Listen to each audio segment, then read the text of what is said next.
Nein.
veil has lifted.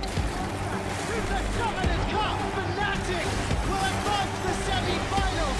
The only team to do that 3 times. 12 have fallen. Only the intrepid remain. Victory is on the horizon.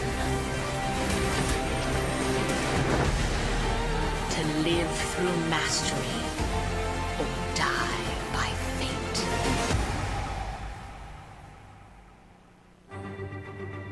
SKT definitely looks like the best team right now. It's the best team, like being the underdog, because you have no pressure. Can we bring to fall the giants? The only thing that can happen now is that we prove them wrong.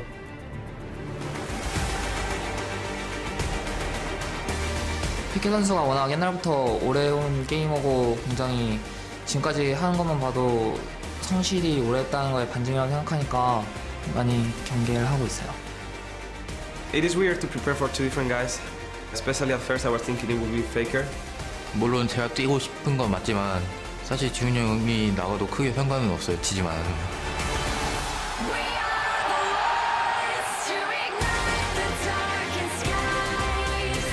If it ends up working out and I end up doing good against 이시훈, they can just swap him for Faker in the next game. 사실 페케 선수가 좀 예전부터 오랜 경험을 쌓아 오셨기 때문에 저희 둘 상대로도 1대1도 거듭나실 것 같다고 생각합니다. At season 1 I felt we had the level to take it. This one is almost the same. I don't feel like it's just gonna be hard because they are better than us. I feel it can go either way, and that's the hard part about it.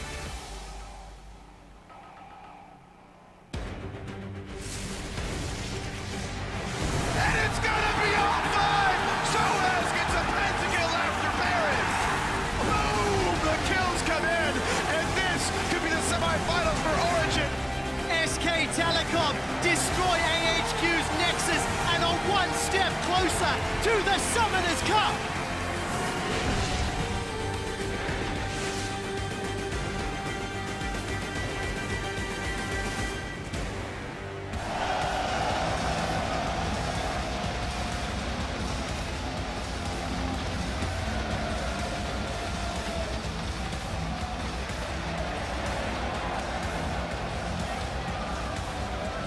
Welcome to the 2015 League of Legends World Championship semifinals. Of the 16 teams from around the globe that entered the tournament, only 4 remain in pursuit of the Summoners Cup.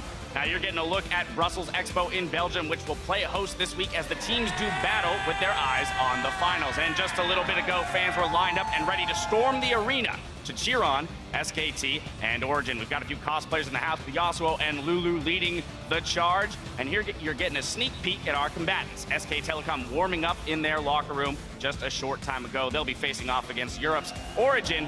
Both teams looking to advance to Berlin. And that best of 5 is just moments away. Hello everyone, I'm James Dash Patterson, coming to you live from the heart of Belgium, where I'm joined by coach for Europe's H2K, Neil Prawley-Hamad, OGN shoutcaster Christopher Monte Cristo Michaels, and the NALCS's own Joshua Jat Leesman. Welcome to the semifinals, gentlemen. We made it. Yeah, we did. And so did everyone in this venue. This place looks amazing. That they did. So much energy in this building, as you can tell already. People are ready for the games to start, for some fun to be had. Now, the analyst desk has hit the road for our last 2 weeks and has joined the rest of the team to cover all the action here on the ground. Warming up the caster booth for our first series today is Freak, Crepo, and Kobe. And we're not the only ones that made the trip across the North Sea. Our partners from China and Korea's OGN are here as well to bring the coverage of this weekend's games to the far corners of the globe. Now, of course, it's time to pull up the bracket and see how today's semifinalists made it to the penultimate stage of Worlds 2015. We'll start with Origin, who surprised many with their run-through groups and followed that with a solid victory over the Flash Wolves last week.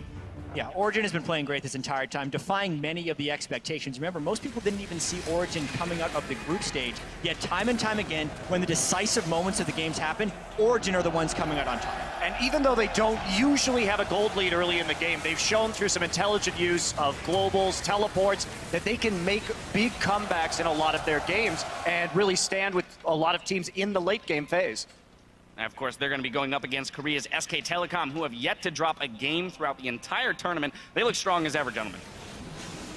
I have no clue who's actually going to stop SKT, but I really hope it starts now. Yeah, well, there's a chance they could be the best team in the history of the World Championships. They are currently undefeated, and no one has gone undefeated the entire way through. We thought maybe Samsung White could do it last year. They played so fast and so clean in many of their games, but they had those minor slip-ups. Maybe that's the story for SKT this year. Well, still plenty of games to find that out. Now, at the end of the day, only one team will stand as Origin and SKT go head-to-head in today's best of 5. It's important to note that because of a bug with his Q, Gragas has been disabled for the remainder of the tournament, along with Lux and Ziggs. Now, for more information and the full context of the disable, load up lolesports.com. And as we close in on the finals, we want to give you some insider knowledge from the analysts joining us on the desk. So tweet your questions about the tournament at LoleSports with the hashtag AskTheDesk, and we'll run them by our European, Korean, and North American experts later today. And before we kick things off here in Brussels, we want to take a few moments to acknowledge an integral member of our team who's come home to cover the World Championship. To some, she's Effie de Portra, but to many, she's simply known as Shox.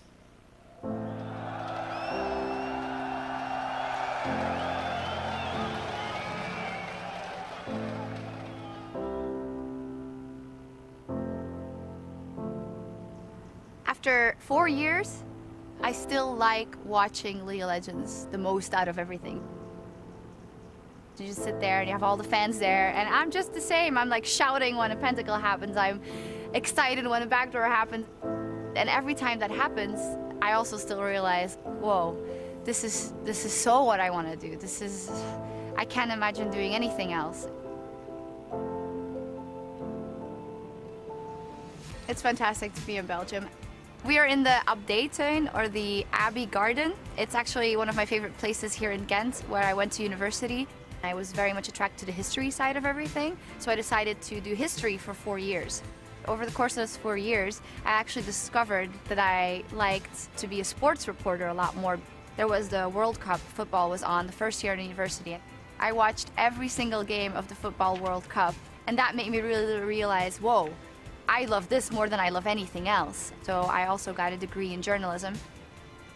Somehow I fell into watching League of Legends, and I stumbled upon a broadcast of IEM. It was kind of like it was an epitome that I was watching, and I was like, whoa, this is so competitive and cool, and this is this game that I've been playing for months and months. I'm gonna try and use what I learned and write about League of Legends. At that point, I had no idea what was about to come.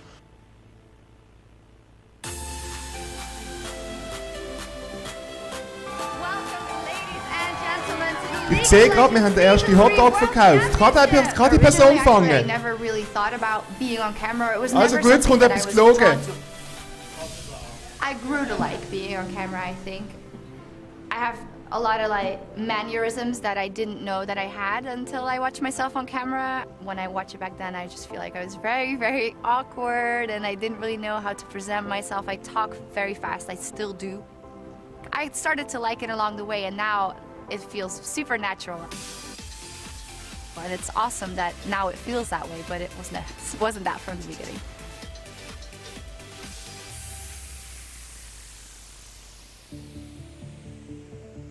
Sometimes takes a turn for the worse when people judge you on a lot of things that have nothing to do with the actual job description. And the one that hurts the most always is people that are like, the only reason why you're here is because you're a girl and you happen to look half decent. I want to pull that person to the screen and say, have you any idea how hard we all work? And I don't work less hard. Like, I do just as much, and you should just diminish me to just being a lady, a woman, a girl, whatever you want to call it. That is just, ugh. I love when they say, wow, you looked great today, your dress was awesome. Yay, good, but did you also like that interview? Did you think that should I ask that question differently? What should I do? I want someone to watch me and, okay, they might think, hey, there's a girl doing interviews, but then I want them to listen and think, wow, okay, she's doing a good job. This is what I wanted to hear from this player. And it's such a process because there's so much more factors that go into it. And the first thing that's important is making the player feel good and feel safe and feel confident to say what he wants to say.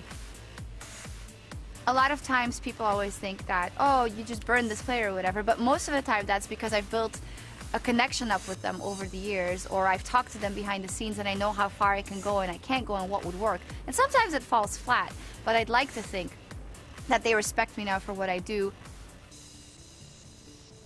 I think the most favorite interview that I've done has most recently been the Dyrus interview, because it was one of a kind. And I was quite nervous because I had thought about what to ask him, and I had different things. Okay, you know, what do you think is going to happen at TSM after? What's all of this? And then when it just happened, I just realized, no, just let him. He obviously wants to say something, and he'll be great at it. So why don't I just give him the openest question possible, like show him that he can be calm and be himself, and then I got caught completely off guard.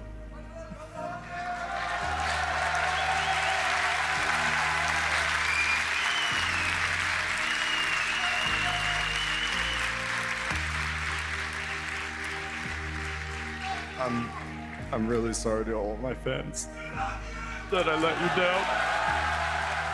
It was very overwhelming, but the only thing I was like, I don't want to cry and have people look at me when I'm crying. Now, I don't care if I look bad. I want them to listen to him, because this is his moment. And I feel like 2 years ago, I might have screwed that up completely and just been too nervous or said the wrong thing. And I felt really, really happy that I could navigate that, and I felt that that moment that we created was really special. There is nothing left to say. You have influenced the lives of so many people, and you'll continue to do that. Thank you so much for willing to do this. And one more time for Dyrus, his incredible career, and the fact that he was willing to talk to us here.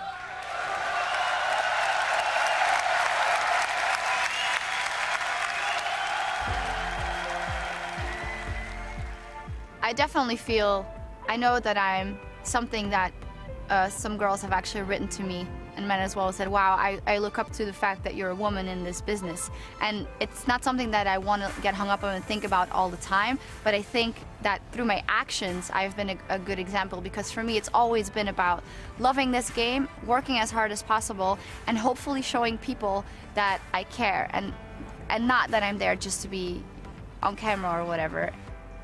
As I said, it's great that people say you looked great, you were wearing a great dress, and of course it makes me feel good, but it makes me feel 100 times better if a girl comes up to me at a live event and says, you are an inspiration to me, I love what you do, I think you're a great example, I want to do what you do. That means so much.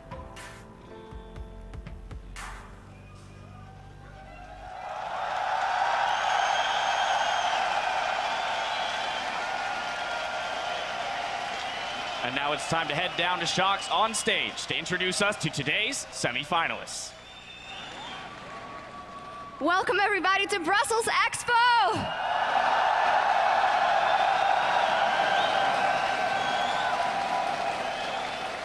Hallo iedereen, bonjour tout le monde. Please join me in welcoming our two semi-finalist participants for our game today. Starting with on the blue side from Korea's LCK and the Season 3 World Champions, SK Telecom T1. SK Telecom destroy AHQ's Nexus and are one step closer to the Summoners Cup.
In the top lane, Maren.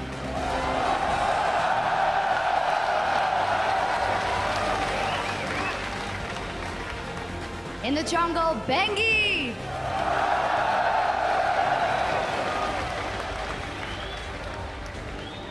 The starting mid laner, Easy Hoon.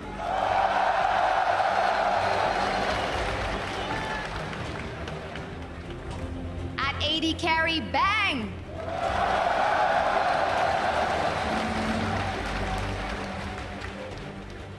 On support, Wolf.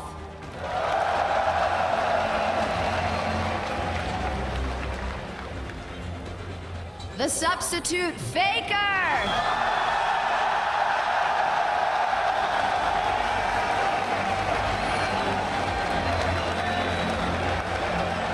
Their coach, Koma.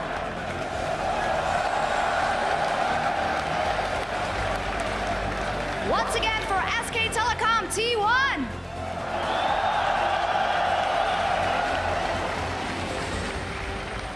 And now their opponents on the red side of Summoner's Rift from the European League Championship Series, Origin.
In the top lane, it's Soaz.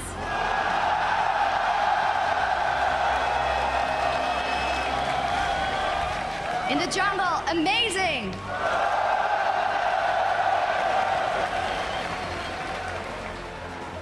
Holding the mid lane, Expeke.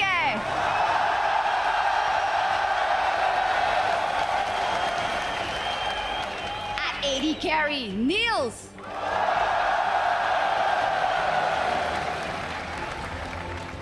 His support, Mithy.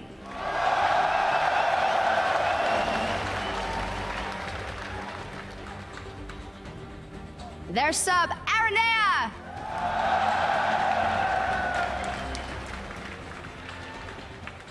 And finally, the coach, Hermit. Give it up one more time for Origin.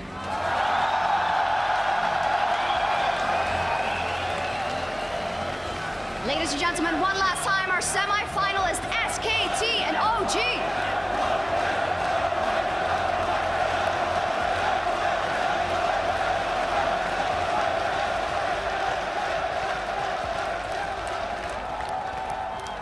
Now there they are, the two teams in the first of our battles between Korea and Europe, SKT and Origin. The energy in this building is massive. There's very clearly a fan favorite in this arena, though.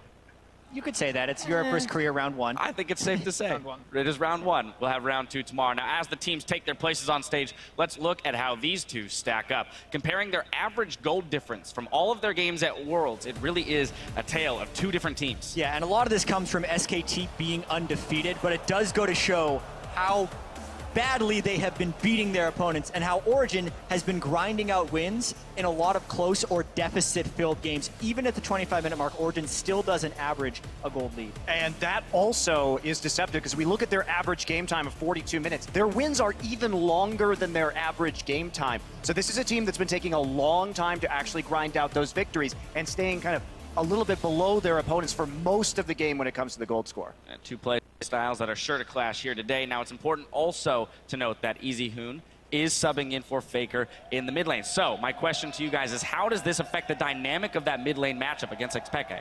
Well, I think from what we've seen so far, I'm not going to sit here and justify starting Easy Hoon. He's a wonderful player, but then there's also Faker. I think maybe the logic here is that Easy Hoon likes to play control mages, which we've seen a lot from Expeke so far, teleporting back into the mid lane consistently, just playing a more passive style in the laning phase. So SKT may be just trying to beat Origin at their own game. They say, all right, if you're going to play teleport, we can't kill you with Faker in the laning phase. Well, maybe we'll play a control mage and just scale with you and then win in late game team. School of thought really has to be, we just want to play the way Origin does. We don't really want to snowball the early game. We don't want to snowball the mid lane. We just want to focus on side lanes, let mid lane go even. But I do think Faker would be the better choice here. Yes, really beat them at it, but putting in Faker, you can still play that style that LCT has been. It doesn't really force you to play differently. The one gambit you get from playing. Hallo. So. Jawohl. Ich werde euch ganz herzlich begrüßen zu unserem ersten Public Viewing hier im Podium. Heute am Analyze Test, beziehungsweise an unserem Swiss Expo Corner, haben wir zum einen unseren Sam. Hallo. Als nächstes haben wir hier Dirty Dinter alias Dennis. Hallo zusammen. Bei dem das Mikrofon nicht geht, der hat gesagt Hallo, Dennis. hallo. Hallo zusammen, Dennis, freut mich. Und last minute haben wir noch an unseren Swiss Expo Corner als Partner bekommen vom Team. Mein Sanity. Wunderbar. Also, die erste Runde jetzt geht Richtung SKT und Origin. Wie sind jetzt eure Predictions oder was erwartet ihr allgemein von diesen zwei Teams? Also es wird sicher sehr, sehr spannend. Natürlich ist SKT der klare Favorit. Das ist, glaube ich, so. Origin hat aber gezeigt, dass sie doch noch manches Team besiegen können und dann vielleicht noch 1-2 Games streitig machen können, sage ich. Ja, also ich denke auch, es bleibt sehr interessant. Das wird sicher ein sehr gehyptes Spiel, weil EU Powerhouse will da schon den Titel verteidigen oder holen, besser gesagt, jetzt gegen SKT, vielleicht mal das Spiel abnehmen. Und ich denke, vor allem in diesem Matchup ist Soas gegen Marin, Toplane, ist sehr entscheidend, weil ich denke, Soas ist bei Origin immer ein bisschen der kritische Punkt. Wenn Soas abgeht, dann kann es etwas werden, wenn nicht, dann hinken eigentlich alle ein bisschen hinten rein. Ich denke, dass sicher sehr viel auf der Toplane wird gehen. Und halt auch generell das TP-Meta ist plötzlich 7, 8 Leute auf Botlane und es hat das 1 gegen 1 angefangen. Es wird sicher ein cooles Spiel. Ja, also ich sehe das ganz anders. Ich glaube weiter an den Sommertraum von Origin, dass die das durchziehen. Und für mich ist das sozusagen ein vorgezogenes Finale. Und ich hoffe, oder ich glaube fest daran, dass Origin das Game heute macht. Und gerade jetzt die News, die wir haben, dass der Easy Hoon spielt anstatt der Faker, lockt mich eigentlich mit sehr positiven Gefühlen zurück, weil, du hast ja gesagt, Toplane Marin und so, das funktioniert.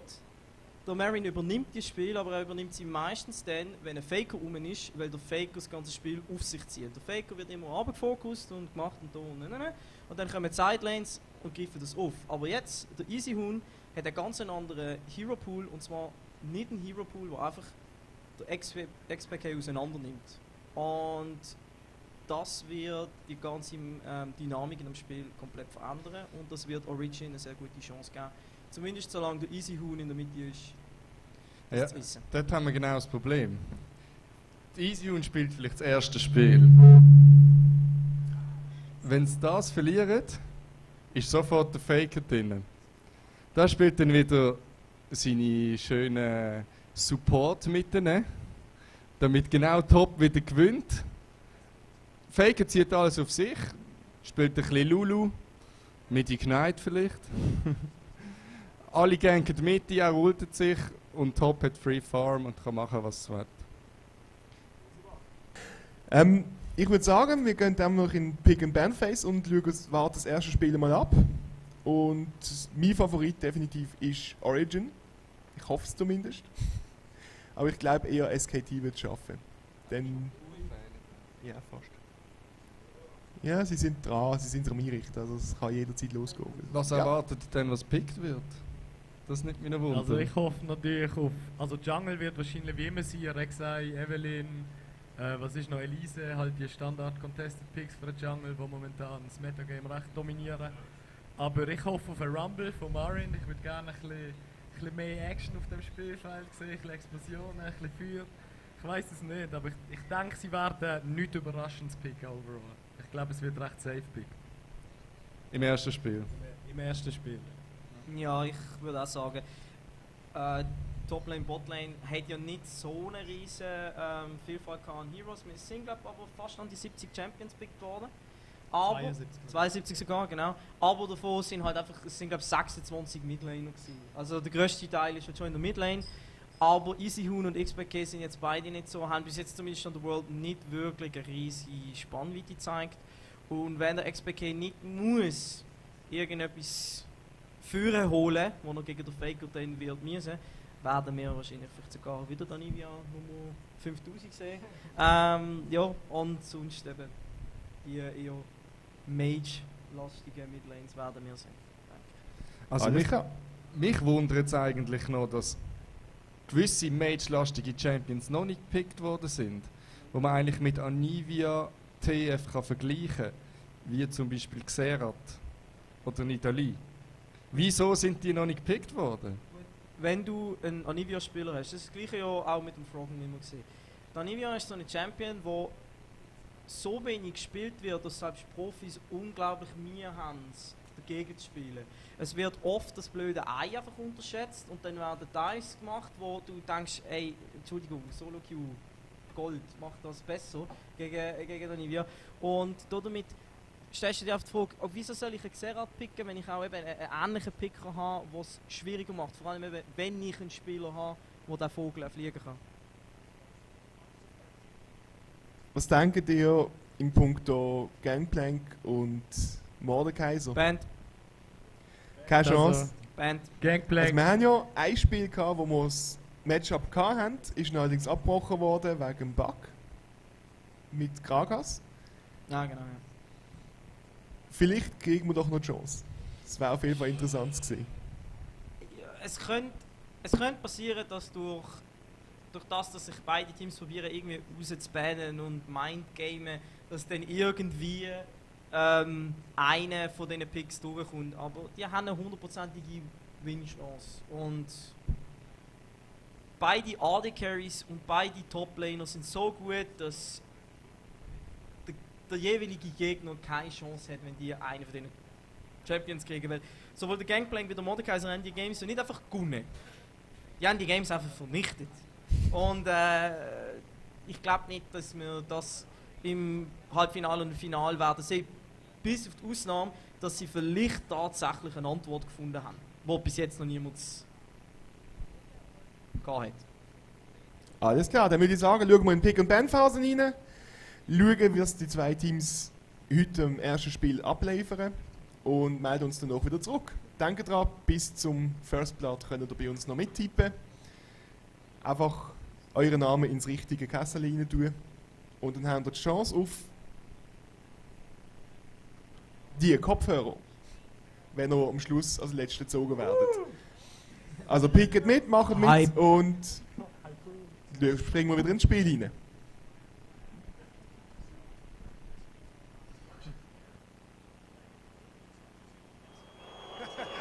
A chainmail tie. It actually is a chainmail tie, ladies and gentlemen. And one thing that I wanted to talk about too is Spawn's not on the desk today, unfortunately, to give his prediction. So what I have is this €1 coin, which is about the same accuracy as Spawn. So we're going to get his prediction right now, the little coin flip. And he is going to head, so SK Telecom. So given his track record, I guess that means Origin wins. Oh, man. There it is. There should be cheers in the crowd right now. Yeah. Well, you guys go with SKT. The coin goes with SKT. I will say Origin. Listen. SKT has had the easiest road of any team here at Worlds. If you look at the other teams in their group, H2K, Bangkok Titans, also their quarterfinal opponent against HQ, where they almost lost a game to HQ. They gave up 4 dragons, if not for the Baron. Which is why I think Origin 1-3, they can win a single game, and my prediction for this series is actually SKT, 3-1. The switcheroo, ladies and gentlemen. That's something you boo right there. All right, well, we'll find out as Origin and SKT are about to hit the rift. But before we get to the casters, Shox is standing by for a word with one of the Season 3 World Champions looking to reclaim the Summoners Cup. Thank you very much, guys, indeed. Joined here by Faker. And well, Faker, I did want to talk to you for a quick minute because you're not starting in Game 1, such an important game on the road to the Summoners Cup. You've said, as long as we win, it doesn't matter. But what is it like knowing that your team is about to play this game and you're not? 페이커 선수가 이전 인터뷰에서 비록 경기를 뛰지 않더라도 팀이 이기면 괜찮다라고 얘기하셨는데 이제 이렇게 중요한 경기에 후보로 경기를 안 뛰는 것에 대한 심정이 어떠신가요? 우선 저는 제가 뛰는 것을 좋아하지만 그렇지만 지훈 형이 뛰어도 저는 믿을만하다고 생각하고 또 제가 먼저 뛰지 않음으로 인해서 제가 좀 마음이 편해져서 좋은 점도 있는 것 같아요. Even though I enjoy playing at the desk, but I trust Easyhoon as my teammate, and because I'm not playing for the first game, I'm kind of relieved, so it goes well like that. Okay, well, a lot has been said about the differences between you and Easyhoon and your playstyles, but what, in your eyes, is the most important difference? 많은 사람들이 페이커 선수랑 이진 선수 간의 차이가 있다고 하는데 페이커 선수 생각하시기엔 어떤 차이점이 가장 큰가요? 우선 지훈 형은 몇 가지 챔피언을 저보다 더 잘 다루고 그렇지만 저는 폭넓게 쓸 수 있는 그런 장점이 있는 것 같고 또한 플레이 스타일도 게임 내에서 지훈 형이 라인전에서 저보다 더 강하게 압박하고 그런 점이 다른 것 같아요. So I think the biggest difference is our champion pool. Easyhoon is really focused on the few champions and he's better than me at those. But I think I have a wider champion range. And at the lane phase also, I think Easyhoon puts more pressure on the opponent than I do. Well, still in this matchup, you guys are huge favorites against Origin, but Origin have the crowd behind them as well. Faker, how is it going to turn out?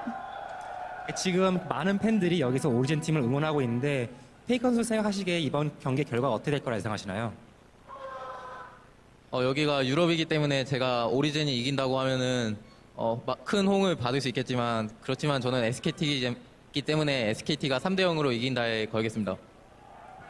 Okay, since we're here at Europe, I think the crowd would like me to say Origin, but since I'm an SKT man, I would say SKT would win 3-0. All right.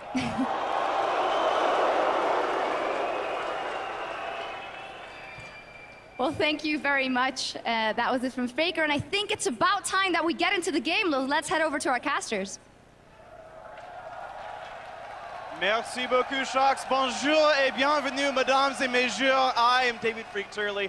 I am here with two wonderful co-casters, Sam Kobe, Hartman Kensler, and Mitch Krepo Vorspools. As a man who can speak the language, how did my French do there? Your French was passable? Painfully average. Painfully average, so much like Just your like your casting, casting. we're ready to go. Holy We've moly, got all the right. jokes Good thing I'm in the already. middle. Yeah, you can moderate for us. So guys, we've heard the analyst predictions here. It's like a net 12-1 in SKT's favor.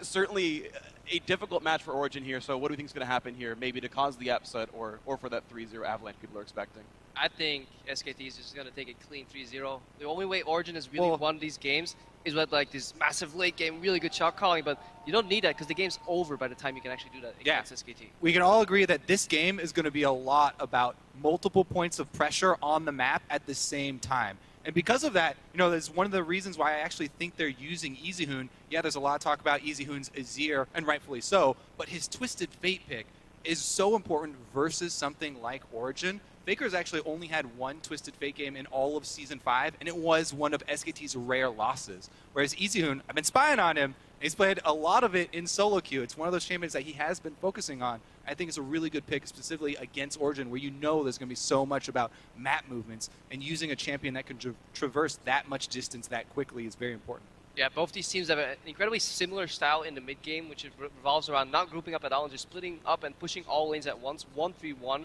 or 1-2-1 with a roaming jungler in between, and that's generally what SKT like to do. Origin, they play the same version, they just play it worse. They peel off a lot sooner, and they make these tiny mistakes, and they give up the pressure that SKT is so good at putting.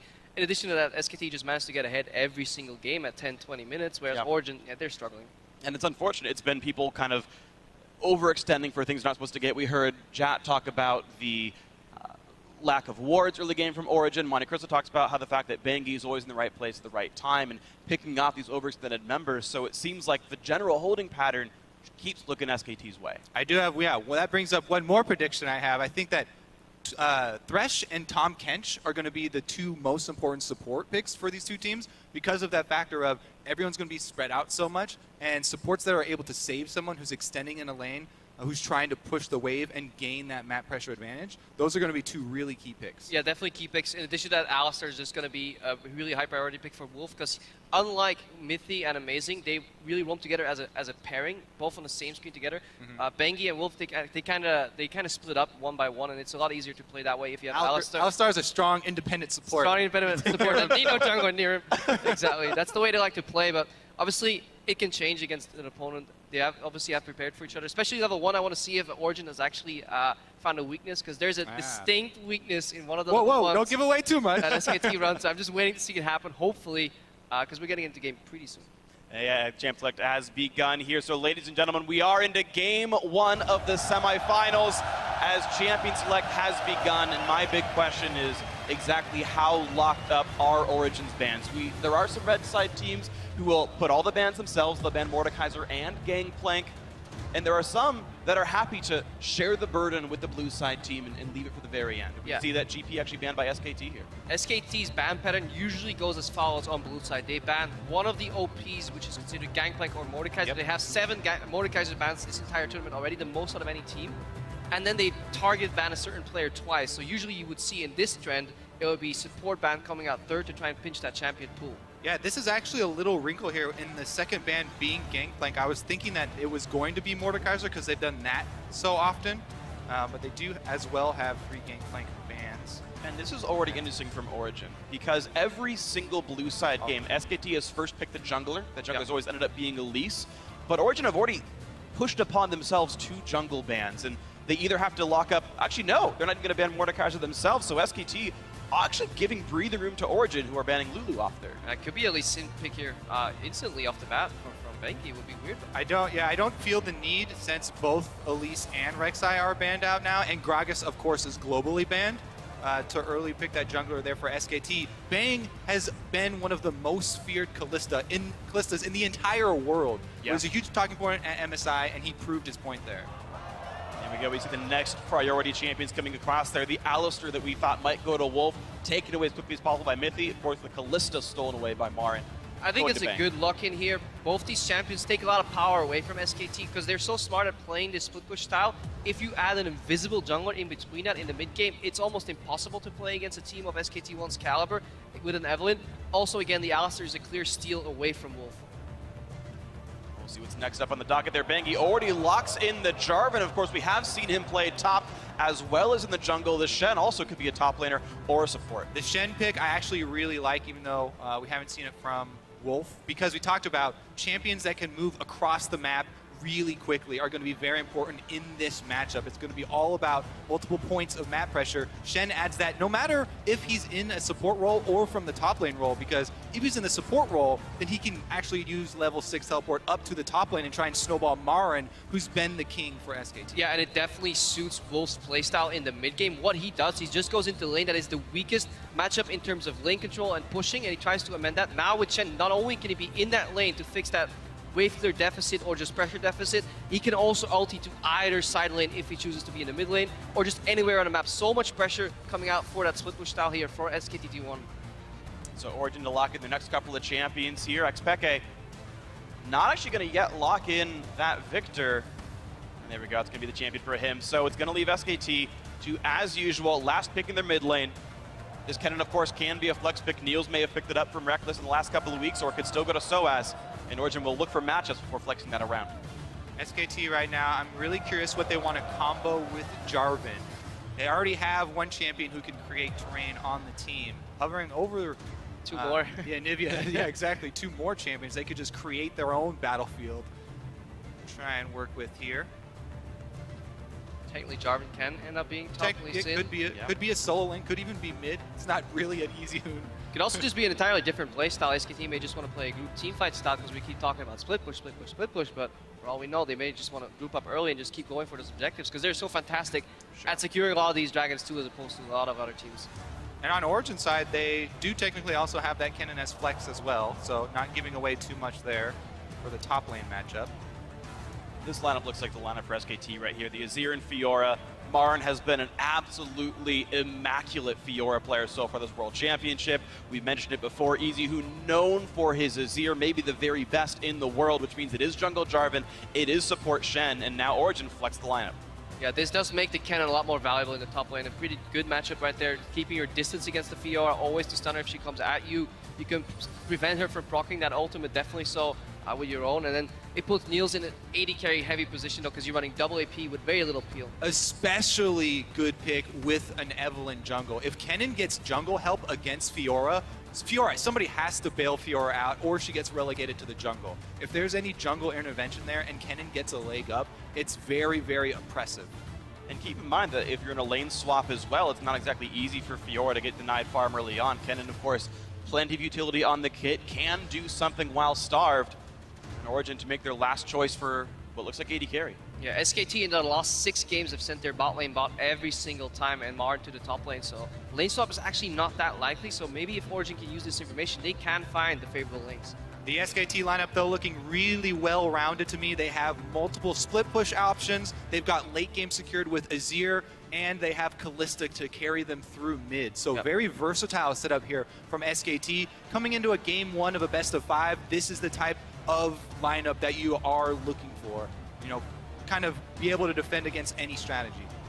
And yeah, early push in the mid lane too. Azir just spamming those soldiers down. Victor needs a little bit of time before he can really start challenging that wave clear with the E. Need a couple of upgrades there on that spell. So early push from Easy, who maybe Bengi can help Marn in the top lane to help that matchup. And then Kalista Shen should do fine into almost any matchup, especially against melee support. So SKT setting up for their signature style already.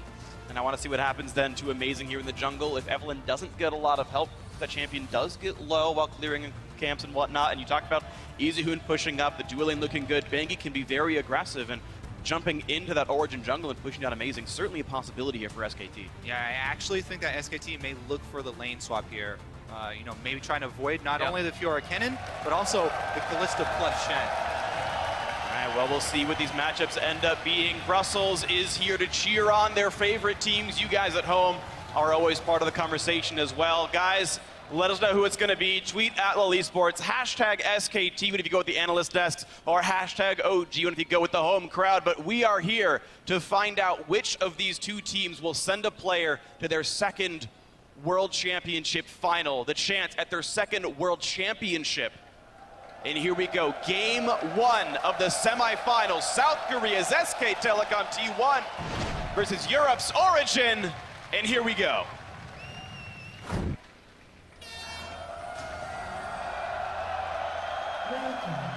Alright. Now that we get the scenic route here with those banners. Take notes, guys. It's no team has gotten to see that close into SKT's base the entire time here at Worlds.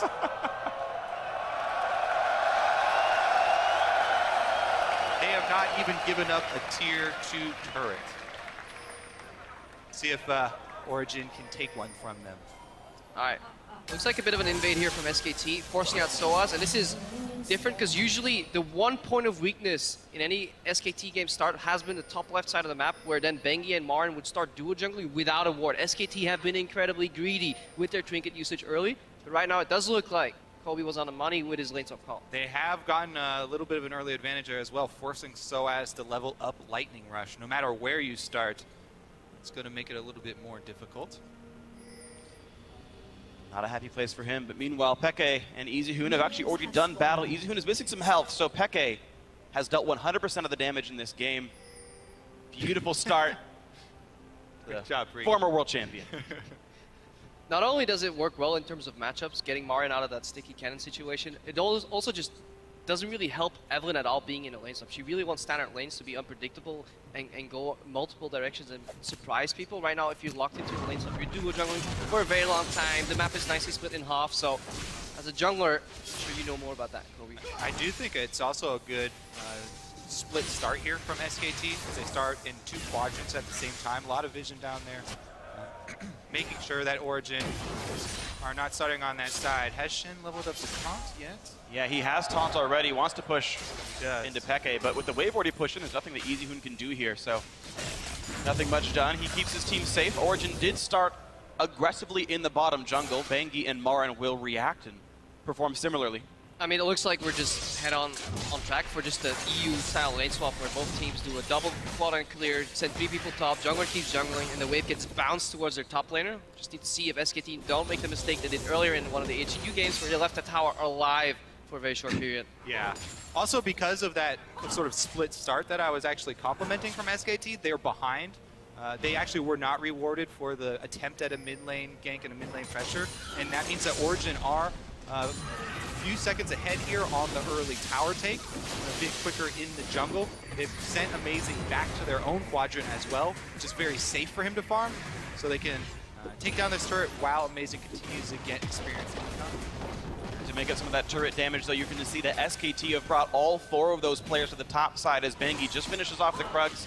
CZ does not need to be part of this fight at all, and it will be the 3-man take, but I don't believe this will be stopped by anyone, so it should be an equivalent turret trade. Yeah, you just got to see what they do in phase 2 of the lane swap. Little adaptation here from Origin. The gold does not go to Soaz. It does become a bounce here by Niels. He has skilled E, so he can't freeze this wave.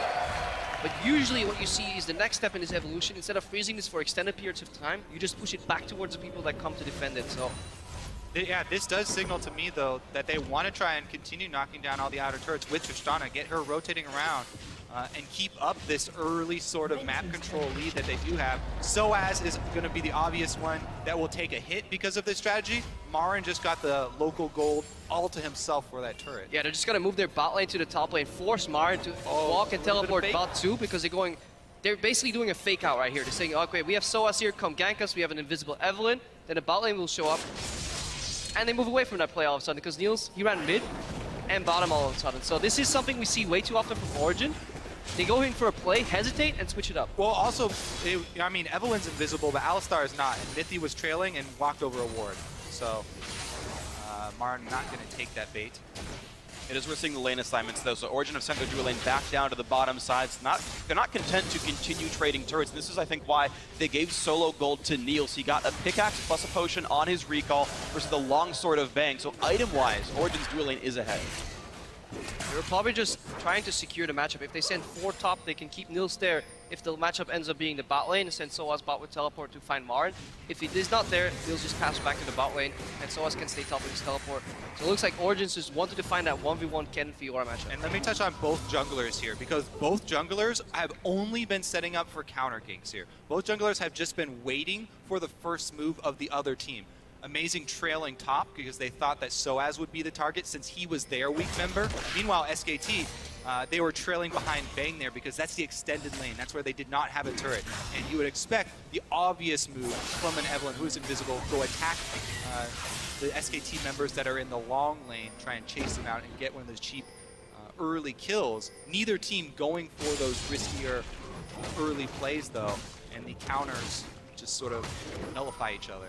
So right now, with the less risks happening, you can see the early recall from Bang. He needed a vamp protector for the lane to even be acceptable. So a small lead for Origin thanks to the dual lane advantage, temporary though it may be. Meanwhile, of course, Marin is winning the top lane. With the pink ward already down, Bangi is unseen coming in here. Soaz has been playing really, really safe though, and since he is Kennen, he can CS from range, plus he has his own lightning rush. We know he leveled it up early. Also has a ward. Does get hit though, he's slowed. And he's missing a turret, so here comes Bangi. He's gonna flash for the slow, which means Soaz has to burn it preemptively, and he guesses right. Bangi goes the wrong way, Soaz goes back in onto Marin, and the stun is still available. The Q comes in, gets some damage down, but where's his team gonna be? There's no one around right now. He's still running away through the wards. Pops summoner teleport, and oh my God!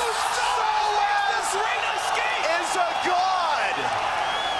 So many mind games to go over there first. Soaz tries to juke out both members with his awkward flash, the angle that you would not expect him to go. He only got one member tricked there, and Marin actually stayed and intelligently held onto his flash, but Soaz goes for the teleport instantly inside the brush, and it just barely pays off. Half a second too short there for Bangi with the knockup. But this was a paid straight out of SKT's playbook. Whenever towers go down, they really want to get Bangi to gank the tower that has gone down in the tier 1-1. So you can get behind the rubble. People usually feel safe in that point of the lane, but then they forget to realize that their tower is gone behind them, even if you have a gap closer like Kennen. And that's exactly beautifully played around by Bangi with the flash W. SKT were protecting themselves against on the other side of the map, so they were expecting Origin to do a very similar thing. So as though now he has no summoners, he's going to have to be extra careful here. A little bit of extra vision has been placed defensively for them. For Origin. They've also got the red buff quadrant of SKT warded up as well. So they'll see the second take of that buff and Bangi's whereabouts. Yeah, but that gank failing and just not amounting to a kill just puts Origin in such a comfortable position. Not only do they get to see where Bengi was, he had to blow his flash, they traded that for cross-map vision in the jungle, and now they're in control of the next move. They're first to play. Also, I would be looking at the bottom lane for some action here from Origin. Because they have the red quadrant warded up, they have to assume that Bengi's on the top side of the map, and the Tristana-Alistar combo does have that early lead. Soaz here might be the next target, though. It's a bit of a payment, though. Soaz has been freezing this lane for a long time, and you're right, he is flashless, so this could be a target of opportunity, but he's already warded for himself. He saw Marin come through. He'll see if Bengi comes in as well. Amazing, sussing out the pathing of his opponents, going for the exact same buffs that just happened, and now Marin has to farm in a lane that's overextended. Mithy is 75% away from level 6, by the way, so that dive is not close to being pulled off without extra vision of all SKT members. But of course, outer turret's gone, so Bang has to play super far back. Niels is obliging by pushing at the very least, but it does unlock Amazing for some of these lanes. You can see how far back Wolf has to play. The dive could go mid as well once that Alistar hits that level 6. Azir actually is extremely vulnerable to it. The other side of that coin is, though, if Soaz keeps the wave frozen in front of his tower and he's comfortable playing under defense of his tower, that frees up potentially Marin and Bengi roaming mid to dive Xpeke. If that happens and mid tier 1 falls, then suddenly the map is in control of SKT. So Origin have to be careful a little bit, and that's maybe why we see Amazing come out here. They stop Marin. But of course, Marin he'll be able to get away. Will they find the pink ward, though? Amazing needs to get something for his trip up top. It looks like he did not go into that brush, but he saw Marin move, so he'll figure it out. Yes, there must be a pink ward in here, and he will take it down. We'll allow Origin if they want a hard push and force Marin's teleport without missing a bunch of waves. So there's a chance for that play here. But either way, we're on a 600 gold lead for Origin as we get to the 10-minute mark. This is pretty much unlike any of the stats we would have seen coming into this game, but kind of down the line for literally every player, you have a farm advantage for Origin. Well, 200 of that gold is on Amazing purely because he's been farming harder as Bengi's been trying to camp for Marin, and so has wasted a lot of his time. The rest of that gold is mostly on Tristana, on Niels, the champion that they want to knock down the rest of the outer turrets with. Look for that all-in. Alistar Tristana, very dangerous in the all-in combo, especially if there's an invisible jungler there. Yeah, just 2 signature moves in this early game so far. The one flash outplay to teleport from Soaz staying alive, because that counteracted one proactive move. And then the little cheeky move where they made sure that Soaz was matched up against Marin and Niels pathed down because they didn't really lose anything. So Origin with 2 minor outplays on the map, but that only leaves them marginally ahead. By the way, Soaz teleport is back up, so they were unable to punish him so far for the early use of that summoner spell. Plus, remember, Peke did use his teleport mid, so SKT do have the 2-to-1 teleport advantage. Here comes finally that aggression down bottom, though. There's no SKT jungler around. Amazing with theoretically be alone doing this, but SKT constantly playing very far back. Now a fight in the top side. Soaz flash still on cooldown. Bengi will stun Marin, will not stun Bengi. Soaz unwilling to flash, unable to get away. First blood to Marin, and SKT strike back. SKT have now taken first blood in 9 out of their 10 games. They are the kings of finding those first blood. If at first you don't succeed, well, you come back once he just has no way out. Soaz again overextends in that lane. No tower to back him up, no jungler to back him up. And yeah, well played by SKT. Yeah, keeping track of that flash timer going to make sure they get there right before it comes back off of cooldown. So as not having it available gets punished. It's a good thing. SKT able to now pull a 500 gold lead for the team as they kill the minion wave left over on the map. Amazing, still unable to find his mark in this game. Runeglaive is done, so he's got that jungle enchant for himself. Deals plenty of damage. Okay, he did get the Raptor. Yeah, risky early smite there. But does get it, as well as the ward. Down bottom now. They still haven't made a move, and there's a pink ward that will see him coming in.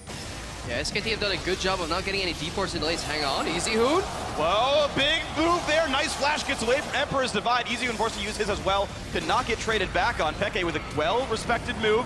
Now a bot lane fight. Good rocket jump by Niels. Buffers it against the Callisto ulti. Gets away.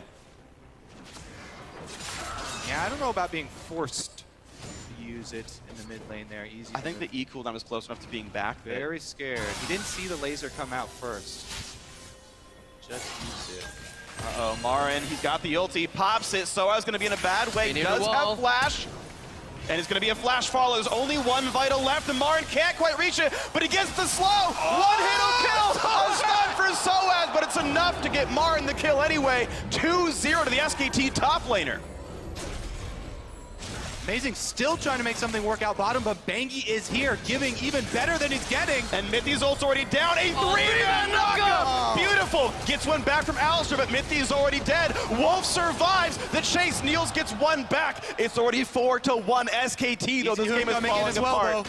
Bengi takes a couple of shots, does miss the knockup. Niels really wants this kill, nearly gets it. Bang almost dies as well. If anyone would show up, it's a sure double kill, but Soaz is missing Flash. He's almost in range for the Q. Bang is gonna get taken down. 2-4 now, Origin clawing back in. EasyHoon is still here, Soaz does have to be careful. All right, he's not gonna go any deeper. Now no Flash. It is only a few hundred gold lead for SKT, even with the extra 2 kills. What worries me is though that all these plays seem to be initiated by SKT, so the gank top, Soaz had to outplay this play bottom. He had to teleport in and save that. EasyHoon was roaming proactively, and SKT they want to get stuff done. And Origin they're just fine, you know, sitting back playing that game solely, but just against a team that is as creative as SK Telecom, it's a really risky strategy to do that. I mean, the Marin Fiora pick that we highlighted, obviously very important to SKT, and Bengi camping up there for a large portion of the early game. Marin able to make that pay off. This Dragon, though, gonna go over to OG without any vision there from SKT. Well deserved. Proper recall timing. Niels has plenty of attack damage, and Bang looks like he just went back for the Blade of the Ruined King. Another team is mid already. Azir was getting blue buff, so EasyHoon is shut out of this lane. You may have to ulti here. Doesn't matter what happens. Origin up now 2 turrets to 1. They got the first Dragon as well. A 400 gold lead. Origin is really good at getting members to collapse in from different lanes. Hang on, Marin. Gotta be careful. Overextended. He can jump over the wall. Soaz is above him though.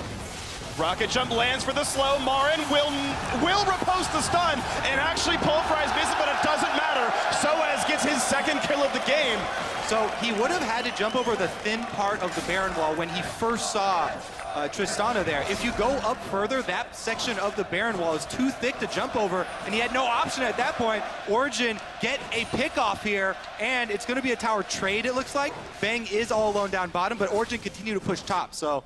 Yeah, it'll be a 1-for-1, and the score will be 3-2 here. Origin have more than enough members here. I think it's nice for SKT, the fact that Kalista can knock a turret down. And Bengi will look for a play. Peke does not have flash. Shenalty's in as well, and the Victor W will land a bit of a stun, but here comes the taunt, here comes the Azir damage, and that's a great kill in the mid lane for SK Telecom. The turrets will be traded.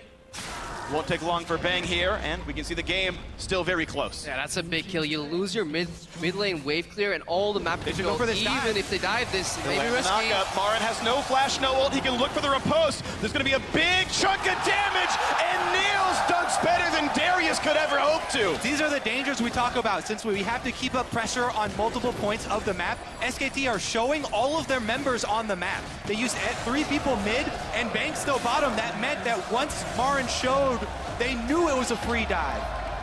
But it's still a turret trade. That mid lane kill let EasyHoon push one thing down. Okay, a tier 2 is worth more than a tier 1, but it's still tit for tat every single time.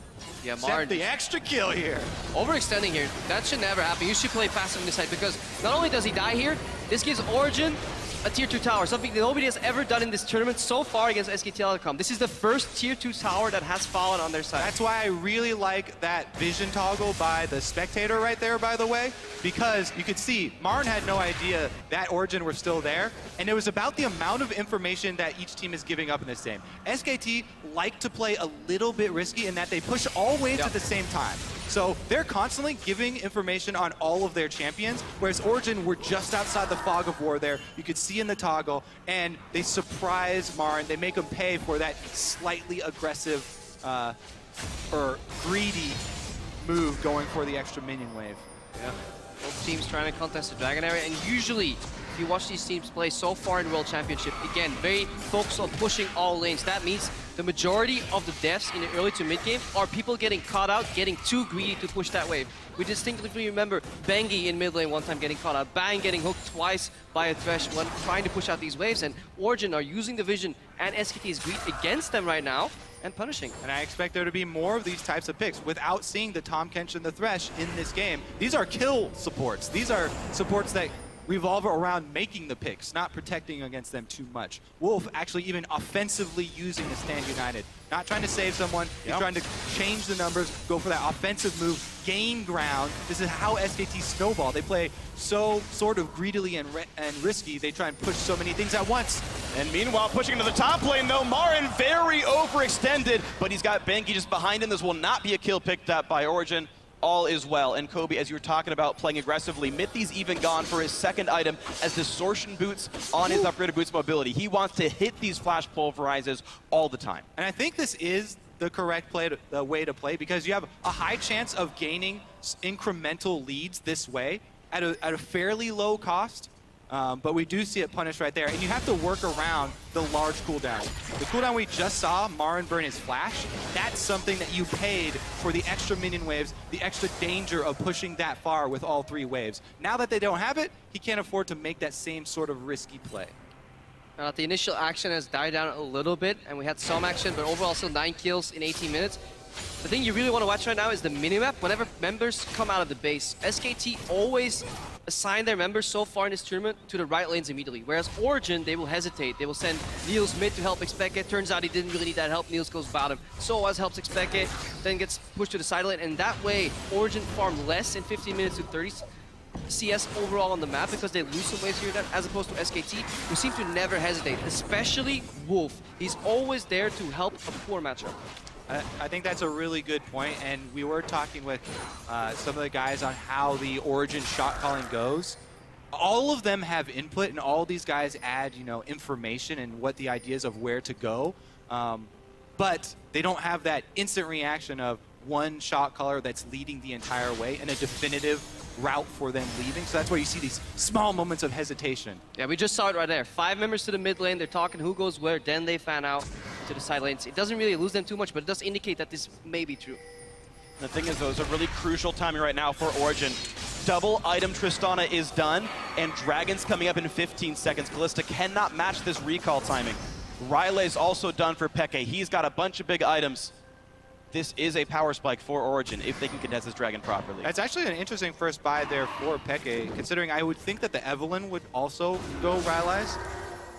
They just want control in these team fights around these objectives, because if Soaz can get a flank off and the remaining parts of Origin can just hard collapse in these fights. Good dodge by Amazing, gets away from the knockup. Kalista ult also pops. We'll look for Mithy here. Trade of ulti knocks in Wolf. He can no longer be saved. There's the headbutt into Tristana. Wolf cannot survive. That will still kill him. Mithy is going to push forward. So will Niels. Soaz is in. Pops the ult. Lands a stun on a Bangi. The collapse is there. The Chaos Storm won't reach. But Amazing goes in. Easy room to turn it back around. The turret will get the kill. It's a 2-for-1 in favor of Origin, and they've got control. Could have sworn he did that because he wanted the W reset so he could speed out, but didn't see the reactivation there. I might look at that replay. He got hit by the Azir Q for the slow. And Marin gets top lane tier 2. That turret goes down. Origin do not collapse and capitalize for a Dragon, so also mid lane kill for a turret kill. Yeah, Marin had teleport, so he could have joined, but SKT generally are really good at reading when to concede fights, but then when to re-engage, even though they have a numbers disadvantage very often in these fights. So Marin pushes up top, forces Soaz to react, and they end up getting the Dragon anyways. Mostly because, let's face it, that was an incredibly greedy flash from Amazing. You should not be flashing under a tier 2 when the guy is already at 10%. Absolutely agree. So an overstep by Amazing. One of the first major mistakes we've seen now from Origin. SKT react beautifully. Shen'll teleport, go back down to the Dragon, push him off, even the blue buff afterwards, and it's huge. Yeah, sometimes too busy asking if you can. Yeah, you were so preoccupied with whether you could that you never, asked yourself. Ask if I should. He could go get that kill, but the amount of time and the resources that it takes to go get that kill, you're not worth, giving up the objective control around the Dragon. SKT get the turret and they get this Dragon. Good sidestep here though, but Amazing. Forces 2 ultis, Mithy turns it around. Already used ulti, so he wants to turn that into aggressive play. Shen support, not strong enough just now. Niels jumps, then dies. Jumps again, so trampoline here from Niels. Soaz coming in, and at this point, when the jungler's chunk low and your objective is the Dragon, you turn around. Let's see here. What does stop the second double? Oh, he did activate it, and you're right. The soldier hits the Q just on the way out. Unfortunate stuff there for Origin and a bit of a misplay. So the game is back to tied. 1 dragon each, same kills, same turrets. Farm is plus or minus 15 down the board. And Origin go for the rush play. Teleport and Shenalty both down. This dragon will die pretty fast. SKT knows.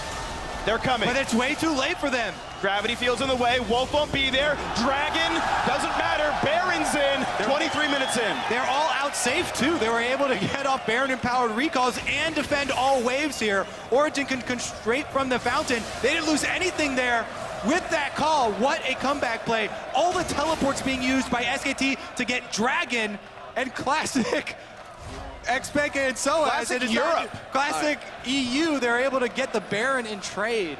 I thought this was going to be a clean 3-0, but Origin, not only did they dodge these early ganks from Bengi, they're the first team to get a tier 2 tower against SKT. They're the first team to lead at 20 minutes against SKT, and they're the first team to get a Baron against SKT. And what a Baron it was so early in the game. Clearly not ready for those Fnatic-esque type of Barons that we see so often in the EU LCS. Ye of little faith, Crepo, I was telling you. It's not over yet, though. This is still an incredibly close game.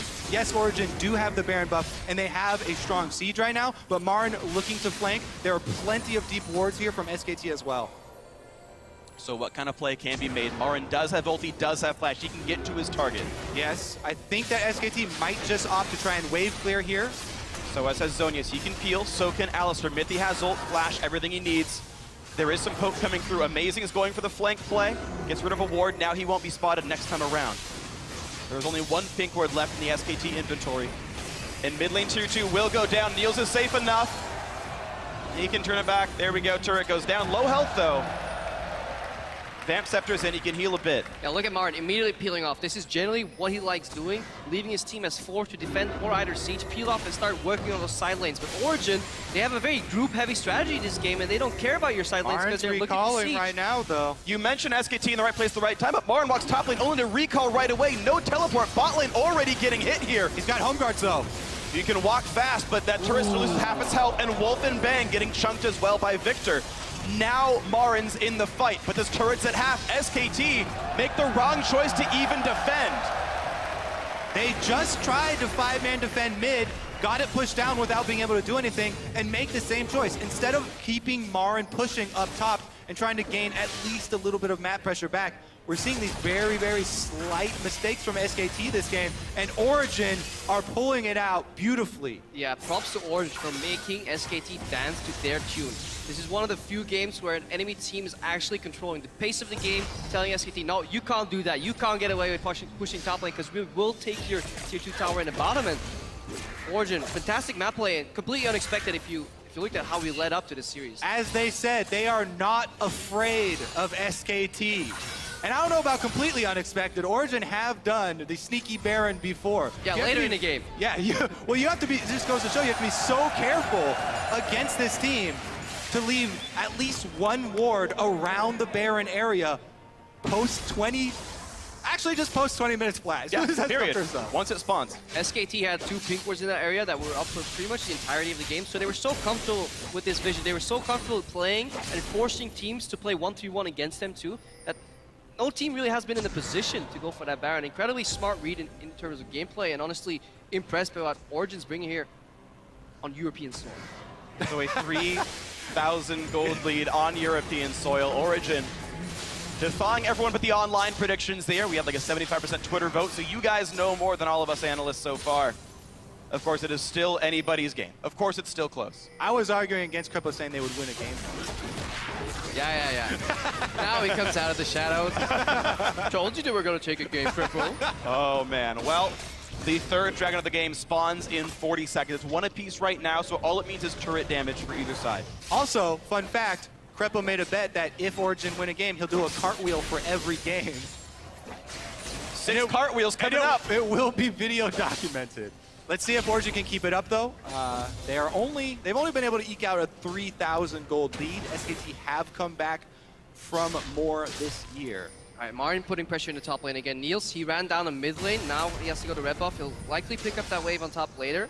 Just have to see if somebody gets picked off, because SKT have no hesitation whatsoever pulling the trigger, and they have a team composition that plays really well later in these team fights with that Azir. So Origin, they will need a flank. So look for Soaz, or maybe even Mithy or Amazing. Just somebody needs to get behind the SKT lineup, whether it's teleport or just simply walking there. That's the way OG want to play these fights. Yeah, remember we were talking about how well-rounded this SKT lineup is. They can continue to have Marin split push. They have the Azir to try and knock Soaz back out of the fight as well. Heals his zone. PK does take some damage has as to well. burn Rocket Jump. Now he needs his team to peel him. 2,000 health on the Dragon. Smite goes over to SK Telecom. They got it. A big ulti for Amazing. Wolf can always be peeled out. Nice jump over the wall. Neil loses his shield. Great healing by EasyHoon. A great smite by Banky. Yeah, it's so hard to chase into an Azir. Right now, they all lose momentum in terms of mid lane. Two Bang zoning them. Neil's again forced to rocket jump. Now Mithy stuck on the other side. He is in flanking position. Should he go around? Expeke is on the bottom side of your screen too. Expeke. Nice bit of damage. Ulti popped. EasyHoon down to half HP. He's got the Rylai slow. So he slowed a few of them, but Banky and Co can still jump over walls. All he can do is make SKT go the wrong direction. Now, can Origin get enough down the mid lane? SKT will be late. Will the inhibitor turret take enough damage? Marin's already recalled. Soaz is up top lane already, but he has teleport. Yeah, the goal right now is not sieging that tower, it's just locking SKT in base and denying as much vision being placed as you can, because of 1 minute from now, that Baron is going to spawn. Marin down to half. You can see Niels can kill that guy in about 7 auto attacks. That doesn't take very long. Tristana's got plenty of attacks at this point in the game. Vision is a very key point right now as the map has gone dark with so much fighting and pushing minion waves here. Baron's up at 45 seconds. Of Origin Vision has timed out. Soaz has to be careful. He can't go for that next wave because he doesn't know where Marin is, so he's hovering around, protecting himself. Well, they can at least math out the movement speed of the champions. They can get to the top jungle pretty soon, though. No vision really for either team. It's SKT who does it first on this side of the map. Dragon's gone for a long time. It's just Baron to play around. And keep track of the completed items, because while Origin do have this fairly sizable gold lead for the mid game, decent gold lead for the mid game, it's about the 3 item completions here on both Azir and Kalista for SKT. The carry is still very popular. Big chunk of damage. Amazing puts the ulti in for the shield and flashes over the wall. Almost dies, and EasyHoon gets it. Mithy shows up for some damage. Another knockup goes in towards Peke. Wolf taking a lot of damage, flashes out. Big damage, saved. And here comes Marin. He wants Soaz for breakfast, lunch, and dinner, but the slicing maelstrom buying a lot of time. 1 for 1 in this fight. Mithy gets a knockup onto Bang, and look at the damage output. Bangy's next. Here comes Niels. Summoner heal for movement speed, but he can't land the attack. Not just yet. He gets it. He gets the kill. Origin win the fight 3-1. And EasyHoon is still cornered in Origin territory. They haven't seen him exit, though. But there's enough time to knock this one down. It's only Marin and EasyHoon alive. Marin has home guard, and he's recalling, but this turret will already go down. Now here comes Marin. EasyHoon survives with the shield, with the turret for himself. Marin now in a 1v2. Mithy's got to be careful. He doesn't have ultimate, and Marin can take him down very quickly. Good damage on Niels. Pops the W. Here comes Shen. Here's the ulti. Easy first pickup. Meanwhile, Amazing did pick off EasyHoon. A 1 for 1, and the inhib stayed alive. Yeah, second misclick on that pulverize from Mithy, showing some... Don't calm down yet. Baron is active here, guys. All right, Baron's active, guys. He reposted it, though. He wouldn't have done anything with that pulverize at all. He should have headbutted, waited, seen it come out, gone for something else later. The Neil zoned out. He should have rocket jump. He does. Marin does not have the move speed to chase this. All 4 teleports are ready. There's True Sight on Baron right now, and SKT making their way. Most of the team is here. It's already pink warded. There is a green ward from Origin. They know of this. Amazing does not yet have ulti. Marin has teleport, but can be stopped by Niels. Amazing in the wing, spotted by a pink ward. Niels should cancel that base from Marin and get it out of the equation. Amazing has no flash. Amazing caught, Amazing taunted, jumps over the wall from Bangy. Easy pickup here, but it will delay Baron, at least for now. But here comes Marin. He finds Expeke. A beautiful repose, stops the headbutt, and Mithy was stunned, so he couldn't pulverize. Ults for himself now. Marin's still in the chase. Here comes some damage from Niels, but the support might be going down. It's a big chunk of damage. Marin barely survives. And 3 more kills with SKT. Now Soaz is in. A beautiful taunt by Wolf. The re-engage. 1 kill picked up. Niels again in the chase, but he can't find Marin. Jump over the wall by Wolf. Soaz does not aggro Baron. He could have. He aimed for the Shen, doesn't kill him. All right, now you can calm down for a little bit. What do you got, Crepo? Bot lane's open and Soaz could TP. There's more you could do. No, we're calming down right now. I just want to talk about how this start, really good vision control by SKT, double ping, we're forcing Amazing to face check, then the outplay, Flash at the right time, EasyHoon still picks him up, but Niels in that fight, that was just phenomenal. He went left, right, up and down, he was not afraid to flash into the fight, dash into the fight to get a potential reset, and his team played around him. So really, really good, yeah, just positioning. I believe it's up, down, left, right. Yeah. No cheating in League of Legends. Half of it. Two up. With all of that, though, remember, the vision point that we keep bringing up, it's SKT constantly leaving wards deep on Origin territory, and the true sight around Baron still stands. It's been SKT overextending and going for 2 greedy plays, so they start Baron right now. Niels is in base, though. This one's good, exactly. Niels is gone, Scuttler or not, it doesn't matter. Soaz looks for it! Doesn't get it. Good Ren by Bang. SKT secure the Baron. They're down 1,500 gold right now. They could easily make this up. SKT have had some of the biggest Baron power plays of any team here at Worlds. Let's see if it will be as effective as the Origin power play. Yeah, it's 6 out of their 9 games. They finished the game with the Baron buff still present. So they went from first Baron to smashing the Nexus. Well, yeah, they've only Baron. needed more than one Baron in one game here at Worlds. With which they smashed the Nexus with that second buff, so. Well, Origin making a invasive play here into SKT territory. Amazing spotted by a ward, feels safe even without Flash. Niels, of course, is right behind him. Going for a second BF sword at him, actually. Niels not going for Last Whisper. This dragon isn't that important. Nobody should lose their lives over it. Look at the flying still. Martin is immediately engaging Niels if he can get out of here. Collapse on the left side. Ulti. Here comes the rest of the team. Amazing could get jumped on. The re-engage towards Dragon. Easy pickup. That's number 3 for SKT. Here comes Soaz. He's got his Zonya's Hourglass. He pops it. Death Cap means plenty of damage, but here comes the re-engage. Nice ulti by Azir to buy some more time. SKT get out clean. If SKT hesitated any longer on the engage, they were about to be flying from both sides. Soaz at one, Mythy at the other, but just Origin really couldn't do. Yeah, close the pincer right there. If you can close that in time while SKT greets for the dragon, that could be a game-winning team fight. That was that 1 second time difference when both pincers have to close at the same time. Crabman Crepo. It's like Origin's trying to play Quap as a crab instead of as a distance runner. Let's look at their siege straight up mid here with Baron buff, with Azir. Secondary turret's very difficult to defend against Baron buff. One more turret shot, that minion's gonna be gone, but it doesn't matter, so much damage by SKT. Now they're back ahead in gold. Turret score still -2, but they've got the turret damage and the movement speed dragon buffs that Origin does not have. Well, SKT is usually a team that has phenomenal vision control. They just need more pink wards. And then Amazing, you just need to get behind enemy lines somehow, get unspotted, dodge those pink wards, because that is the factor that limits SKT in a lot of their movements, because they just simply don't know where Amazing is. Pekka can at least get rid of Marin for a little while, and of course can match teleports. Niels in the wing, sees Bengi's there. That being said, Amazing by himself flanking is almost nothing. It's not that scary to SKT. Because their comp is so well-rounded, they have so many ways to protect Bang and EasyHoon. It has to be a double flank with Soaz, but Soaz is going down to Marin. Zonya's pop-up, Marin gets the easy shutdown. Doesn't have teleport, but doesn't matter. The solo kill is the important thing. A 4v4 in the bot lane, meanwhile top lane is getting decimated. Easy turret picked up. SKT are safe, bot lane 2-2 of course also going to be going down. So, once they had Baron, SKT have gotten a kill, a dragon, and 3 turrets. I'm looking for more. Yeah, you're fine almost holding that 44 in the bottom, and then suddenly your top laner drops 1v1 in the base. You just go in full recovery position, and you just try to lose maybe max 1 inhibitor. It's so incredibly hard to play against SKT with the siege from Azir, the split push from Marin there and after Fiora, and then have somebody drop. That's honestly a mistake from Soaz, just overextending. The multiple threats there is too much to deal with. There's nobody on Origin that can handle the split pushing Fiora at this point.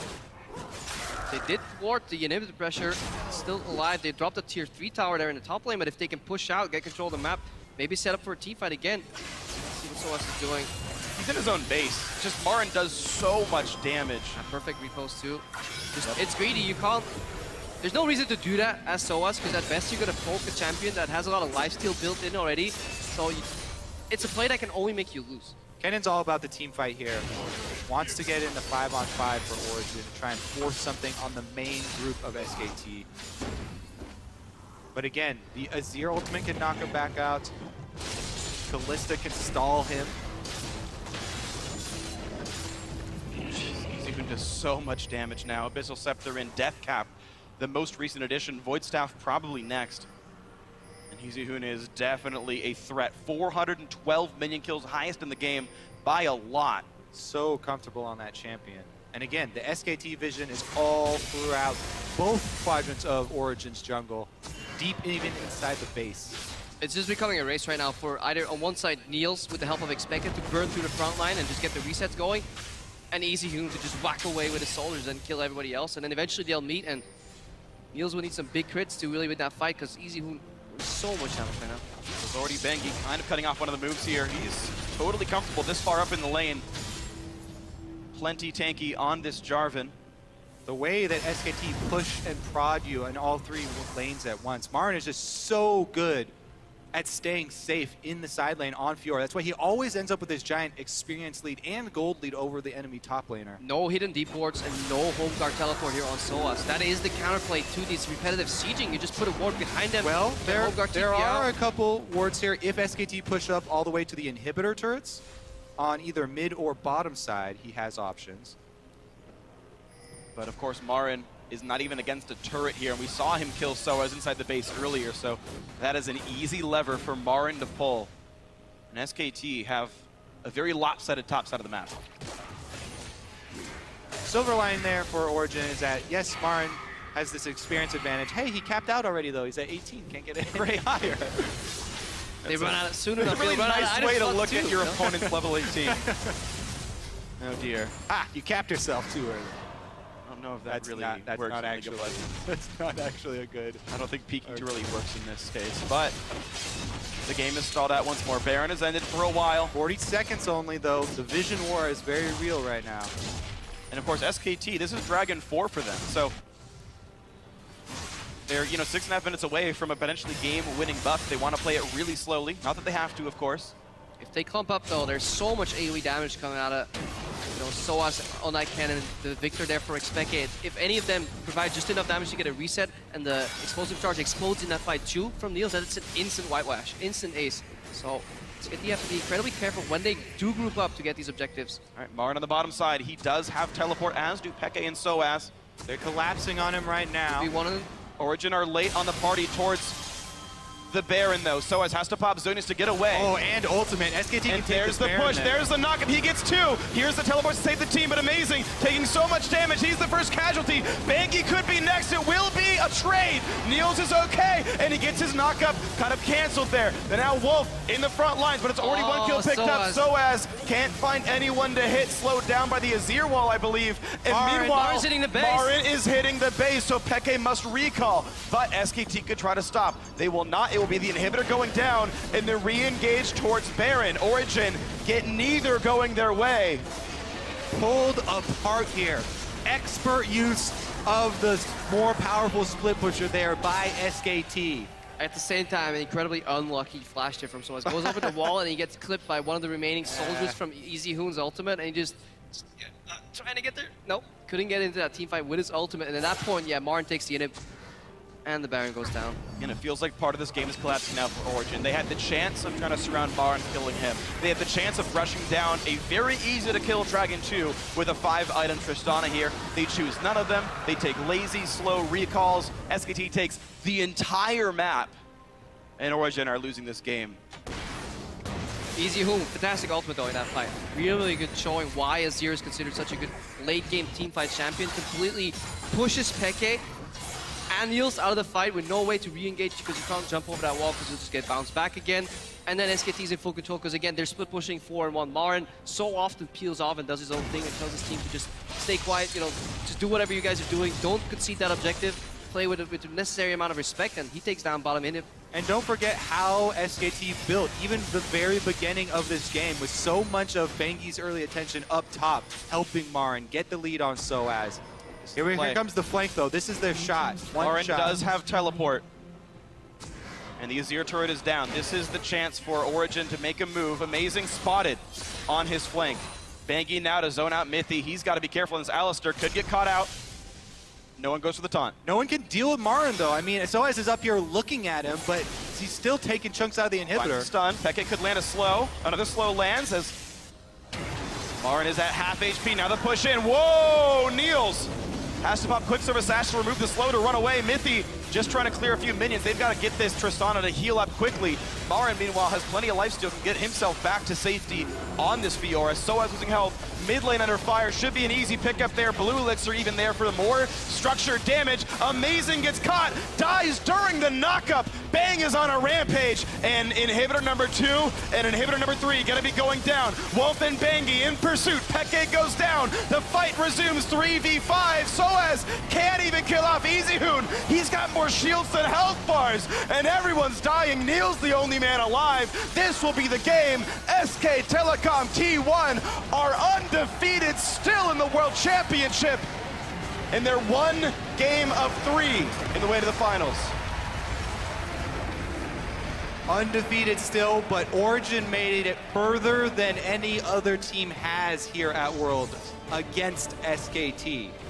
Couple things still held true. SKT finished the game with a Baron buff, took them a couple more. This time, very long game. 43 minutes, 29 seconds, more down like Origin's alley. So definitely gave SKT a run for their money. And this roster, I believe 4 out of 5 from SKT T1S back in the day, actually ending up here looking poised, yeah, to go undefeated at Worlds. Your cartwheeling days? Nope. Not yet. Not yet. Not yet. Well, I think certainly that Origin put up, as you guys were mentioning, a much better fight than expected. Not only just the fact that the game went late, but the fact that Origin had a lead, and a decent one early on into the game. This was not the Origin we were seeing at the World Championship. The team that, despite being top 4, was still averaging gold deficits in the first 25 minutes of the game, but this was the Origin actually doing well early on, finding good matchups, making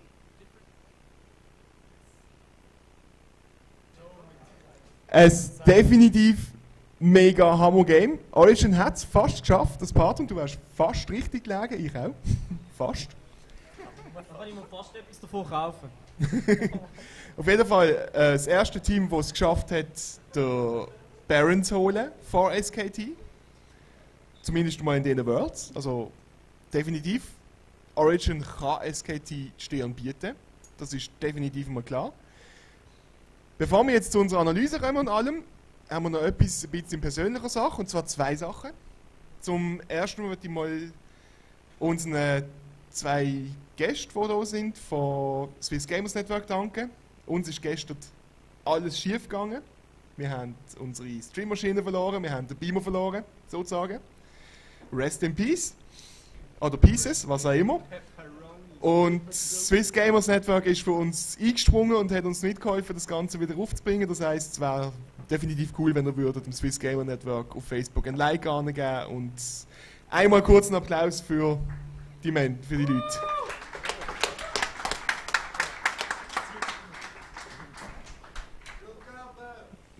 Dann das Zweite.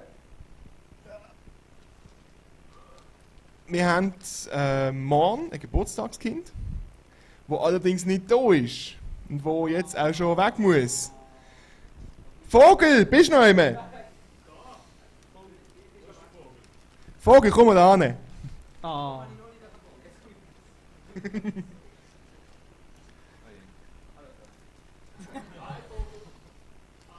Und aus diesem Grund, ein bisschen vorgezogen zu meinem Geburtstag, haben wir uns von der Mannerbar und von Weiss überlegt, dass wir dir ein Geburtstagsgeschenk übergeben. Kannst du jetzt schon aufmachen? Ja, los, hopp, zeigen.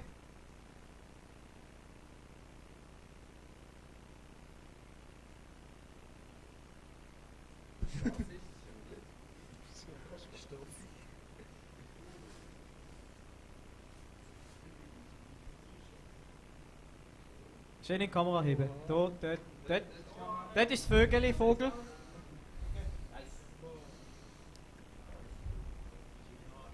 Ein Worlds T-Shirt.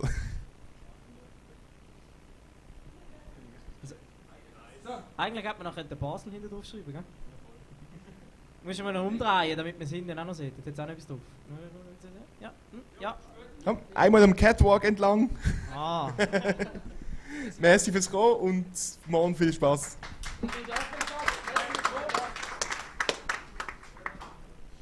Dann ist natürlich unser...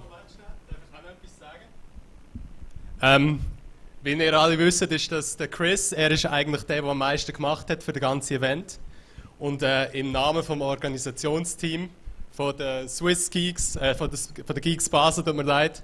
Und eigentlich alle, die mitgeholfen haben, wollen wir ihm auch noch ein kleines Geschenk übergeben. Das ist für dich. Danke vielmals für deinen Einsatz.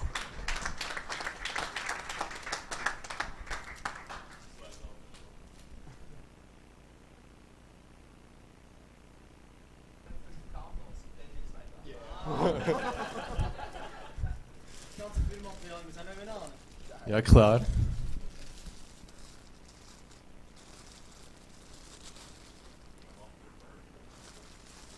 Du musst helfen. Sachte, sachte. Ist mir das geben?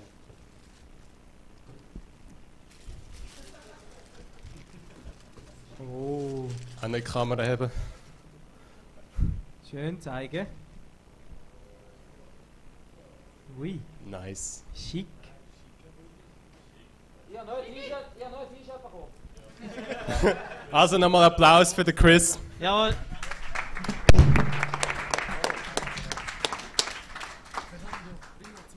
So, jetzt kommen wir weiter. Wir sind sicher alle gespannt auf die Auslosung vom ersten möglichen Gewinner von unserem Headset. Für das werden wir gerne mal den Luca von Geeks Basel, nicht Swiss Geeks, sondern wirklich Geeks Basel. Ja, ja. Du musst beide mitnehmen.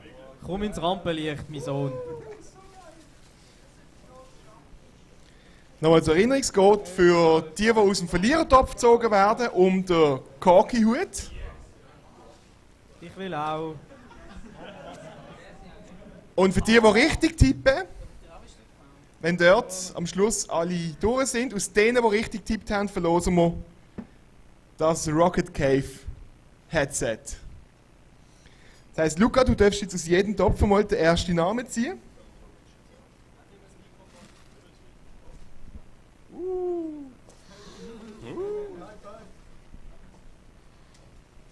Eine kurze Frage, wer ist alles für Origin gesehen? Wer ist alles für SKT gesehen? Sind alle ein bisschen unter sich, wie die Koreaner, hä? Also, wir haben einmal den Timo Fassler. Hallo. Wo wahrscheinlich draußen ist. Timo, komm da runter! Also auf jeden Fall, Timo ist schon mal im Topf, das ist jetzt Origin gewesen, gell? Ja, ist Origin. Im Topf vor der Verlierer. Der hat die Chance auf den Corky-Hut.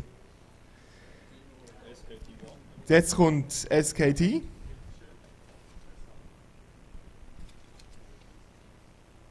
Manuel.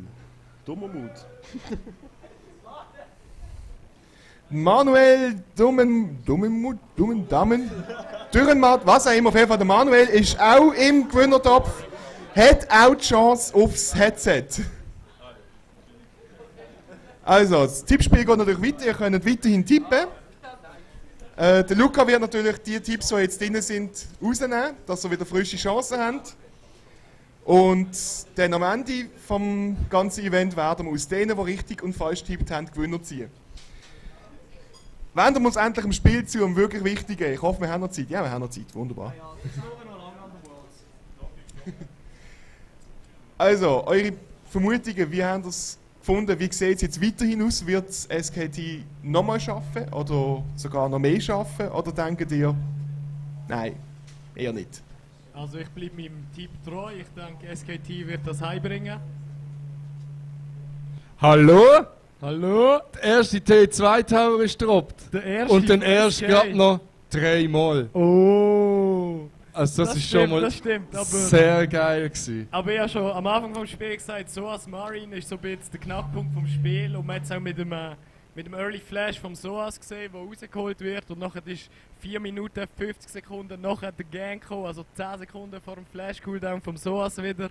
Er ist nicht rausgekommen und hat dann das Klatsch-TP noch gebracht, was... Ah nein, das war vorher gewesen. Das war der Escape gewesen. Und dann haben sie halt den Kill geholt auf den Soas und... Das hat schon, wenn sie Ulti hat. Genau. Und sie haben gewusst, er hat keinen Flash zum rauskommen. 100%iger Kill. Das stimmt. Und es ist halt auch von dieser Richtung, denke ich, mir recht gesnowballt, weil Fiora hat Late Game Work gemacht, über die ganze Map, dort rein pressured, dort schnell in die Base rein, Soas wegputzt und... Also Bekommt der Nils denn überhaupt nochmal die Tristana? Das ist die andere Frage. Das ist die andere Sie haben sich Frage, eigentlich ja. so lange gehabt, weil der Nils mit der Tristana so abgegangen ist und seine Resets die ganze Zeit bekommen hat und er wirklich ausgenutzt hat bis zum Bach runter. Also der ist wirklich drin wie kein anderer. Also dort denke ich, kommt ein Ban oder ein Counterpick. Ja, also bei der ADK wird es jetzt schon so sein, der Nils wird der Target sein für SKT. Die Sache ist nur, es bringt nicht so viel. Der Nils spielt auf allen ADCs unglaublich aggressiv. Und er hat auch auf der Jinx in der World schon ein paar Mal gezeigt, dass er auch nichts kennt und führen flasht. Momentan sehe ich bei Origin das Problem, dass ihr Midgame mittelmäßig ist. Der Baron hat man einiges mehr daraus machen und man hat zwar gesehen, dass bei Even Trades im Midgame hat ein SKT, einmal haben sie einen Dragon und das Top T2 können rausholen und Origin hat halt nichts gemacht, außer sich neu gruppieren. Und da ist SKT viel schneller als alle anderen. Man muss aber auch Teams. sehen, das war ein sehr früher Baron gewesen. Und Das sie ist haben so. recht viel rausgeholt aus dem Baron und SKT hat mit ihrem ersten Baron auch nicht so viel können machen, wie sie normalerweise machen. Normalerweise machen die fertig, wenn sie einmal Baron haben, ist GG, also zu 90% oder irgend so etwas. Gut, da haben wir ja am Anfang die Statistik gesehen mit dem Gold-Lead, was sie im Durchschnitt haben. Und das ist halt hier nicht gegeben. Ich meine, SKT ist, glaube ich, selten so lang hinten drin gesehen, Underworlds bis anhin, wie jetzt in diesem Spiel. Und Origin muss sich jetzt eben darauf konzentrieren, dass sie durch das Midgame zusammenkriegen. Weil das Early ist gut gewesen. Ich denke, es hängt auch viel mit dem Evelyn-Pick zusammen. Also sie haben wirklich sehr schön um Evelyn herumgespielt. Pink Wards, wenn sie Midlane pusht haben, hinten dran Pink Ward, rechts ein, links ein und einfach der Amazing aus dem Spiel genommen. Und ich glaube, dass Evelyn vielleicht auch nicht der Pick ist, mit der er kommt, weil sie doch einen rechten Burst hatten. Nicht so, ist schon genug CC mit Soas, aber man hat gesehen, der ist nie wirklich an Targets angekommen im Fight. Dann. Und ich glaube, dass vielleicht ein beefy Jungler, der wirklich auf 3 jumpt und mal einen rausnimmt. Ja, dass sie in der Mitte mehr machen können. Also in der Mitte. Ja, Easy Huhn hat nicht viel Impact gehabt in dem Spiel. Nein. Doch, Rek'Sai ist Band gesehen. Elise, Rek'Sai Lulu-Band. Du hast natürlich, du hättest dann noch den Gragas gehabt, was super gut zusammen funktioniert mit dem mit allem. Mit dem Pikachu, mit dem Cannon. Du kannst natürlich die Leute trennen und das bestraft auch den Asir ein bisschen, weil der Asir will ja das gegnerische Team splitten und wenn du dann eben schaffst, den Gegner gleichzeitig mit dir zu splitten, dann sieht es eben schon wieder nicht mehr so gut aus. Dann kannst du die Leute rausnehmen und mit dem Alistar ist es dann doppelt einfach, dann kannst du ja noch weiter zurück. Und der Mithi hat wie immer ein gutes Game geliefert, er hat ja ein paar Pickups gefunden. Auf jeden Fall. Wie findet ihr also Picks und Bans mal von uns trainen? Als Patem, du schreibst ihnen auf, den werden wir dann nach dem Game sehen. Okay. Ich denke mal, Origin hat mich bis jetzt immer ein bisschen mehr überrascht und ist immer wieder zurückgekommen. Und sie haben gezeigt, sie können definitiv als so ziemlich das erste Team an der World, das SKT, die Stirn bieten. Ich sage, das nächste Game geht an Origin. SKT. Ich sage auch wieder SKT.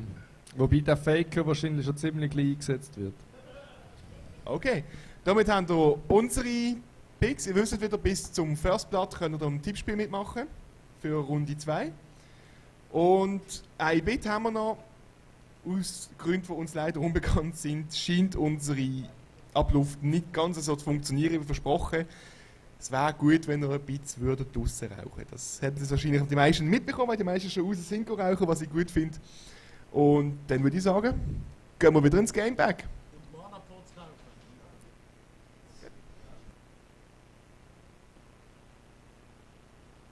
To be creative in their draft phase and hope for a similar game they had in game 1. They were in a position where a couple team fights go a different direction and they win the game. I really like what they did in the draft phase. because there are two specific subsets of champions that you can starve in the draft phase right now. Junglers and the OPs right now. So unless SKT is willing to play the same red side game that SKT did last game, they're going to get the same thing, or they're going to get one of the starved champion pools pick the litter. And what I really liked about Origin, and we talked before, what does Origin have to do to make this a competitive match? Well, they came roaring out of the gate, much more aggressive play than we've seen before, getting those early game leads. And that's something that has not only not happened against SK Telecom, Origin has not been doing it either. So this is a really strong, I think, initial performance and might make this best of 5 much closer than I originally thought. If you had to look at one individual on Origin to step it up this time around, who are you looking at? I have to say amazing. I think he got caught out in some of the later team fights and was playing a bit risky as to how he was checking around vision. And he does need to do, I think, a lot more. And I'm also concerned about the low amount of pressure he put out in the early game in that last one, as well as the presence around Soaz in the top side. Yeah, if you watch his early game, he sent both of his extremely farm-heavy paths ended up bot lane while the Tristana was pushing. I understand you have to save that lane, but this is during top lane's fiasco of he burns TP and flash. So I think they're still not understanding where he needs to be at all times, like where the most efficient pathing is for him. And then, yeah, later in the game, once they lost the vision control over Baron, was really, really weird. They get the first Baron, and then this is OG style that I was talking about earlier, that they're kind of getting better into like the slow kind of play that SKT is really good at. And it shows, like, they got the first Baron, that's great, but now where are the pinks around Baron? Where are the vision control around Baron? The next thing that happens is SKT just sets up camp around Baron and continually catches Origin trying to come back in. All right, well, it's time to see if Origin can tie the series in Game 2. And as we check in with the casters, Marin shares SKT's strategy for dealing with Origin's strong team coordination. 일단 부담감은 그렇게 크진 않고요. 그래도 평소에 하던 대로 하면 될 것 같고 오지팀이 운영을 좀 잘 하는 것 같은데 라인전에서부터 스노우볼을 좀 굴려가면 운영을 하기 전에 이길 수 있을 것 같습니다. Well, it was interesting. He talks about the fact that, oh, we think we can win before they start making those plays, but it was actually Origin that actually started out with a strong early game, and it was SKT making really clutch plays at the end of the game that got them back in. Yeah, the two main things, the two factors that really led to that comeback for SKT, the huge split pushing threat of Fiora. Marin's been great on this champion. Yep. And then obviously Easyhoon on the Azir, classic champion for him. The late game so secure with that. At the same time, we can pull into question Amazing's pathing and just how he wasn't helping Soaz that often, because he made a phenomenal outplay. Juking that flash, then going to the brush and teleporting out, but all intents and purposes, Soaz should have been dead right there. That should have been a snowballing Marin in the laning phase, and that could have been the defining matchup that early in the game already, and Amazing couldn't get as much done at the other side and of the I like that point with a small tweak of actually not going to help Soaz, but making the play on the bottom side of the map. There were multiple times where Amazing was on the bottom side of the map while Soaz was taking up the time of multiple members, and he wasn't able to punish Bang and Wolf, who were in the extended lane. So now we get to see what adaptations are made as we get ourselves into the game. Back in Game 1, SKT blue side of those 100% pick ban champions of Gangplank Mordekaiser. I guess Mordekaiser actually more like 97%. He went by once, but now Origin making some swaps. They're figuring out what SKT wanted to play. Now they're doing some very specific bans. The Azir is already away from Easyhoon. They retain the Lulu ban here, and we can see that jungles are not pinched yet. Could see a Rek'Sai ban here from Origin and then going for the Elise first pick. That is one of the strategies you can do, or just leave them all open and get the Kalista on your side. I think we may see the TF come to prominence again as well here. Easyhoon's Azir is banned out though. I would almost rather ban Fiora and then leave, you know, all three of them up and try to get the right sort of pinch going. Because if Rek'Sai and Elise are both up, you can just trade one for one. It's not that bad. I would rather see a Riven locked in to play against Fiora, just because I love that skill matchup and it's so snowbally. The question is Soaz good enough to handle Marin in that matchup, though? Marin has been absolutely ridiculously good this tournament so far. And do you trust Soaz to win the 1v1? If you in a matchup, he has to win. Is it a 1v1 though? Well, exactly. Sure, you have to. If you see a Fiora Riven matchup, you send you send everybody you can to influence it. Well, all right. There's Rek'Sai up, but this of course allows a trade of other champions. The Tom Kench is available. This has to be a Rek'Sai first pick. Wasn't even picked last game. It was banned. Right. If I remember properly. Hey, so. you're both right. No? Hey, look at us. All of us putting our stats into work here. I don't think it was banned, but maybe I'm wrong then. Maybe it wasn't blue side banned and I'm just silly. Well, either way, the Rek'Sai first pick did come through. There is the Tahm Kench. Maybe it was. I don't know, man. I don't know. Either way, you were right that it wasn't picked. So 100% Kobe is correct. So remember, though, Thresh does a very similar thing, or Origin will use Thresh in a very similar manner. Well, they'll have Mithy trail on the side lanes that are split pushing, use the Lantern for a long range save of someone who's trying to control minion waves. And if this Orianna gets locked in, I wonder why exactly the Elise ban came through from SKT. The only sort of OP they got from this trade was the Tahm Kench. It probably just got to a point where they're comfortable playing any jungler into Rek'Sai, and they think that matchup disparity just is smaller than playing anything into Elise, because SKT have shown to love Elise. 5 first picks in 5 blue side games leading up to this game all have been on Every on jungler in the world is... Elise is the top tier right now, so like you don't want to play into that. Yeah, the question is playing the Delta, into, right? Playing into Rek'Sai is much more of a generalist. She is strong, does have a slight advantage. I'm not debating the most strength. other ones. It's the delta between Rek'Sai Elise and then Rek'Sai next. Exactly. And I SKT decides that the Rek'Sai next delta is not as big. That's what it comes down to, and they decided that Tahm Kench is worth picking up first round. The Orianna, though, blind pick is very atypical. SKT have never, I believe, first round blue-sided a mid laner. Or red side, rather. Easy unafraid. Origin to make their choices, though. The duo lane locked in here. Tristana picked up quite quickly. Just want to get more feel of what Origin's going to bring to the table so they can cater their jungle pick. Because now you have to go into, instead of like these generic junglers that work in every situation, you may want to get something very specific for this matchup. And you have to look at the whole team comp as well. With Tahm Kench and Orianna locked in really early, it looks like a very defensive lineup coming out of the bat here, but Sivir being locked in to boost the speed here of the entire team, and we'll have another look at Bengi's Jarvan. Well, that's interesting, actually, the fact that Sivir got grabbed, because normally we saw Tahm Kench do as well with a Jinx, right? Protecting a hyper carry.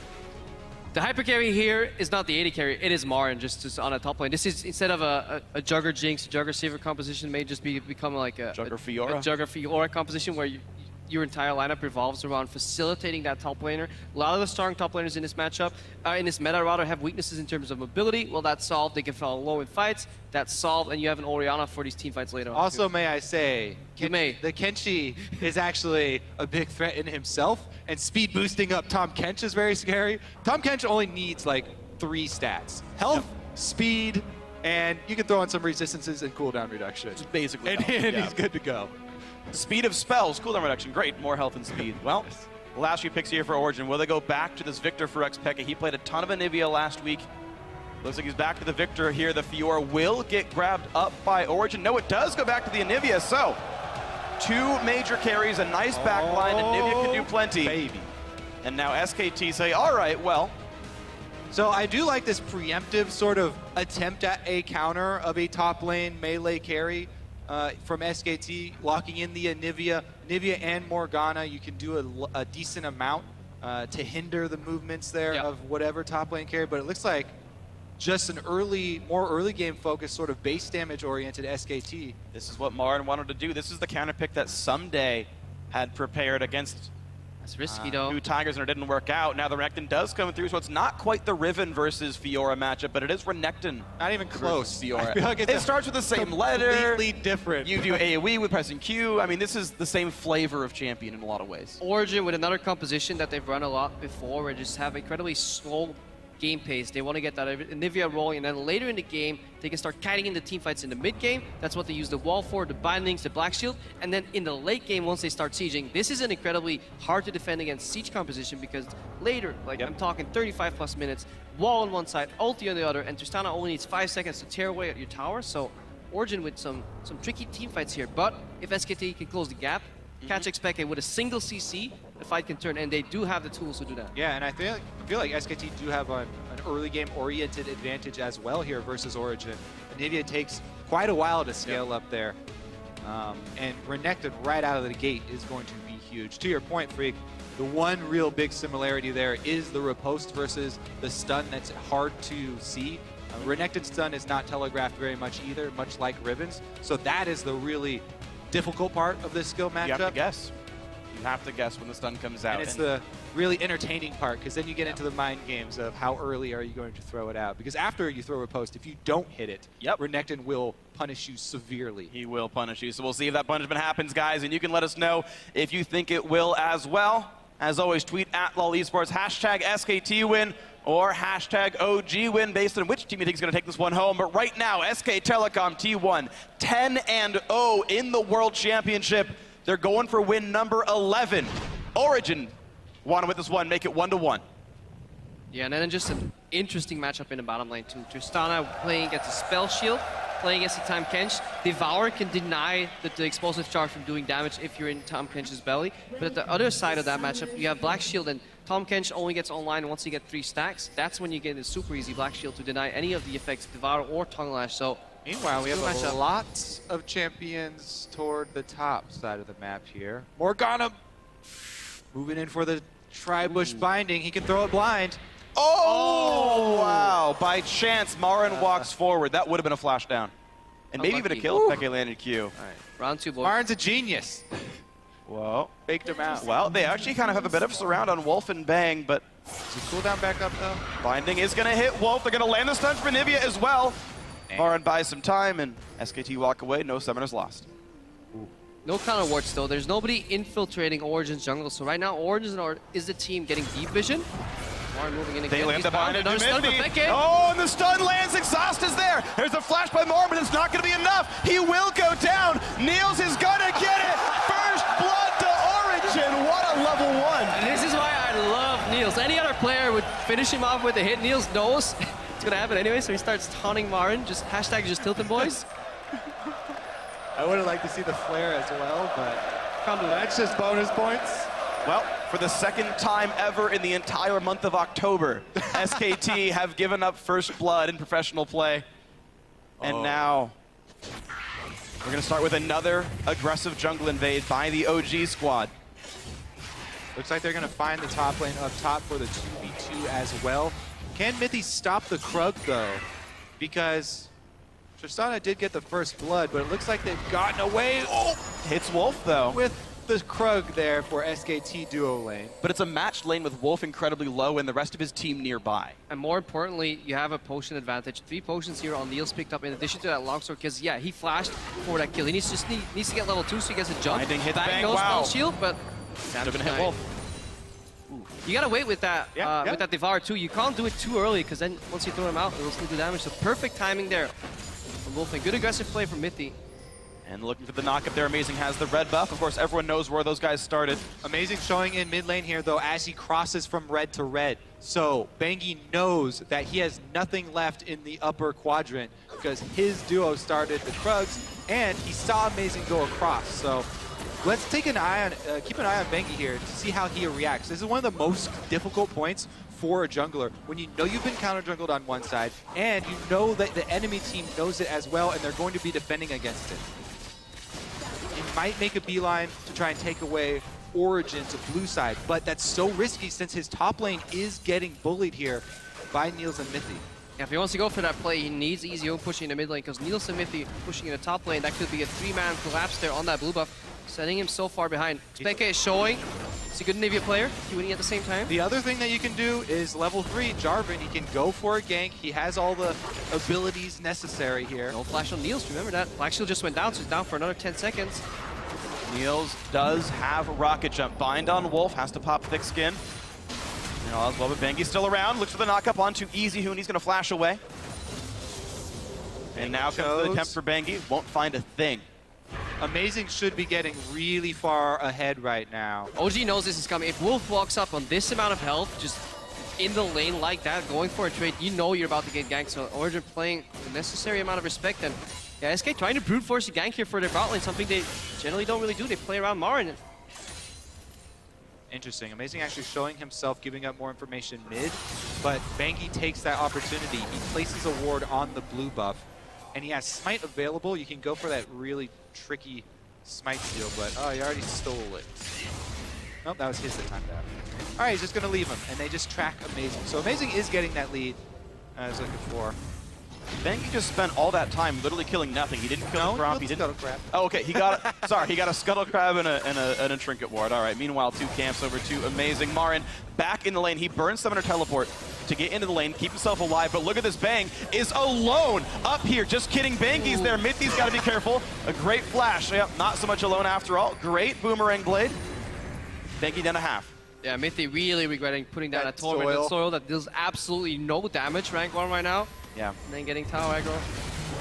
Bangi, no. Bangi taking a lot of damage. Great pickup by Wolf. Amazing. Gonna tunnel forward, but not find anyone to get. No teleports available from the top laners, but mid laners could make their way top for a dive. Right now, it's not the case. EasyHoon has recalled, has a Chalice, does have Summoner Teleport. Wolf's at full health, Mithy at half mana. Amazing also just tunneled over the Baron pit to try and get into SKT territory here. He hasn't gone back to base though, so he has no wards, he has no jungle upgrade for his smite, and he can't get much done. What you need to do though, he's got this lead on Bangi, he's going to try and keep him down. Bangi's going to head bottom lane though. Yeah, adaptation in this matchup to Niels using the explosive charge on very low HP minions to add 1 bonus damage to it, then proc the minion death for an instant AoE poke, because he knows if he uses it straight on Sivir, it will be spell shielded or devoured, so it can't use that, but bang with the reaction, good spell shield, so seeing some experience in this matchup already. So Bang has actually been spell shielding even just regular minion death ease, which is interesting for him, so he's getting a lot of mana that way, but actually, the way the abilities work though, one gets spell shielded, the other still deals damage, so Bang trying to make that play, Niels plays around it by actually having both spells hit at the same time, still takes damage on the Bang. Meanwhile, on the other side of the map, Marin is eking out that CS lead versus Soaz, and Renekton getting to level 6 first. Very scary in that matchup. So that's why we're seeing Soaz play so defensively down bottom now. You have to respect the all-in. Alright, well, Peke still pushing EasyHoon in. Shockwave will not quite put him in a turret range though. Ulti traded. EasyHoon low on health. Peke though out of mana now. He's gonna have to recall. Well, he's gonna need some help shoving that wave. He literally can't even shove it himself. Marin is on the way, but was spotted by Amazing Tremor Sense, but they didn't realize that there's the flash. Oh! Marin was still dashing. He couldn't land the auto attack to knock down Peke. Yeah, too fast and not enough. You almost knocked down Crepo there. He was so scared by that. Too fast, but not quite furious there from Marin with that gank. He really didn't have to flash. He just EW would have been the correct play right there. Peke getting away with his life right there, but overall, both teams collapsing in the mid lane. This is something we've seen very often in EU LCS from Origin. Mithy pathing mid, dropping a pink ward for Expected on one side, then Amazing or Expected will place another pink on the other side, and it becomes impossible to gank Peke. It's so necessary since his flash is down, and Nivea, the slowest champion, Can't capitalize on that bind. Peke is stuck here. Really wants to push. He denied it a couple. Yeah. 1 minute. We're 15 gold for that bind, you know. Wonderful stuff there. Peke, though, still not recalling. He's sitting right now on 1,900 gold, so Catalyst here is waiting in the base for him right now if he wants to pick those up as his build. Still just sticking into this wave. Mithy, Black Shield to get through the lane. Neil's level 6 right now as the lane swap back to the bot side. Peke loses the recall, but there's no flash for EasyHoon. No, take it back. It's back up already. I expected it to be down, but it's already back. Yeah, Bang and Wolf, they did a good job though. Staying even, CS being down this many potions and some experience early, getting like those Krugs early. Now they're actually winning these trades. They stayed even on CS, BF against BF, even though they were laning against triple potion and a longsword in a double range matchup. Honestly, fantastic performance from them to keep that CS even and just nullify whatever advantage OT had in that 2v2. Keep an eye on the wards. Oh, the ward's in the side brush. All right. Oh, Summoner Teleport canceled, though. Looks like Peke did not want to go after all. If you want to pull that off, you have to wait for the commitment in an engage down bottom, though. You're never just going to randomly teleport. Yeah, randomly teleport it to start it out. A binding has to land, or Tom Kench has to go all in. Great pickup by Wolf. Here comes Bangi. Mithy's in a really bad spot. Does not have flash. Does not have anywhere to go. Okay, Niels can live, but it's still a 1-for-0. Great pickup by SKT. Miscommunication on the teleport, and then great gank there by Bangi. Let's see what else they can get off of it. A lot of control on the bottom side. Actually, Niels about to be surrounded here. Look how far up Bangi is. Ulti forced just to stay alive. They're going to get the tower lead off of that kill as well. Nice play by Marin. Baits out the riposte. You can see plus 14 minions already, so as getting behind in the matchup. And this is what Martin was talking about in that interview, is like, we don't need to allow them to make those macro level gameplay, shot calling victory moments there on Origin side. We simply want to outlane them. SKT right now 1.4k ahead. Again, another early tower here.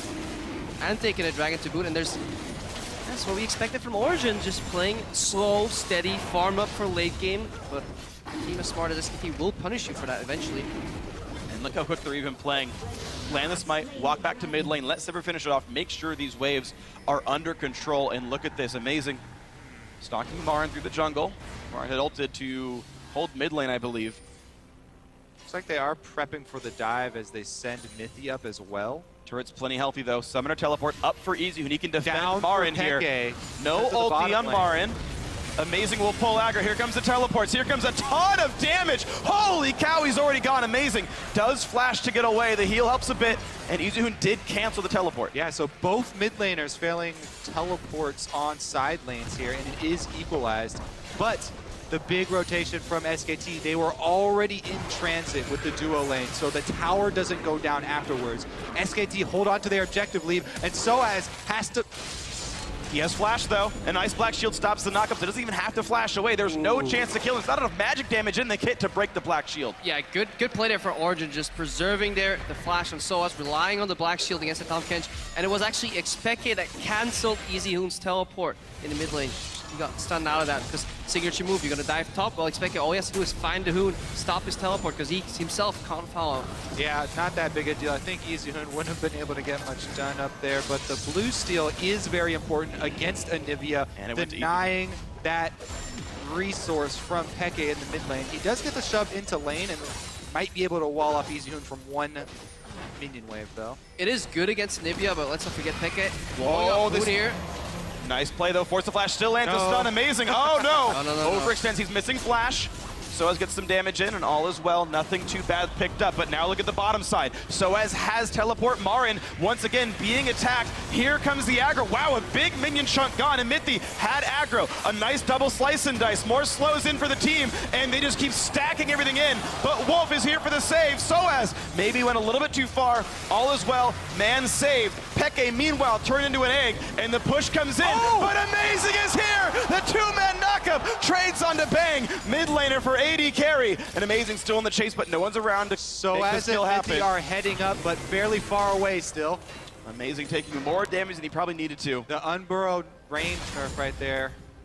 I think it might have still been on the cooldown. I believe the timer was timed out. Well, meanwhile though, Marin back to the bottom lane. Wolf was nearby this time around though. They know to hide back. Soaz will not find the dive. Meanwhile, top lane just has waves and waves crash into the turret, suicide him. Here comes the push towards the backside. Can they find Easyhoon? No. They found him. He's in the mid lane. He's in Kench's belly. In the mid lane. Yeah, really good dives here set up by Origin. Good execution from Marin to make it out of there alive. Really playing in front of the tower and then double dashing his way out of there. Just in time for Wolf. They did deny the blue buff unexpected. Let's see why he went down here. Just now respecting that Bang being MIA. A really good use of Sivir ultimate and aggressive flash to take that expected egg. Yeah. But if Peke was willing to flash, he needed to flash shockwave. So just a great pickup there by Easyhoon. And okay, that re-engaged to at least trade 1-for-1. A great play by Amazing. So he's getting a much better game than he was in game one. Something we've seen from Origin overall though, where they're setting up a really solid play at one side of the map and they're just simply not respecting the other side of the map enough. Wolf and Bang have made very quick recalls to swap between lanes, and the Tahm Kench has already saved many alive. All said and done, the Origin are up 1 kill total right now. And the mind game of when will Riposte come out continues to evolve. So as this time didn't even press it, and Marin didn't even try to stun. Fun to watch them go back and forth with mind games there. Another giant lead for Marin. Another interesting point about Marin is that the champions he's been selecting, Renekton and Fiora, over and over here at Worlds, are champions that build into Tiamat. Tiamat is such a crucial part of how SKT control minion waves. It's crucial to their game plan that Marin, as the captain and as the one who gets the experience lead early, is able to quickly clear the minion wave and then make his map movement afterwards to keep up the extra pressure that SKT try and work with. T-Mat already completed here for him, and he has a huge CS lead to work with. Better damage on a Wolf, but all is well. Bang had popped the ulti to keep the chase going. EasyHoon does have Shockwave, but Mithy is around with the chance of Black Shield. Peke is out of mana, though. He can no longer slow anyone down. Dodges the tongue, all is well. Bot lane's getting pushed in, no one's holding it. Scuttle crabs are very important, yes. So, 4 people mid for SKT. They're trying to trade bottom lane for mid lane pressure here.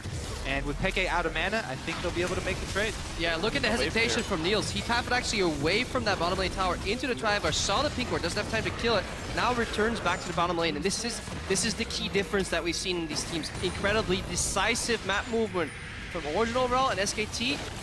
They get away with murder here. Yeah, that turret is the repercussions of stealing the blue buff. Niels sticks around bottom, doesn't get the turret, and has to make a move up the river. And they might literally get murder then, as Niels is now beset by a bunch of champions. Rocket Jump comes in, not enough to knock down Bang. Great play by SKT.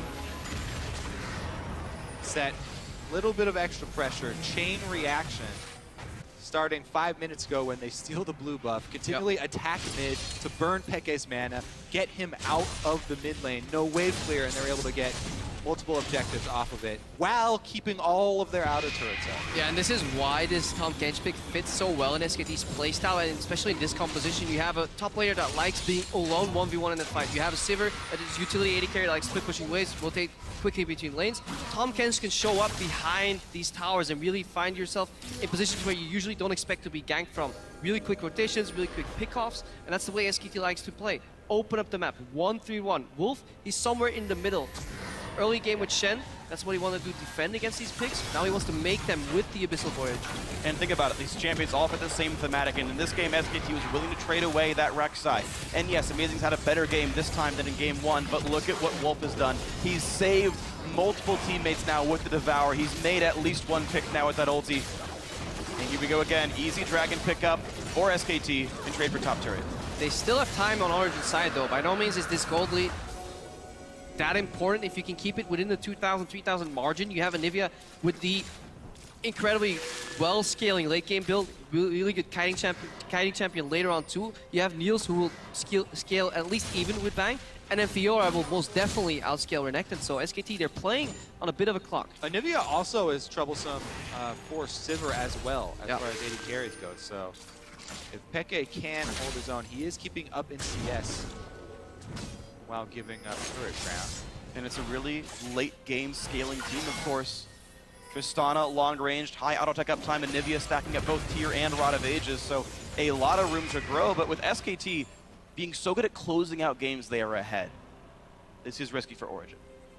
We'll have to see if Origin gets caught moving up for wave clear. That's generally how SKT gets the most kills at this point in the game. People moving up for wave clear. We see some pings on the map. Wolf in the river. Here's the thing. Marn doesn't have TP, so they're committing to the split push Renekton top. He's going to try and burn down the turret. Meanwhile, Peke actually moves over there to try and wave clear. So Origin should be able to get this bottom turret without reaction here really from SKT. Because Peke switched over to top lane though, mid lane does get a little bit of presence. Marn doing what he actually usually does. He pushes up top, fakes the rotation to mid, then goes back top immediately. A lot of other teams will push up top, try and force something mid, realize it's not working, then move back. He already preemptively keeps moving in between these lanes and always ends up back on the solo lane, pushing, putting pressure. And it's a strategy that's enabled by that early Tiamat that he always gets on these Tiamat-focused champions. You can annihilate the creep wave so quickly, then go into Fog of War, not give away any more information, keeps the enemy team guessing. Schrodinger's crocodile. Yeah. Meanwhile, it takes a bird with the eagle-eye vision going back and forth between these two lanes. Peke has been back and forth, wave clearing top, then mid, then top, then mid. He might have to go back there again. Bottom lane turret to go down at least. And while we keep track of all these trades that SKT are making, the whole while they're purchasing wards while they go on these moves through Origin territory. Every time they make a map movement through the jungle here, they're dropping off wards as they do so that in the next 5 minutes of the game, the next 3 minutes, they get more information on the counter moves that Origin are trying to build. Yeah, an incredibly slow and methodical approach here from SKT. They're not getting any objectives. Origin, they seem fine, just keep wave clearing at their tier 2 towers, just saying, well, we're trading gold evenly somewhat. But eventually, that's when the lights go out, when it becomes dark, when all your current wards fade away. That's when SKT makes the play in the Fog of War. Origin are looking for that team fight to turn it around. Right now, they're just trying to farm up. As we talked about, the scaling of Fiora, the scaling of Anivia. Just get Baron wards. That's their only goal right now for Origin. Few wards far in between, just so they can figure out what SKT is doing and then pull back again and just try and make a pick, because SKT have overextended, just like Marin. He may be caught out here. He's pretty far. EasyHoon does have teleport, but no one else is nearby. There's the ulti pop by Soaz, a flash by Marin to really get himself away. So I'm going to spell for ultimate. I think Amazing sidestepped the slice so he didn't proc the dice. And Marin was forced to flash there. Yeah, when you gank Renekton, you never want to come from directly behind him, because it just enables his escape through the slice and dice. Always attack from the side. Yeah, Marin wanted a double jump, but through Amazing's play, no dice. Great joke. Shut up. Well, I saw you set up for it. Yeah. So excited. You just kept talking, delaying it, making the punchline worse and worse. Well, look at this. SKT, they return to 1-3-1, but they actually have Sivir in the bottom lane. A little bit more dangerous, so Bang is the one who has to retreat to Fog of War after trying to clear the minion wave. Yeah, look at the difference, though, from Mithy and Wolf. Wolf's helping the strong side of the map here, defending that Baron vision. Mithy's just hovering around his AD carry Niels because he's afraid of a potential teleport, maybe Abyssal Voyage. They don't confide in Niels enough to be able to push that alone, so that means OG's playing the rest of the map 4 against 3. They just saw Tom Kench on the Scuttle Crab by Baron, though, so they know how to have a few seconds to try and shove the wave. They rotated towards mid here, fishing for bindings at the turret. So hard to siege into an Ori, though, at this point in the game. Poses a lot of threat to these champions, and Origin get 2 caster minions up there before. Oh, they're gone again. EasyHoon is totally safe in the mid lane. I think we'll just see a lot of fussle around mid and bot lane, just trying to push that in and secure the dragon. That is probably what Origin is looking for. They don't really want to give up a 3rd dragon. SKT, though, Abyssal Voyage. Here comes Tom Kench, wall in the side, and here we go. Who's going to get picked up? Stun only hits Wolf. A great rocket jump plus Black Shield means nothing is gained. That was actually very good communication on Origin. They didn't use all of their cooldowns. Soaz held onto his teleport. Pekka said, I have flash, don't worry, we're going to escape from this, continue pressing. And Origin actually have the minion wave advantage, all 3 on SKT's side. And he's going to look for Marin right there. Gets one of the... Oh, and he perfectly times the riposte. He stops the stun while getting one himself. He's looking to chase Marin, but cannot land another one. A nice bind on the side, but they just don't have the damage to kill him off just yet. Wolf is on the way. Around. Wolf can save. A nice knockup by Bangi. Amazing's in a really bad spot. Eaten up and taken away from his flash. That's a kill. Miscommunication from Origin. That bind land, they could have killed Marin, but Amazing went in for the play while his Soaz and Mithy were already backing off, so really not on the same page there. Meanwhile, some disconnect. Well, bot lane already pushed in. Bang was totally safe on that bot side. Gets rid of plenty of minion waves. You can see 188 minions on him.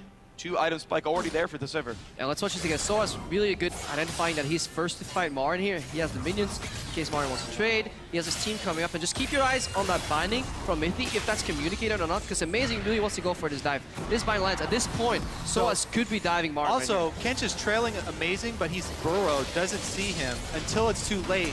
The tremor sense triggers, and he knows champions coming. He knows that maybe they were on top of each other. Kench is a fairly large fellow. I mean, the thing is, they don't show up in the mini-map, so if he's focusing on what's in front of him, he has to look at his own screen and scroll back down. All right, no excuse. It was just poor.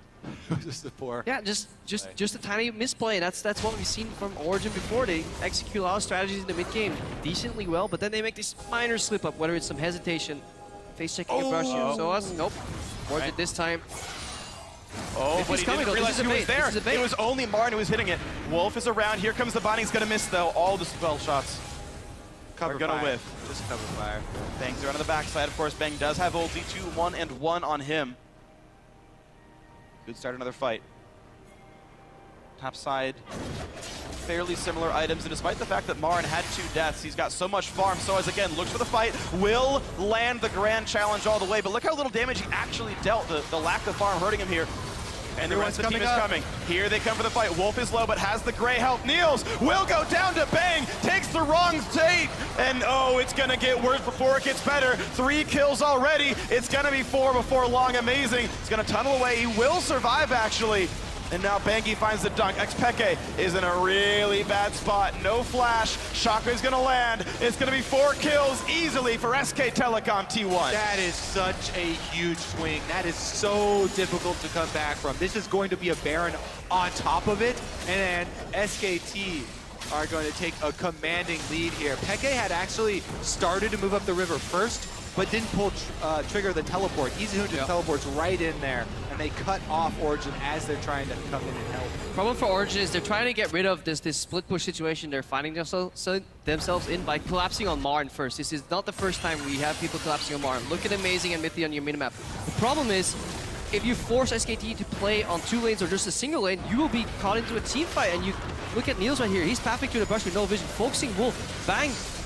Just takes him out immediately. Just a little bit of damage from Bangi there. And at this point, the fight is lost because Wolf denies the death on Renekton here. Amazing has to path out, and Xpeke, just as we pointed out, isn't even in the fight. Yeah, Tahm Kench's biggest power is nullifying cooldowns of the enemy team and nullifying damage output of the enemy team. The burst from Niels, his combo was used on Tahm Kench, then Bang arrives and gets to use his full 80 carry combo to win out in that duel, and Wolf still has enough health to survive and go save Marin. Soaz, meanwhile, he's got enough to go kill off Soaz now as well. Soaz blocks only as slow with riposte, does dodge away from Bangi's knockup and all as well. Soaz has done a good job of getting himself out of very dangerous situations. Origin correctly identifying Marin as a shot caller and front runner on a lot of these map-wide plays from SKT, trying to collapse him in early before the split push sets in, relying on Xpeke being able to wave clear in a numbers disadvantage, but Marin showing why he's such a smart player. He very rarely gets killed in these exchanges. He may seem to get caught, but he's always manages to find a way out. Not only does he avoid getting killed, he always earns this, look, 3-level advantage over Soaz, annihilating the minion wave, moving on, and keeping up the pressure. Now down bottom, he's going to try and split push, while the rest of Ace... He's actually fighting Niels. Keep up pressure. Niels has to run. Meanwhile, topside's getting saved. Niels is definitely going to die. There's the Origin swag, and just like this game, it looks like they might have their second loss. Again, SKT as a team, they turn around bad situations in their favor. Marin gets collapsed upon while he disengages. Then instead of letting people base, he trails, finds one guy still trying to base there. Niels on the minimap. He dashed in, got him low, and now on the other side of the map, they're pushing in, using On The Hunt for even more pressure. Origin, they just don't know how to deal with this. All they have is wave clear from Anivia, but it's so hard to do that into the Baron buff. And they slowly keep these turrets alive. They still drop, though, and of course Marin, who had already won the 1v1, getting plenty of damage down to the bot side. He's still got a Baroned up wave. This will be another turret picked up, so SK Telecom up 6 turrets to 2, 9 kills to 3. They've got almost everything they could want in this game. Even Bangi invading into Amazing's jungle while his 80 carries back in base. They've cleaned up everything outside of inhibitor turrets of the Origin base so far. I do like what Origin's trying to do, though. They're the first team, really, that tries to fight SKT before they get the entire split push down. Split push's strategy is very weak when you're trying to set it up. If you get all 3 lanes pushing at once with some wards in between, you generally lose out once you collapse on a single lane. So they're trying to hit Marin before he gets going. Before those wards come in. They're just not executing it all that well. And then, most importantly, they don't back off on a bad play. Like on top, sometimes you just gotta let him go.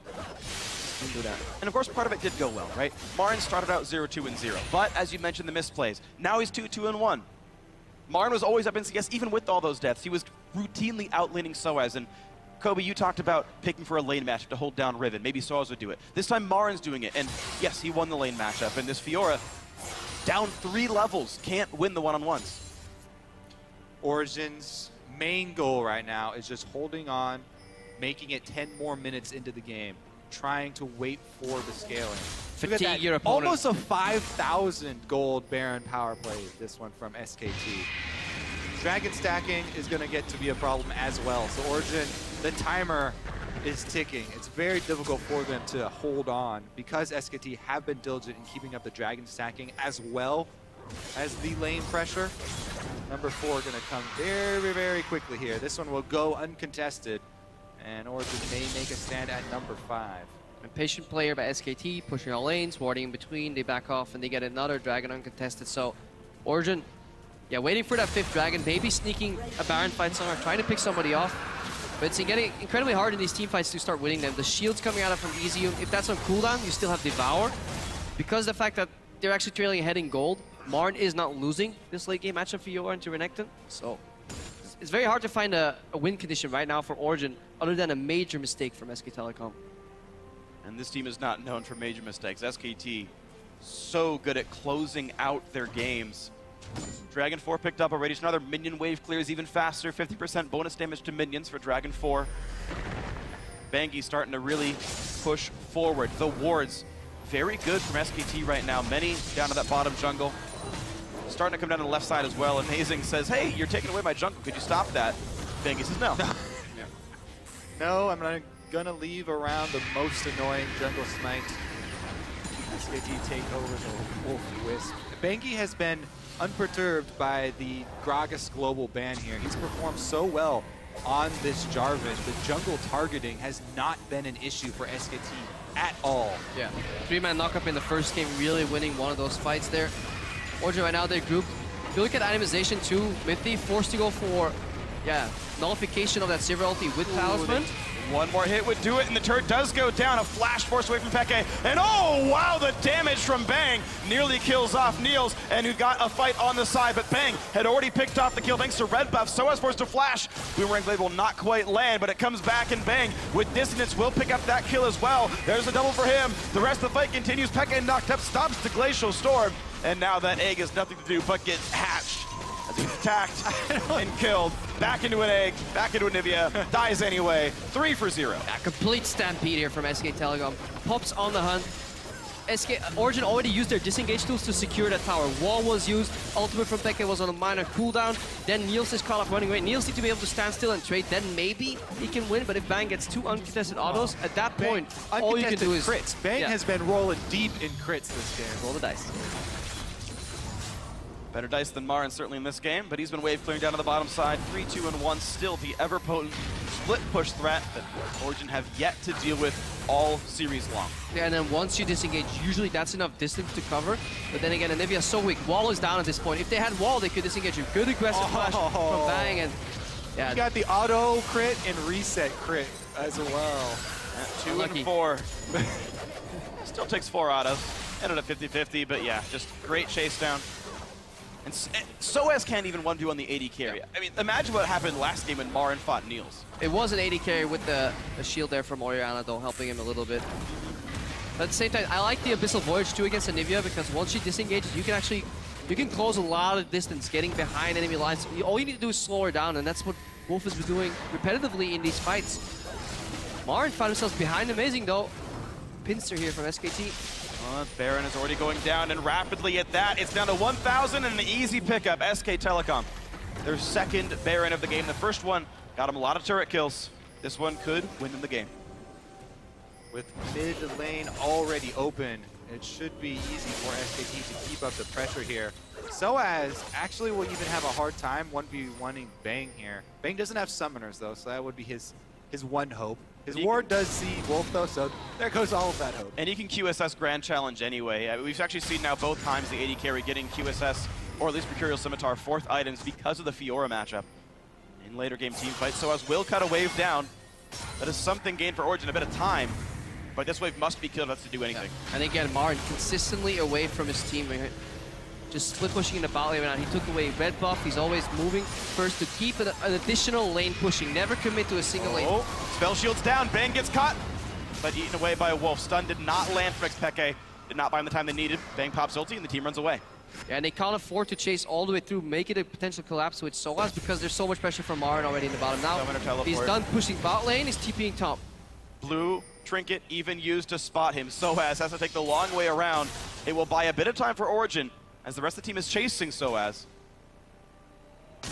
He's still trying to run. Command distance buys even more time. Wolf's on the run. Soaz does have one more jump.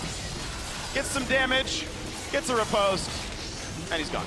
Because SKT were pushing all 3 lanes there as well, there's nothing that Origin could get while Soaz was running around. Peke tried to go top and add an extra wave of pressure top, but that's only a few minions, won't kill a turret or anything. And that's the playstyle. SKT return bottom, yeah. Push every lane. If you do lose a fight, which is where on itself for SKT there's very rare occasions where teams can actually capitalize with an additional objective.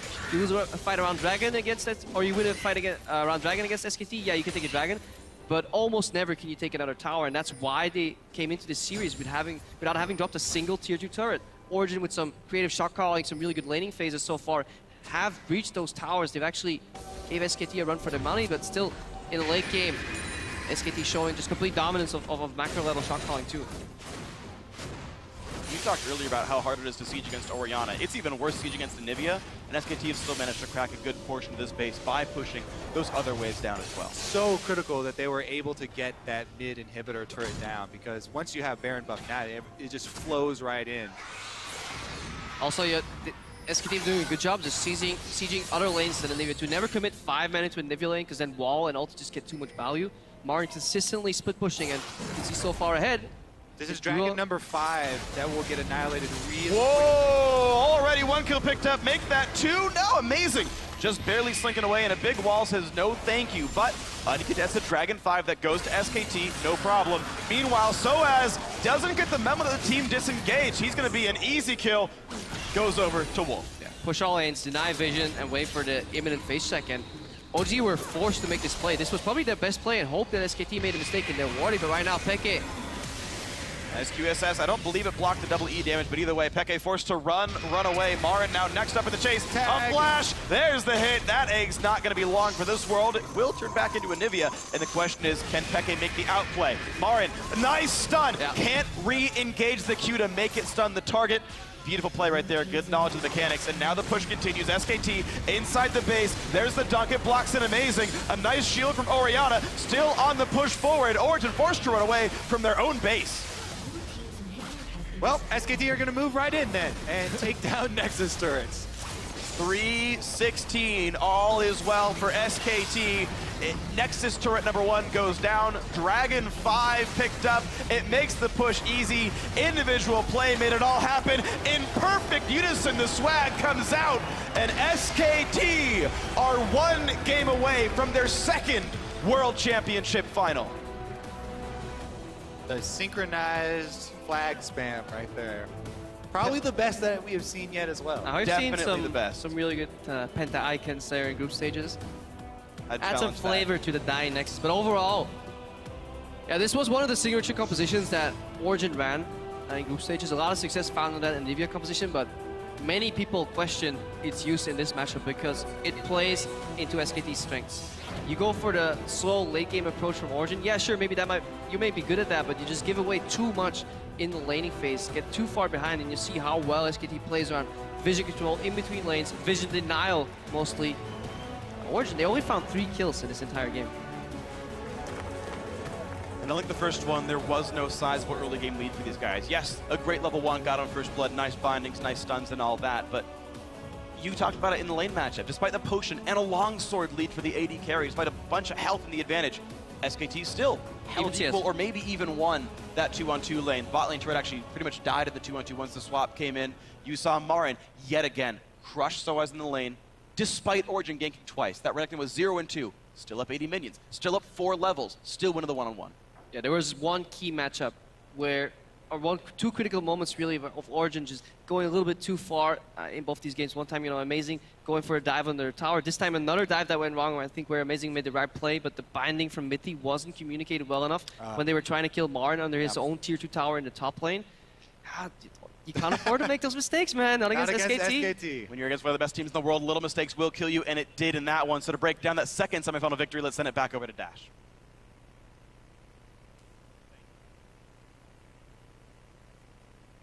Oh, ja, wunderbar. Also, ein ziemlich heftiger Storm. Wir haben es eigentlich nicht gedacht. Normalerweise sagt man ja, dass die blaue Seite stärker ist als die rote. Ja, ihr zwei haben es gedacht. Als Partner, auf was hast du getippt? Nicht. Ja. Ich habe gedacht, dass sich Origin nicht ganz so hart in der Pick-and-Ban-Phase verarschen lässt. Aber, ja, sie sind halt auf der Rek'Sai gegangen und Tam Kench ist offen gewesen und Tom Kench hat nicht wenig gemacht in diesem Spiel, was man wie jedes Mal, wenn Tom Kench irgendein Spiel spielt, sieht, weil der einfach generell alles zerstört. Das ist ja der hat die Klasse geschleckt. Die Klasse ist geschleckt. Ja, aber like, die Sache ist, sie gehen an und picken Scaling. Also OG pickt Scaling Comp. Gegen was? Natürlich. Alle AD Carries, die gespielt werden, sind normalerweise Scaling. Sie haben jetzt Sivir gepickt, wenn sie noch Glück gehabt. Aber es war auch ein Jinx offen gewesen. Also sie hat den Jinx retten, sie hat den Kalista, sie hat den Vayne, das ist alles spielbar. Du kannst nicht einfach angehen und für den Jo, wir picken jetzt einfach 3-mal Scaling und dann warten wir. Gegen SK-Team im stärksten Late-Game von allen Teams. SK-Team, das die Schwäche im Early-Game hat, gehst du nicht 3-mal Scaling. Das heisst, im Grunde genommen ist eigentlich auch hier die Entscheidung schon am Pick and Ban gefallen. Ja. Und es werden immer die Stimmen laut, die sagen, ja, 3 Bands lange nicht mehr. Weil es so viel gibt, die offen sind. Findet ihr, es stimmt? 3 sind zu wenig mittlerweile. Bei Dota hat man sie offen gesetzt. 5. Sollte man es... 4, 5. 5 Bands, glaube ich, ja. 5. Sollte man das bei League of Legends vielleicht auch einführen, dass man es offen setzt auf 5 Bands zum Beispiel? Oder findet ihr, nein, eigentlich würde das Game nicht vernichten? Es ist halt etabliert, 3 Bands pro Seite und nachher wird gepickt, aber Dota macht es ja schon seit längerem mit. Mit Pick wechseln wir nochmal in eine Bandphase rein, wo jedes Team nochmal ein bisschen schauen kann. Und es ermöglicht halt viel mehr Mindgames im Vergleich zu einer Band 6 Champs und nachher wird durchgepickt. Ja. Weil nachher hast du effektiv nach der Bandphase eine Liste, wo du einfach nachher runterpickst, blöd gesagt. Weil du nimmst einen Rek'Sai, du nimmst einen Kench, du nimmst genau einfach Fiora oder so, die 5, 6 Champs, die noch offen sind in dieser Liste. Und es würde es vielleicht ein bisschen dynamischer machen und vielleicht auch... Ich denke aber, es gibt ein Problem. Wenn wir jetzt sehen, so Jungler gibt es nicht sehr viele verschiedene, die du spielen kannst. Das gleiche eigentlich bei AD Carries. Also wenn jetzt jedes Team 5 Bans hat, heisst, man könnte theoretisch 10 AD Carries bannen, bleibt nicht mehr viel übrig zum Spielen nachher. Ja, aber da kommt ja etwas dazu. Die Dota-Version der Bands, die funktioniert so, dass du nicht 10 von abbanst. Du banst ja zuerst jede Seite 2 und dann pickst du mal, dann machst du die First Picks. Ich glaube auch 2 pro Seite. Und dann geht es wieder in Ban. Das erlaubt dir einfach zuerst einmal ein paar Imba-Champs rausnehmen, dann kannst du Mordecai und Gangplank bannen, das was du sowieso einfach nicht sehen willst, ist Lulu. Und dann gehen beide Teams mal rein und picken mal die ersten Sachen, die für sie wichtig sind. Und dann gibt es nochmal eine Ban-Phase. Und dann kannst du sagen, okay, jetzt haben sie haben ihre Jungler schon gepickt. Gut, jetzt können wir die Jungler nicht bannen. Gut, dann bannen wir jetzt noch den AD Carry raus. Es gibt mehr Dynamik drin. Und da liegt es dann eben an den Teams. Da wird es dann noch wichtiger, was picken wir zuerst. Weil du sagst, wir können ja dann 10 AD Carries bannen. Aber das bringt doch nichts. Wenn du bannst zuerst 2 AD Carries, dann picken sie halt ihre drittbeste AD Carry und dann sind die anderen Bands, musst du dann wieder auf Midlane oder sonst irgendwo nehmen. Also es wird schon gut funktionieren. Danke. Ich denke, vielleicht sind 10 Bands auch zu viel für League of Legends. Je nachdem, also mir denkt das Metagame ist in den letzten Jahren immer eher auf einen eher kleinen Champ-Pool fokussiert gewesen und Riot steht meiner Meinung nach auch ein bisschen zu dem, weil X-Champs lassen sie einfach liegen und es interessiert sie gar nicht mehr. Und ich glaube, 10 Bands könnten das Meta extrem shiften in eine vielleicht uncoole nicht spielfreundende Richtung. Ich weiß es nicht. Richtig, jeder Champ kann gespielt werden. Also alle die Champs, die nicht mehr gespielt worden sind reworked worden oder einfach hart bufft. Poppy wird wahrscheinlich die nächste sein, was ich mich eigentlich schon freue. Ja, und also eben, die Vielfalt ist ja nicht schlecht. Ich meine, ich glaube, die letzten 2-3 Jahre immer ungefähr 70 Champions gehabt, die gespielt worden sind. Und man muss halt sehen, es sind schon viele Sachen variable, die aber einfach auch nicht so gespielt werden, weil die Leute einfach den Hero Pool, den Champ Pool zum Teil nicht haben. Es Alternativen gibt. Ja. Du kannst auch Competitive Play kannst auch nicht mit Solo Queue vergleichen. Ich ja, meine, klar. Mordecai, aber der wird auch in Solo Queue wird nicht wirklich gespielt und ist auch nicht wirklich OP. Und yeah. Ja. Die Frage ist natürlich, wie viel können wir spielen auf Solo Queue? Ja. Hier. Ja, nein. Wegen der Pick-Vielfalt. Es ist halt so, du hast dann immer wieder Spieler, wo sich Champions rausnehmen, was einfach der Tabe, der mit der Annie auf die Botlane gebracht hat. Da hat ja zuerst, wenn er gesagt hat, ja, Annie Bot, dann hätten die Leute zuerst ausgelacht, bis es halt ein Pro macht. Aber das ist immer so. Es gibt viele Sachen, die rein theoretisch viable wären, aber die sind halt einfach nicht benutzt momentan. Entweder weil Teams wollen sich auch nicht umstellen. Die sind ja in starker, die haben ja eine starke Competition. Und jeder von denen trainiert gleich viel. Wenn du jetzt die Hälfte von deiner Zeit für alternative Strategien trainierst, dann bist du halt sozusagen schwächer auf den Sachen, die gespielt werden, weil du trainierst nur 5 Stunden und die anderen trainieren 10 Stunden, die Metapicks. Und du hast halt nicht unendlich viel Zeit, oder? Und dann musst du dich auf das konzentrieren, was für dich läuft. Voll, und halt auch viele Picks gehen halt früher weg wegen der fehlenden Mobility, weil mittlerweile, wo TP wieder eher abusive gespammt wird im Vergleich zu früher, kannst du halt einfach mit einem Low Mobility Champ eher wenig reissen, außer es ist ein Kog'Maw und du spielst 3 Supports und dann läuft es von allein. Dort gibt es auch wieder sehr viele Champs, die noch nicht gespielt worden sind, die sehr hohe Mobility haben, wie zum Beispiel eben Pantheon, Sion, die können beide genau gleich wie TF eigentlich über die halbe Map ulten und sind gerade dort, wo sie sein müssen. Das stimmt, aber das Problem ist einfach, dass ein TF besser ist als ein Pantheon oder ein Sign. Vor allem mit dem Pantheon-Nerf, den du noch erwähnt hast. Ja, Pantheon. Das ist natürlich schon ein Messer in den Rücken für so einen Champ, der so auf den Engage angewiesen ist. Also, ich würde sagen, wir kommen noch zu unserem Gewinnspiel. Das heisst, der Luca von Geeks Basel darf sich jetzt nochmal als Glücksfee bewähren und zuerst einmal aus dem Origin-Topf einen rausnehmen. Wenigstens kriege ich vielleicht einen Hut, mal schauen. Ja. Luca, wen hast du gezogen? Weißt du das? NC53. Hey! Also NC53 schon mal die Chance auf den Kaki-Hut.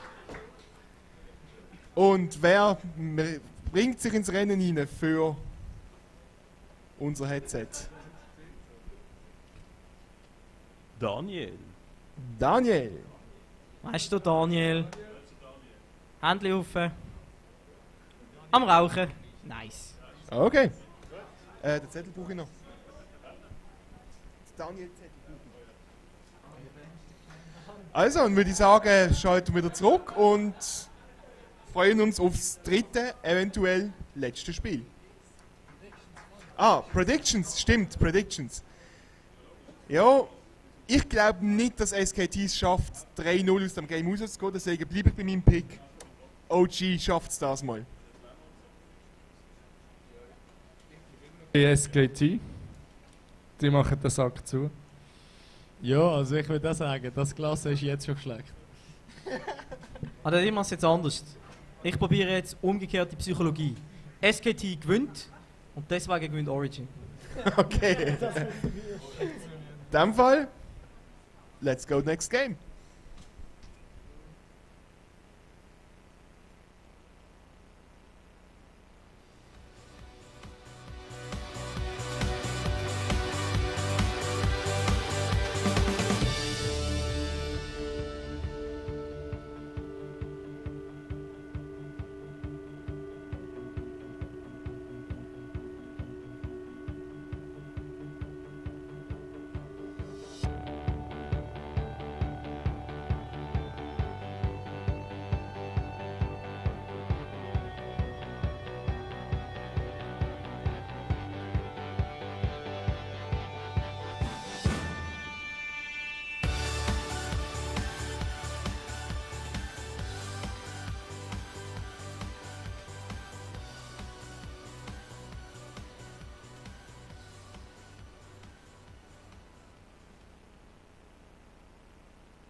Welcome back to Brussels and our semifinal series between SKT and Origin. As we speak, SKT is setting up for Game 3, and it's do or die for Origin. First thing we have to address, of course, is the substitution of Faker back into the mid lane. As Origin has been unable to beat EasyHoon yet, they're now being thrown yet another curveball in their fight to stay alive in the series. Yeah, so I actually feel like Faker's more of a fastball in this instance. I'm going to make a baseball analogy. EasyHoon is the guy who throws a bunch of junk, barely throws over 90 miles an hour, curveballs, change-ups, sinkers, and now Faker's going to come in and throw 101 miles per hour. The adjustment instantly for Pekka in that lane could prove incredibly difficult. And there's a chance that this completely closes the series. So I'm going to make a Princess Bride reference. Oh, dear Lord. So you know that scene in The Princess Bride where Inigo Montoya and the Dread Pirates Robert are fencing, and they're both fencing left-handed, and then he switches over and says, "I'm not left-handed," and he switches to his right hand. Well, unfortunately for Origin, they actually are left-handed, so now it's even more imbalanced, and it goes the other way, and the Dread Pirate Roberts gets stabbed and dies. Oh. I just feel really scared for Pekka. A pleasant thought, Monty. But this is Origin on purple side, and they're going to blind pick mid into Faker.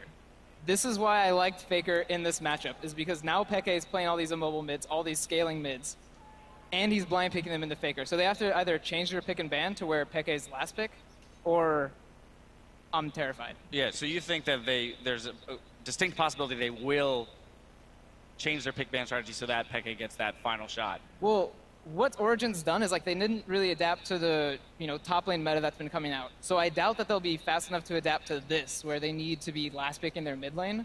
So no, I don't think they will change pick and ban, but I think that would be preferable for Yeah, I do have to point out though how close the first two games were up until the dive that Origin failed in the top lane. The first game was Origin's pace; they had a chance to win. Even 20 minutes into last game, they had a chance to win. They need to keep their mindset right. They cannot get tilted by the appearance of Faker, and they need to realize that they came to play. True, but you just mentioned that Faker's going to come in as 101 mile per hour fastball. So how does that change the dynamic of the early game? Because they've been allotted the time to stay even with SKT, playing a more farm-centric game. With Faker in the mix, that might not be the case. It probably won't be, in fact, especially because Faker, he has such a staggering champion pool that... Let me just ask probably a question.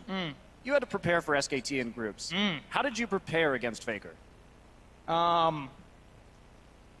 Well, it was Ryu, so I know he would win, so it didn't matter. I pretty much said, Ryu, pick what you want to beat Faker with, and that's how it went.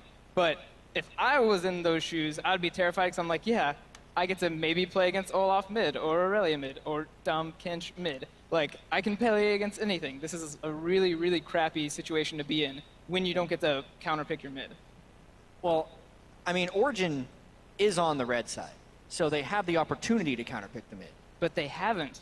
They haven't. That's the thing. Here's the thing they might change if they're thinking, if they get a power pick for Soaz in the top lane, if he goes early Fiora or Darius, then they can actually save that last draft choice. And I don't even think they're going to get much value out of the counter pick, looking at his champion pool, because it's a Nivea or Orianna. But if they last pick mid, do I get the box you're standing on? No, you don't. So your argument, though, is that since they haven't been playing well in the top lane meta so far, right, they wouldn't necessarily take a power pick for Soaz so early? Well, they did get the Fiora into Renekton, which I think is great to pressure the Renekton early, because eventually Fiora is going to be better than Renekton. They didn't do any of that. So why would they just start swapping that up and do that now? I don't think they know how to play around the top lane correctly. So I think what Origin needs to be doing is get the early game over. I think their early game standard is pretty poor. Amazing hasn't been getting lucrative ganks off. They're pretty wonky, nothing happens. So I think they need to do fast push, get turrets down quickly, and leave Soaz the Turgle, leave him in the lane that's freezing towards them, and stop giving everything to Niels, because they're going to play around Niels just naturally. They don't need to force it through 2v1s. You're of the opinion that the team should abandon the strategy that has carried them mostly to this point? Yeah, I'm just not the biggest fan of it yet. It's different. I want to see them, and this is obviously they can do whatever they want to do. I want to see them kind of cut their losses as much as they can with Soaz. Put him on a champion he is comfortable with. I hope they force SKT into a choice. Hope to get Lulu through if they can give them Gangplank or Mordekaiser. Just leave them up there and then play around their bottom lane. Even go harder into the strategy that almost worked in games 1 and 2. Yeah, that would be my curiosity. If you saw something like a Malphite going to the top lane, Orianna in the mid, or the Lulu, as you mentioned, which could be left up, and funnel all of their resources into Niels and see how that manifests either on Tristana or Kalista. The only thing is, Malphite would be their only option. So say that is their plan, is they give this Malphite something that you could just leave up there as a rock. That means you have to abuse the level 6 TP bot, force that 3v3, because Malphite's going to win every 3v3 bot, and then it means if you win this game, game 4, they're not going to let you have Malphite anymore, because they know your strategy. So I don't think this is something that they can actually reuse without it just being banned out instantly. I think the final thing to kind of hit is what they can do regardless, outside of picks, right, in terms of their actual play and their shot calling, because we have seen Origin a couple times in this tournament make fantastic Baron calls, which put them ahead in games. They did that in game 1, they didn't close it out. But where can they look to make really decisive calls that might throw SKT off of their traditional and very methodical play style? I think it's hard to say that until we see the picks in ban phase, because depending on what Faker plays, they could play very differently. If he's playing a low wave clear champion, that answer may be that question that, okay, we can start really putting emphasis on that mid lane, push, push, push, try and play for towers with the Tristana, with the fast push like we saw them doing in the first game of the series. So I think it's hard to say that until we know exactly what they're playing. Right. We are giving Faker a little bit more time to get ready on stage, as he's had to make the substitution. Another curiosity or thought would be, as you mentioned again, leaving some of those larger power picks open. If Tahm Kench, Mordekaiser, GP, Lulu, all of a sudden we see a team decide in their possible final game here to leave everything up and really play the game of trading the power picks, how does that work out?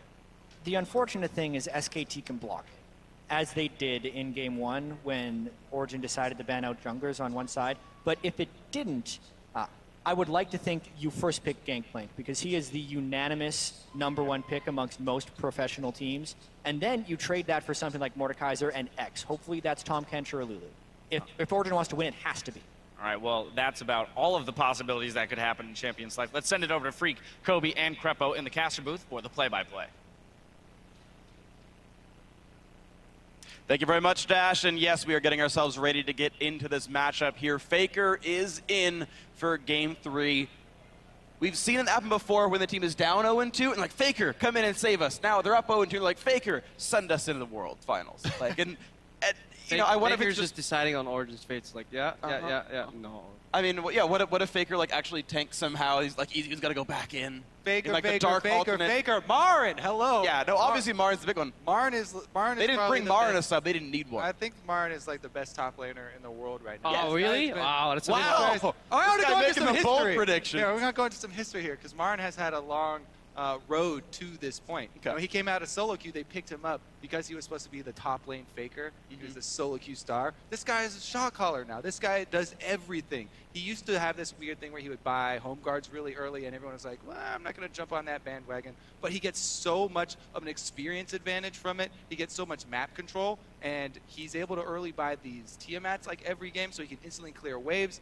He just constantly builds up this slow lead over the opponent, and then eventually, you get to 25 minutes, and he's 3 levels up on your top laner. Yeah, he just has this annoying mannerism of just always getting ahead. The first time Marin popped on a lot of people's radar is just, when he started getting known for having the second highest GPM in like LCK as a top laner in a very lane swap oriented meta, where half the games he wouldn't even be starting in normal lanes, but he had this play style of teleporting early back to the lane, playing around, that advantage mostly on Maokai, just spamming saplings, breaking the conventional lane swap meta back in Korea. So, and you can't ban him out either. I mean, you're gonna ban away Fiora. Well, he doesn't really care. He's gonna play Renekton. He's gonna play. Well, that's the thing, though, is I don't feel like Origin have tested him properly, right? Like, coming in, he's a really, really good Fiora player, and they said, okay, we think Kennen's the kind of pick that's going to work, and they tried that. That didn't work. Okay, Origin tried. Let's steal the Fiora. So let's make him play Renekton. That didn't work. You can't just pick one champion and then be like, okay, that's gonna work. You have to focus around top lane. And they tried that last game. Renekton was 0-2. And then it broke apart anyway, right? Like, no matter all these things that Origin keeps trying to hold down Marin, Marin perseveres. See what they can do this game. Origin backs against the walls. They need to make this one count. I think we need to see the Gangplank here. And just kill Faker. Plain and simple. We kill the Faker, then we move on. Down 0-2. They've got the support. They need to rally now. I've seen my fair share of reverse sweeps.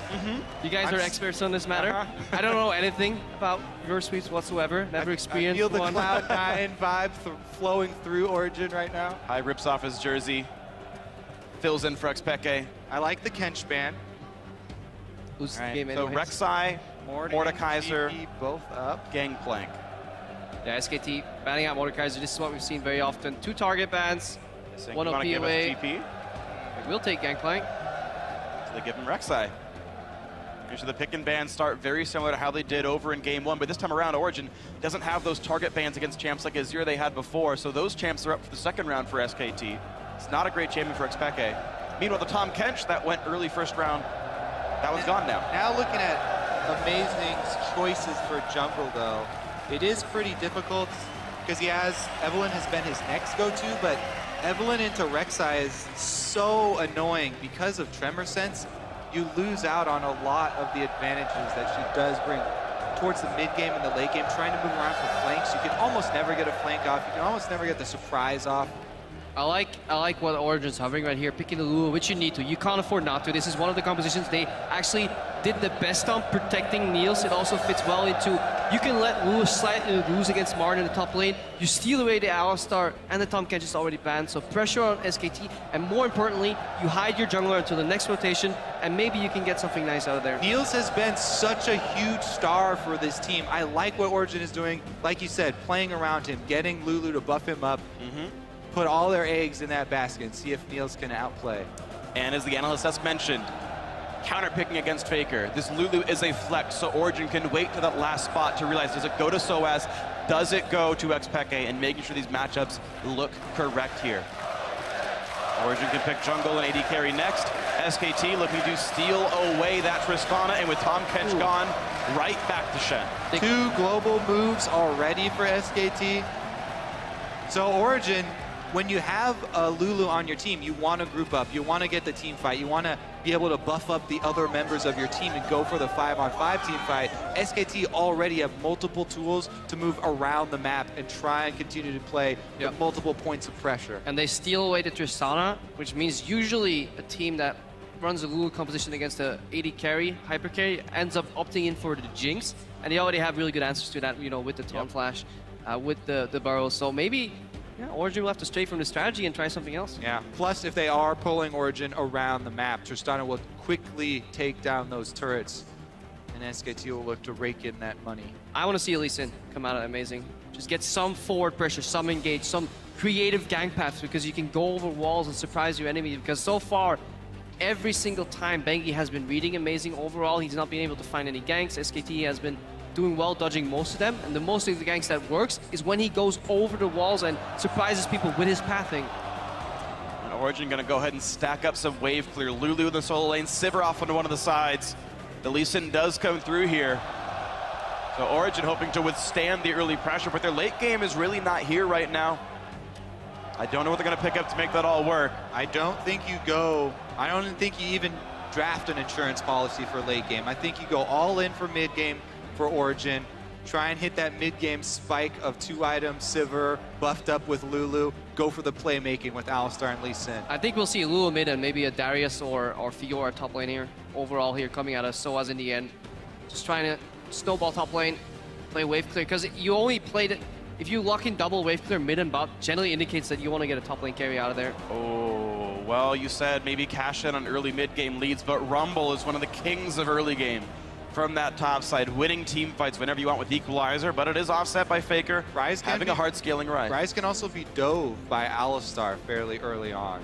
Ryze is fairly squishy, doesn't have any dashes either, so if the bottom lane can make some sort of play, I mean, on these 2 champions, it was amazing and Mythy, who were able to come up with solo kills versus NL. So a whimsied Lee Sin or a whimsied Alistar, certainly good ways to get a fight started if that is indeed mid lane Lulu here. The hovers now for Origin. They know Soaz up against Marn. And finally, it's a matchup that I think Origin can come into and think they can win the one-on-one. Rumble not known for his 1v1. The 1-4 sort of setup for SKT, not as good with Rumble here. So Origin, can they break the map open? Yeah, they need to break the mold though, because right now they're opting into a composition that requires them to play around the top side. And every single game, they kind of default back into the play around Neil style. Even if they briefly play around Soaz for a while, they really need to get that snowball going. Soaz now with the Gnar pick picking for a phenomenal split push lane. One of the strongest split pushers in the game, because he can really control the distance he keeps his enemies at. Also a decent team fighter though, of course, Mega Gnar. So a well-rounded pick for Soaz here in Origin. Have some playmaking. They have a lot of gank pressure from a lot of these different lanes, a lot of movement speed. And then it can come together into the 5-on-5. SKT though, have such a suite of powerful champions. The damage output here from Rumble, Rise, Trist is a lot. Pretty long curve though. They have a really big spike early with the Rumble level 6, but if you thwart that Rumble and you can keep him down in the lane, then SKT become very late game focused in their composition, and we may see a different Origin proactive in the mid game. Get an advantage, especially Amazing on that Lee Sin again. That's definitely going to be the key point for Origin. Can Amazing create some early game action with Lee Sin? Bengi will be lurking around with Tremor Sense, so they have a wide area to look for Amazing's position and set up for counter ganks. So you have to be very careful when playing against Rek'Sai, especially in the mid game where she gets an advantage with her ultimate, getting right back out onto the map. There's this tiny window where Lee Sin hits level 6 and the support is sitting on level 4 or 5, especially if Wolf is playing Shen. That's when Amazing has to strike, get a gank behind, kick somebody in the lane before Stand United becomes available, and then try and snowball on that. Snowball advantage. the Sivir lane. We'll see if the Sivir lane can be snowballed, and if you guys at home think it's going to happen, if you think the ganks can originate from Amazing, then tweet hashtag OG win. Or if SKT makes it 12-0 and heads into their second final here at the World Championship, it's hashtag SKT win. Here we go, everybody. Game 3 here in Brussels. Who's going to the final? I am. Me too. Yeah, cool. You coming, Kobe? I mean, both of these teams could very well go. Who's playing in the final? None of us. The home crowd says Origin. Crowd would like it to be the case. Or RET or Eski Gen is going to win this game, according to the crowd. Neil says Origin. All right, I want to see this. I want to see SKT make the same mistake, so at least we see it once. I don't want to see it punished where they leave their top side Gromp double jungle exposed to a delayed invade. So at least next to be like, I'm right. Because early ward came out here, I believe from Marin in the top lane. SKT showing a few different things. Niels does get the reset. Well played. But when that second one comes down, that will reveal if there's a Gromp start. Sivir Alistar, one of the very worst duos at taking Gromp. We'll see if that ends up being their start here. Every game has actually started with Origin having a very good level 1, whether a first blood or a 3 buff in the same game actually, or just being on the right side of the map at the start. SKT looks to not be allowing that this time around. So as an Amazing going to be double jungling their red buff, or maybe the Krugs. SKT looking to stop the Gromp. Looking to stop, but they're going to walk into a ward. That's risky. They have no trinket ward available anymore. And again, look at the river where SKT is doing that Gromp right now. They technically could get delayed invaded upon by Amazing, and so as here. Go for a kill, get the Gromp away. So they're somewhat greedy in the trinket usage. I do like what Niels and Mithy did there. Just even though they knew there was a ward on Gromp, they just stayed around it so that Bang and Wolf couldn't go grab a small minion somewhere else. And it's going to be even lanes, standard setup here. Taunt does miss. Wow. But already Bang getting a giant chunk out of Niels. Stun doesn't mean a whole lot against Chen, who can heal himself. But they're fighting an Origin minion wave here. The Origin caster minions were attacking SKT members. This is one of the reasons. Slightly got ahead there. One of the reasons that you want the Shen to not do a camp and just stop them so you can skill taunt early instead of the Q and just go for aggressive trades. As long as you trade on the AD carry, you're always in favor. Obviously, taunt doesn't connect, and then they really use the minions well in their advantage on the Origin side, but they're still being zoned off here. Level 2 first. Bang doing a great job of pushing in already. Rocket Jump has been skilled. Meanwhile, Marin versus Soaz up in the top lane. Soaz already level 2, but only with 3 CS. Didn't get it. No hyper. No hop. Nothing gained up. Niels and Mithy find level 2. Will he learn heal? Looks like he learned headbutt instead, because no heals are coming out of Mithy right now. Probably is hovering on the point. If he likes keeping he's that point hovering. hovered until somebody expects you to take heal. You see Bang and Wolf, they will play with respect up until the point they see the first heal come out. And right now they just want to poke down. Miffy did get a surprise kill on Alistar before, skilling a random headbutt there on level 2. Bengi is also slightly ahead of Amazing as far as camps, and he's going to end up bottom, whereas Amazing is going top side. So Amazing is going to go with top lane focus this time around. And they ping the ward. They ping the ward. Amazing knows where the vision is, but the question is how much can you really have happen? He has Trinket Ward available, so he can pull a Safeguard Trinket Ward. So as jumps in, lands a swell. Really early, though. And nothing happens at all. Marin playing with proper respect and knowing Bengi's on the bot side. He knows something is up right now. He knows his jungler is in the bottom side of the map. They can roughly deduce where Amazing started, and more importantly, never will a Gnar randomly hop in front of you in that lane. It's a sick mind game if it works, but there's no other place on the map either where Amazing could gank. That's the problem right now for. Especially in a matchup like Gnar versus Rumble, which is so swingy. It's very snowbally. If you do get behind and Gnar can get to the Hex Drinker early, then you can punish. Otherwise, Wolf with some Fog and War play, leaving Bang one between the lane, just imitating a roam here, just putting some pressure. You don't necessarily see what that causes, but that causes Pickett to just play slightly more passive in the mid lane whenever that gets called, until he shows back into the lane. Look at Bengi. Is going to turn mini and have to play very safe now. Eagle by him. Slow's not quite going to land for Marin, but Bengi can look for the knockup. Will he burn flash for it? Yes, he will. And that's first blood just like that for SKT. As soon as you get smited with the Chilling Smite, you got a flash there for Soaz. And Bengi just tells Marin to hang on, waits a little, drops a pink ward immediately, knows he's not spotted, knows he can go for that play. And then you can see the player cam already on Soaz there, just almost facepalming, so like not going too great. Now he has to use his teleport, get back to the lane, and that initial gank from Amazing was so important. It had to stick or do some pressure at least. Amazing, meanwhile, trying to counter jungle on the bottom side, but he will get spotted out by Faker. Just used his ward, too. Okay, Ghost Pop. Faker takes the Q. Peke's nearby. Could use help pick some Glitterlands to do some damage. Faker loses Ghost for nothing. Turns out all right for Amazing, but Bengi's slinking around to the side. He's gonna know Amazing is right there fighting the Raptors. Of course, Bengi is flashless, but Faker's in range. Good ward hop. Amazing's okay.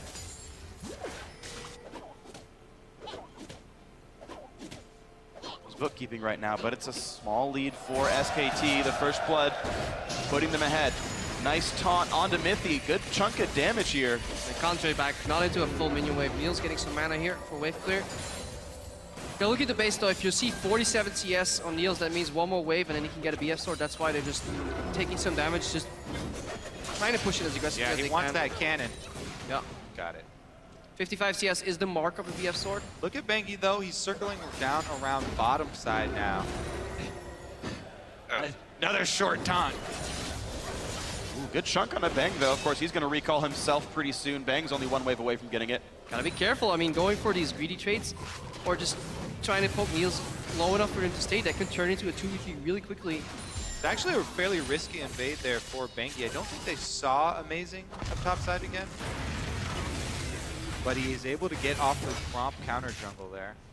And Bengi's really just running circles around Amazing. This is at least his second Scuttle Crab kill.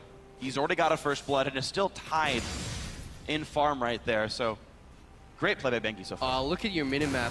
Niels wanted to get one more wave because he didn't want to sit on a single BF versus BF. He wanted to push one more wave in the bottom, but Wolf pathed into the bot lane, cancelled Niels' base, and now Niels is behind on the play, even though Origin bot lane were winning 2v2, so really good cancel there from Wolf. Could mean a lot of tower damage with Tristana coming back with her BF sword. And Mithy already leaving too. He's going to support Expected. Probably wants to drop a couple of wards there on either side. So I was looking for the play though. He's close to Mega Gnar, is level 6 as well. Marin just takes a chunk of damage. Now there is a difference in potions. Bang has 1 to the roughly 4 of Niels. That might not mean much though. OG's looking for a top lane dive. Mithy's pathing all the way to the top lane with no boots whatsoever. Sitting on Sidestone. Went from bottom lane all the way to top try right now. They're looking at countering. This could be big. And the Mega Gnar is traded with the Equalizer. The wave goes away and Bengi's already coming. Soaz does not have to worry about Bengi's flash just yet. Nice flash to stay alive. And now here's the team. Soaz will survive this. Now who's going to get picked off? Amazing down to half. A great flash by Marin. A pulverize will land on a Bengi. The smite as well. There's not a lot of moves to be made. And Amazing lands it. A resonating strike for a kill. Game back to tie. Down bottom, let's see if Niels can handle himself alone. SKT know that he is by himself. Marin has teleport. He can't let the wave get into the tower. He has to clear this here, and he's going to allow it to push forward. And now Wolf can walk in. There is a minion wave. How good is his spell shield against the taunt? There's enough that nothing happens. All right, Niels is able to pull it off.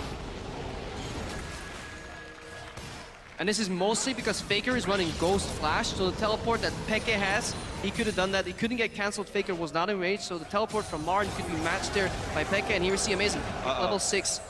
To the play, won't quite find Marin. And as I think about that play on the bottom side, I think it was Wolf trying to force Peke's TP, trying to scare Niels, saying, I need someone, I need someone. But everyone properly reserved, no big pickups there. But that move, so much invested into that move. If Miffy didn't get any assists there, it would have cost them so much. But he arrived right in time. He actually read beautifully what SKT was setting up. So Origin with, yeah, a really good shot call there. Having the support roll from bot to top with no boots, that is a ballsy call. It's definitely bold, but as Alistair, it pays off. So kind of jumping for Bengi though. Soaz is also earning himself a CS lead now in the top lane while he's pushing this minion wave. But Marin's got a big wave that he can pull back pretty soon here. We're going to see Bengi just running away, going, of course, for the standard Cinder Hulk on that Rex side, but amazing. Really trying to make the early game work. We talked about how they can't wait for Ryze to come online, so a Warrior Enchant Lee Sin. Yeah, and then on top of that, Soaz actually parting from the traditional Gnar builds that we've seen so far, mostly because they haven't played into any Rumbles. Usually early Frozen Mallet, early Black Cleaver, but Soaz going for a Hexdrinker, avoiding that all-in for Marin, and then having enough damage to kill him afterwards. So yeah, Hexdrinker is crucial in this matchup. Got to get some magic resist versus the spell penetration early Rumble there. Marin's just rushing for that Leandri's Torment, though. Blasting Wand already there, has First Blood, has 72 CS. This is a very scary Rumble. Yeah, Origin just opting into more power to skipping the Aber's Blade just to get another pickaxe, more trading potential, so they want to put pressure on these matchups. Hopefully put enough pressure that they can break. Bengi, though, he got pinged out. They did see him. Soaz has to be careful here going for that ward. Bengi will clear off the ward. Takes a chunk of health. He's got to be careful. The Dawkins Zone's come through. That's a lot of damage. By Soaz takes a lot of pain for that. Nearly popped the Hexdrinker. If that did get popped, that cooldown could have meant to dive. But I think the shield will be enough to deter SKT for now. Of course, Marin does have the ultimate. And Origin can't afford to go top again because Shen can always match their gank, so they really want to gank the Shen lane first, take that tower at least, force the ulti perhaps, get something done there. Meanwhile, in the middle lane, Faker has been starting to push in Expected on that Ryze. He's uncontested, went to 94 CS. Bang gets combo, should be fine. That's a missed time though. Of course, Niels had just used Q to clear the wave. If the communication was there, that's 300 free damage on a Bang. Meanwhile, deep wards. SKT have been able to sneak them in on both sides. We just took a look at Bengi as he went over the back of Baron Pit. Bottom side was also warded up. Yeah, if your jungle is compromised, you may as well move your jungle straight into the lane and deny Bang the opportunity to push this wave. That's what Amazing is doing right now. They're gonna look for it. Nice buster shot to buy some time away from Amazing with a flash into the kick, into the Q. Wolf goes down, well played. Summoner Heal keeps Amazing alive, and 2 kills now for Origin. Love watching the original Lee Sin players. Junglers who have been playing this champion for so long. No hesitation there. Kicks him right into the wall for the stun. And Origin pick up another kill to even up the gold lead. Meanwhile, one-on-one in the mid lane, Faker getting plenty of damage out. Flashes for the follow. Looks for Peke, can't quite get the damage. But it is plenty dealt right now. Faker shoving the wave in. Peke should be able to wave clear. And another play to be made up at the top side. Rek'Sai already ulted down to the bot, so now it's the Shen ult to save Marin. But plenty of slows come through. A great dodge on the equalizer. Soaz trying to get away. Will be taunted, is burning down. Taking plenty of pain. 500 health still up, walks away safe. Great solo play there by Soaz to take down a long cooldown from SKT. Amazing. The team is still coming though. His team's coming, but Soaz really, really well played. Still had Hexdrinker available to avoid that barbecue there in the top lane. Trying to turn that around. Wolf still stuck. Oh, Peke just used his teleport mid. Yeah, he's going to push in mid and deny some waves from Faker. If Faker walks top, though, he's going to lose a ton of gold out of the mid lane, so he's going to go back to that one. Peke safe enough wave clearing this. Peke has to be careful. This is a point where he's died a lot when his team is making a 3-man play on the top lane for a dive or a push, and he overextends just a slight, tiny bit to push that mid lane. He should be hovering on the top side of the map because they just got deep wards in on SKT's blue side. So they spot a lot of people. Bengi is noticed, but he sees Mithy. SKT could actually opt for a Dragon Play too. Marin, once he gets level 11 on Rumble, with Leandri's finished already, such a potent carry in Dragon fights, especially with that rank 2 ultimate there on the equalizer.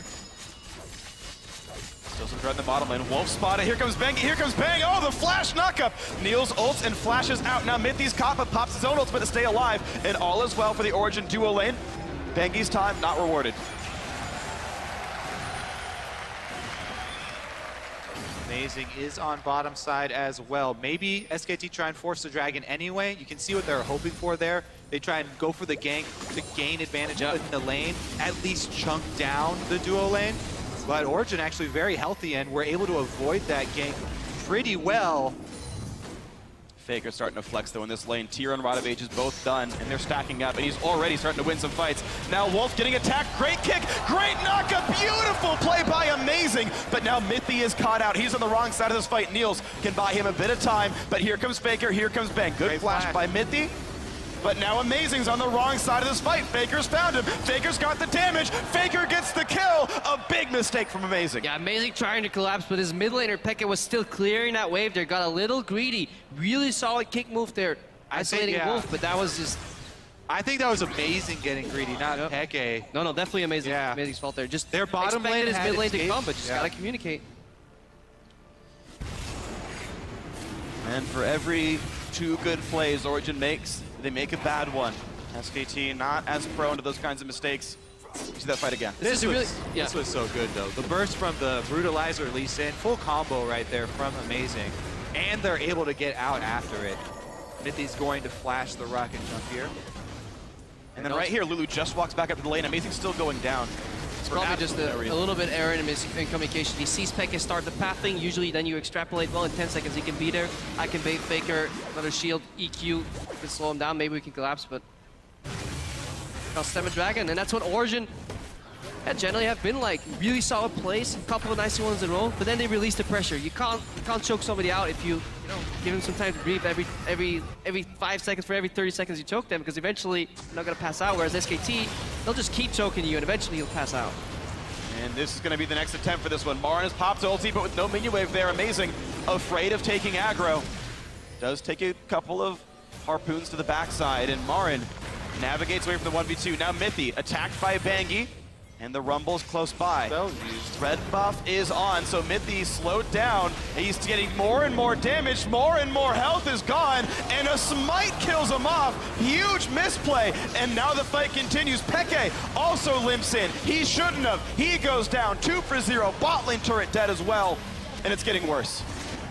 Another dive here potentially on the hands of SKT. Really surprised that finish that point later, because Faker wants more. He's gonna get more. Bangi's got aggro, Marin's got the damage. Shenel to make sure it's all fine and dandy, even though he's not at the tournament, and a double kill for Marin.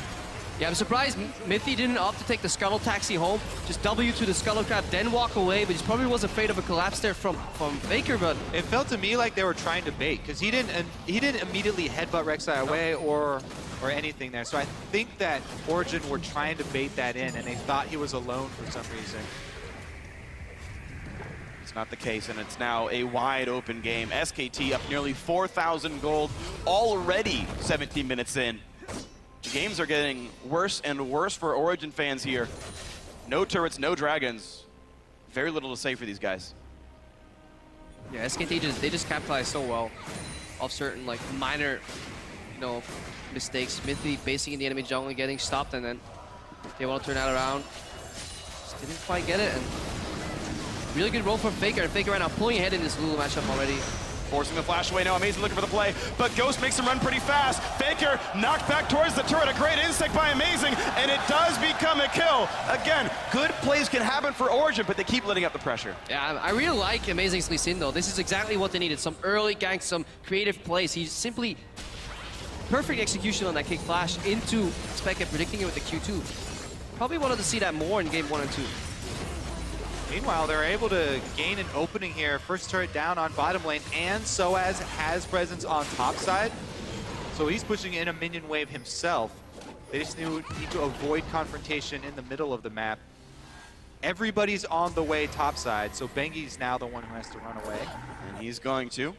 Bit of a Q there, not going to mean much from Soaz, who is going towards Frozen Mallet, so this Gnar slow machine will come out at some point. But Peke forced away by Faker, the 1v1 lane. The pressure from this Rise, who's still scaling up, is going to mean mid lane outer could die soon. Here comes the teleports. Peke is back in action. Wolf taunts a little bit far, flashes as well. Now can the team catch back up? Niels has popped ulti. Matthew's coming around. Here's the auto attacks. And that's going to be the kill picked up. Nice one for Origin. 5 to 6 in kills. Now will they find more? Oh! A massive knockup by Mithy, and now forced to run backwards. He's already popped his own ult. Couple of heals come through, but Faker's back in action. Here's the equalizer to cut off the retreat, and Mithy will be an easy kill to pick up. Marin's on a rampage, and Bang is on the chase. And this, for me, is one of the most impressive traits that SKT have. They manage to very often turn around a bad situation into at least an even, if not a good one. They get 4v5, they still go for this fight now. Bengi canceling amazing. And they're gonna get that second kill. You said as good or better, and it's gonna be better. Now Neil's forced to run away, flashing under his own turbo. Faker says, no thank you, I want this kill anyway. Make that 3 picked up. Now Soaz joins the fight and says, hey guys, make it 4. And they make it so. There we go. Massive lead SKT. The way they juggle the tower aggro, re-engage, and turn around fights seemingly so easily 4v5. It just reminds me of that one push they did the last time they were at Worlds 2, taking like 3 towers, 1 inhibitor at 40-minute mark. They're just so good at this game. They are, and especially the point you bring up about turning around a bad situation into a winning situation is so impressive. Because so many teams, it's basic human nature to fall into the sunk cost fallacy where you lose someone or someone on your team gets cost and you feel like you have to make up something in the situation because you've already invested something there, yet it's a low percentage play for you and you end up making it anyway. But SKT make those based off of the cooldowns already used by the enemies. Here's the continued chase here. I mean, just complete commitment. Shen ulti pop to make sure they're all there to lock him down in time. But look how calm and collected they play this too. Just perfect papping. Bang here finds Expecta, so that's what we didn't see on our screens. He drops out, or at least some tower aggro, Soaz drops eventually, then they take the tower. Cool, calm and collected. And SKT, they're just so good at waiting for some of you guys to drop, then win a 4v5. They've done it so many times. Or if you're doing Dragon, they pick one of you off. It's actually pretty funny too because that's something that like con men will use, and when trying to pull off a long con, it's a part of human psychology. They'll get you to invest a little bit before going off on the final take. Take a loss so they can win more in the end. They get the mark to feel like they have ownership of the situation. SKT, great hustlers in this getting one. dark here. Up 5,000 gold, taking Origin for all their worth. Of that. And now Faker is in. Soaz has no chance getting away. Hex Drinker, you barely even saw it. Faker missed the skill shot, but gets the solo kill all the same. And it might be more. Well, Mason's gonna be on the run here. Bengi's Tremor Sense does see Mithy as well. And at this point, Origin's composition had a clear purpose and goal. Get Soaz ahead, 4-1 split push, then eventually go back into team fight. Soaz couldn't get ahead. First gang got sniffed out, then Bengi came back with a beautiful return gang, dropping the pink ward on the way out. That was one element of Origin's team coming forward, and then they couldn't make the other part work. The 4-man squad couldn't find an opening, couldn't find an on-the-hunt rush. Now SKT himself in prime position to take yet another win without dropping a single game. It's impressive what SKT are accomplishing here at Worlds, but it's also impressive what Origin have accomplished this year. This is a team, well, let's see if Soaz can actually get a kill on Faker here. Accomplishment, let's see. Accomplishments, killing Faker has happened once so far this game. They might double it. Soaz chasing way too far. I'll take Wolf instead.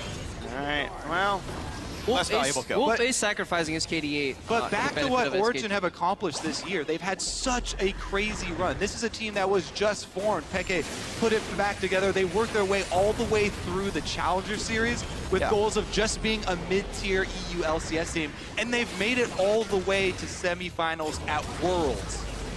Absolutely incredible. Definitely an amazing setup here by Origin. And a good run all said and done. SKT, of course, won a World Championship in their rookie year as a team, so hard to beat that. And SKT looking for their second, actually, right here. Looking for their 12th win, their ticket into the grand final. The final without dropping a single game. It's so hard right now for Origin to really come back. They're choked out of vision in their jungle. Baron's about to go down. They have almost no winning plays. And the few plays that they have where they get a tiny bit of advantage, they just invest too much. As we saw earlier, they get a kill on Wolf, but again, they can't capitalize on objective. Why not? Because SKT is always pushing you. Well, then you go for a fight. You just use too many ultis to kill the support. SKT will turn that around and use 4v5, so Origin pretty much drowning right now because there's so much vision that the only fights SKT is willing to take is winning fights right now. Pretty much every fight SKT could take would be a winning one. They're up 8,000 gold now in this game. Looking to close out the series 3-0. It's only 24 minutes in and the lead is already this huge. Origin just setting up the reverse sweep story to be that much more impressive. And they're hoping it's more than one best of 5, right? They're going to reverse sweep series. Well, next year. SKT are closing the loop. Pressing in on all 3. Oh, here comes a OG. Ooh, nice kickback. Does knock up 2. A bit of damage from Soaz, but an equalizer. They got Marin. Doesn't mitch much. Now Marin. Zhonya's Hourglass takes a bit of damage. A nice pick-off there. A missed equalizer and a good capitalized by Origin. Yeah, where's Faker in all this? He's I think Faker just took a red buff. Not even that. He was just in the top side. They were, to run back they were towards mid. split pushing. They were pushing all 3 lanes. Now they collapse into mid though, baroned up minions, and they take it. Oh! Whoa! The long con 4v5. How about we push mid? How about they pick off Mithy as well? Luluwalt means nothing. More flash to run away, and Origin routed out of their own base in a fight that again started 4v5. And Faker finds another one. Soaz will try to reach Meganar and buy a bit more time for himself, but look at Bang. Look at his damage. Bang will pull aggro. There's the flash. There's the kill. How about a couple more? Amazing goes down, and Bang refuses to be stopped there. 6-0-1 in this game. Bangy running away, thankful that minions are there to pull the aggro. And now a teleport comes in. Marin wants Soaz, and he's gonna find him. Look at the flame spitter dealing all the damage, burning his little top hat to the ground, and Soaz will die. Potentially his last death of the World Championship as SKT are already on to the Nexus turrets. Niels goes down, 4-3, but it's not going to be enough. Faker wreaking havoc inside the base. There's turret number 2. There's no stopping him now. It's time for SKT to make it to the finals undefeated.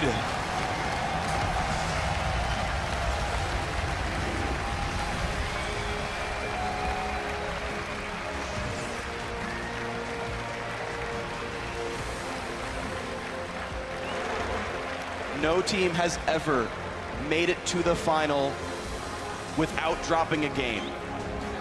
SKT could be not only the first double world champion, but the first undefeated world champion in the history of the League World Championship. Yeah, this match kind of embodied a lot of people saw this entire series play out.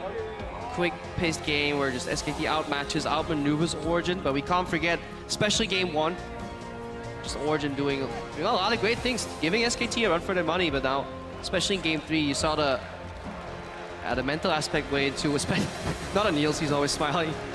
The mental aspect is key here. It's so taxing to play against a team like SK Telecom that are constantly...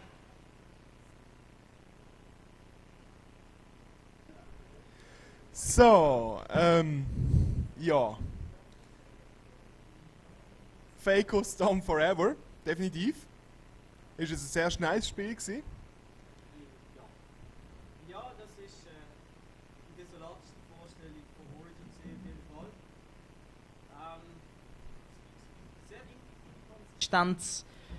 Fall. Sehr inkonsistente Pick-and-Ban-Phase. Sachen, die sie im zweiten Game mega priorisiert haben, haben sie im dritten dann plötzlich weggegeben, bannen ihren eigenen Jungler aus mit dem Elise-Ban, wo ich keine Ahnung habe, was das hat sollen. Picken ein Lulu und dann aber ein Sivir dazu, haben praktisch kein Damage in ihrem ganzen Matchup. Also, mehr oder weniger, also das dritte Game hat man nach der Pick-and-Ban eigentlich gar nicht müssen spielen. Voll, also vor allem der Sivir-Pick ist aus meiner Sicht mega schlecht gewesen. Vor allem auch aus einem psychologischen Faktor. Du verlierst gegen das Team spielt den Boss Sivir und du pickst ihn Fanboy-mäßig an, Sivir ist off, aber Jinx und alles andere ist auch noch off. Aber nein, du nimmst Sivir und Gegner wissen genau, dass du von hinten spielst und spielen die dementsprechend gegen die Wand und so hat es auch ausgesehen. Es hat mich vor allem gewundert, wenn man die Performance von Faker so kennt, dann weiß man eigentlich Faker auf Rise. Das ist eigentlich etwas, was man relativ bannen theoretisch. Also, dass dort kein Rise-Bann gekommen ist, hat mich ziemlich gewundert. Ja, das bringt doch nichts. Das bringt doch schlicht und ergreifend nichts. Der Faker spielt irgendwie 20 Champions auf einem Niveau, wo er kann dort noch im Halbfinale spielen, dann bencht der Rice, dann pickt der LeBlanc und dann verlierst du trotzdem. Es spielt eine Rolle. Und spielt der Blitzcrank und zerstört. Ja, du kannst den Faker nicht rausbannen. Du kannst sagen, wir wollen den Rice nicht, weil der Rice unsere Taktik stört. Hat jetzt in dem Fall gemacht, weil Origin eben immer so komische Late-Game-Sachen gespielt hat. Und wenn du die Lulu first pickst oder planst, dass du die rausnimmst, also für die nimmst, dann wäre der Rice vielleicht der Rice Band smart, weil der Faker steht halt dann, der muss ja gar nicht machen. Der steht einfach 20 Minuten in der Mitte und farmt und wartet, bis seine Stack-Items da oben sind. Und was machst du denn? Nichts. Ja. Brüllen. Brüllen. Was meint Impulse-Aim? Origin war einfach hässlich. Ja, Die haben gar nicht gross etwas probiert. In dem ersten Game haben sie so einen guten Start gehabt und haben es dann gleich nicht auf die Reihe bekommen. Im zweiten Game haben sie richtig auf die Kappe bekommen. Und dann kommt nachher Faker, spielt Rice. Die haben gar nicht gross probiert. Mich hat es gewundert, dass der Amazing erst im dritten Spiel mit dem Lee Sin kommt, ehrlich gesagt. Da hätte er im ersten Spiel auspacken und richtig seine Skills zeigen. Vielleicht halt auch in der Sicht auf Late Game, weil Lee Sin halt Late Game nicht mehr so viel Utility hat, wie er gesagt hat. Das ist gleich, er geht rein, kickt Carry führen. Aber ja, ich bin auch deiner Meinung. Und die gönnen die. Er ist einfach sackstark auf dem Lee Sin. Ja, wir haben uns während des Spiels unterhalten. Amazing hat einen relativ kleinen Champion Pool. Krakas ist jetzt komplett aus wegen dem Bug. Der Rek'Sai ist immer umstritten, dann ist der Lee ab und zu auf der Bandliste, also er hat gar nicht so viel Auswahl. Also wieso willst du dich denn jetzt um die Jungler prügeln? Weil beide Jungler haben ja einen Pick, den sie nehmen können. Der Bengi wird seinen J4 nehmen, wenn er irgendwie umstritten ist, dann weicht er auf den aus. Und der Amazing können einfach seinen Lee nehmen. Also wieso konzentrieren sie sich dann halt nicht auf die 4 Arts kriegen, auf Lulu kriegen, auf sonst irgendetwas, wo du dann etwas damit machen kannst. Und dann pickst du halt deinen Lee und hast Early Pressure. Ich meine, eben gerade das zweite Game, da gehen sie auf 3 Scaling Jumps. Aber dann brauchst du doch irgendjemanden, der das Mid-Game nimmt. Ja, dann hast du vielleicht einen nicht Tier 1 Jungler im Allgemeinen, aber die Tierlisten sind useless auf diesem Niveau, weil du pickst eine Composition, die stimmig ist. Und wenn du einen Jungler brauchst, der etwas im Early to Mid-Game macht, dann pickst du einen Lee, dann pickst du einen Java und dann pickst du einen Vi. Egal, ob der Rek'Sai der beste Jungler ist oder nicht. Weil du musst Elisa ist der beste Jungler. Ja, der leider Band ist. Also. Und da sind sie für mich zu wenig flexibel gewesen, oder haben sich vielleicht einfach eingeschossen. Aber Composition hat auch keinen Sinn gemacht. Ja, die letzte. Die letzte ist einfach blöd, hässlich gepickt. Ich weiß nicht was, nein, ich nehme Sivir, ich spiele mein Lieblingschamp Lee Sin und Lulu ist doch immer gut gewesen. Aber viel Sinn im Bezug auf SKT-Comp hat es nicht gemacht. Und das hat man dann auch gesehen. Ja, vor allem der Unterschied, gerade mit dem Sivir-Pick, da hast du jetzt ganz stark gesehen, den Unterschied zwischen SKT und Origin. Im zweiten Game nimmt SKT das. Warum? Du hast das Einfache gegen Zone Control von der Anivia. Du hast zusammen mit dem Doppel-TP und dem Tomkench hast du einfach so viel Mobilität, das ganze Team ist extrem schnell. Origin hat ein Sivir. Voll, bei SKT das ist gesehen. Origin hat ein Sivir. That's it. Ich meine, ja gut, der Gna profitiert ein bisschen davon, dass er rein kann und der Ali auch, ist super. Aber du hast ja dann, du hast zwar die, aber dann fehlt irgendwie der Follow-up von einer Ori in der Mitte, dass du wirklich den All-In hast, aber dort hast du die Lulu und mit der Lulu würdest du aber gerne irgendetwas haben, wo du auch protecten, aber das hast du im ganzen Team nicht, weil der Gna macht keinen Damage, verhältnismäßig jetzt zu Darius, Fiora etc. Sivir macht am wenigsten Damage von allen AD Carries, die gespielt wird. Es hat nicht gestimmt. Auch von der CC her, ja. Weißt, ich fände es cool, wenn man auch mal irgendwie einen Varus picken will. Auch wenn es nicht ein High-Tier AD Carry ist in so einer Composition, hätte ja wirklich noch Sinn gemacht mit dem Pick-Potential, das du hast mit Alistar sind. Dass du eine schöne Ult, ich meine mit Varus AD Carry bist du immer out of position und wirst catched, in Anführungszeichen, drückst das Ult auf den Tank, einen schönen Follow-up. Und ja... Ja, wir haben ja eine funktionierende Version vom Varus momentan. Die Ashe ist gespielt worden, der Ashe funktioniert. Voll, ja. Der Buff auf der Ashe ist extrem stark. Vor allem ist sie eben jetzt auch mit ihrem Q-Stacks. Das ist ja im Late-Game absurd. Wenn du die Ashe divest, bist du tot. Wenn du Arrow nimmst, bist du tot. Wenn du überlebst das dann nicht. Er ist allein. Normalerweise. Also, ja. Pick-and-Ban-Phase ist bei den meisten Teams ziemlich schwach. Wir haben es immer in der Worlds gesehen und SKT brilliert halt dort. SKT, was andere Teams in spielerisch auch können gefährlich werden. Wir haben es gesehen im ersten Game, dass Origin das gut gemacht hat.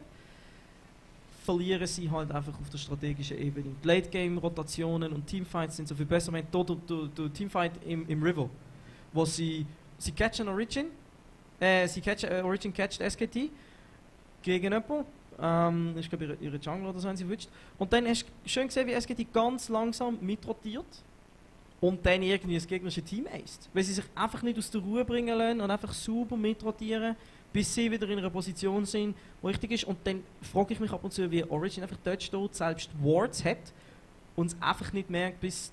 Ich meine, sie laufen direkt in die Fallen rein, mit Wards und reagieren nicht. Das ist halt schon... Ich denke, es ist halt auch viel nur am Shotcaller liegt. Wenn ein Faker seinen Shotcalls macht, das ist einfach anders episch vom Gesamtkonzept her, vom Überblick her, den er hat, wo dann halt doch durchaus mehr ausmacht.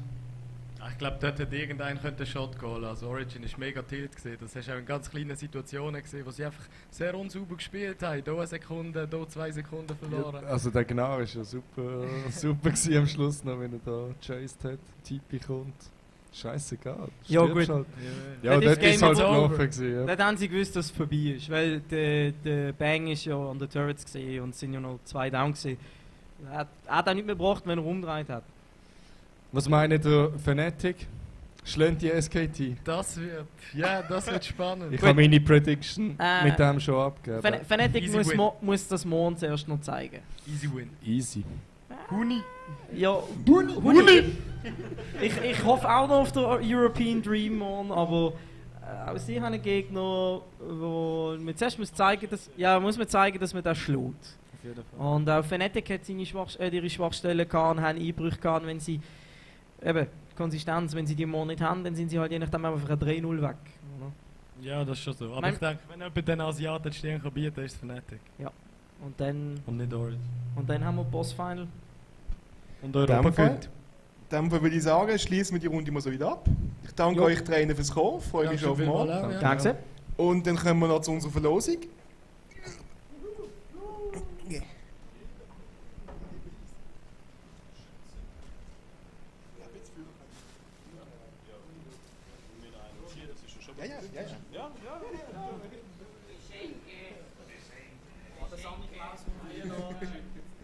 In diesem Fall würde ich sagen, ziehst du mal jemanden, zuerst aus der Origin-Reihe.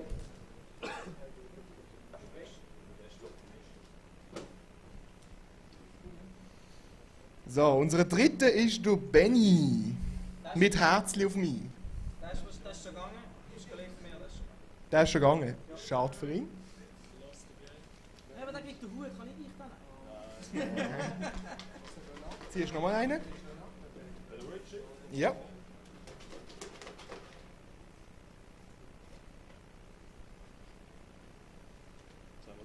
Ja, ganz groß, der Alex.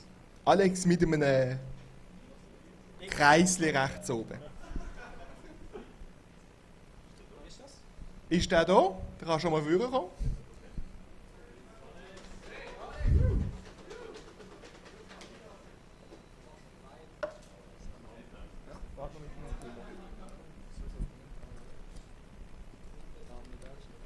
Ebenso vorkommen können noch der Timo Fessler, wenn er noch da ist. Timo!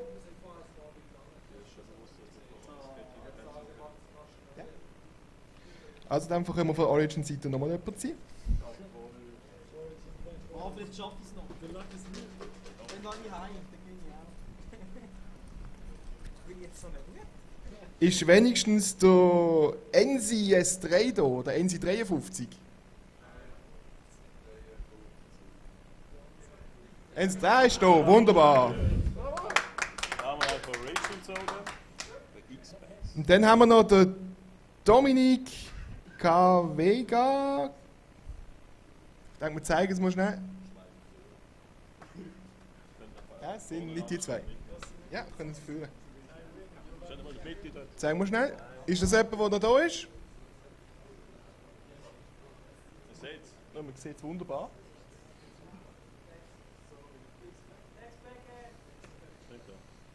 Ist in dem Fall auch nicht mehr da? Nehmen wir den nächsten. Ja.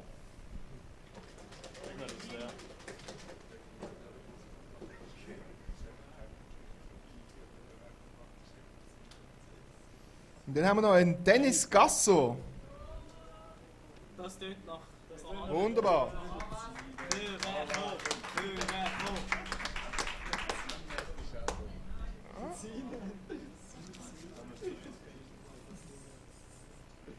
Nein.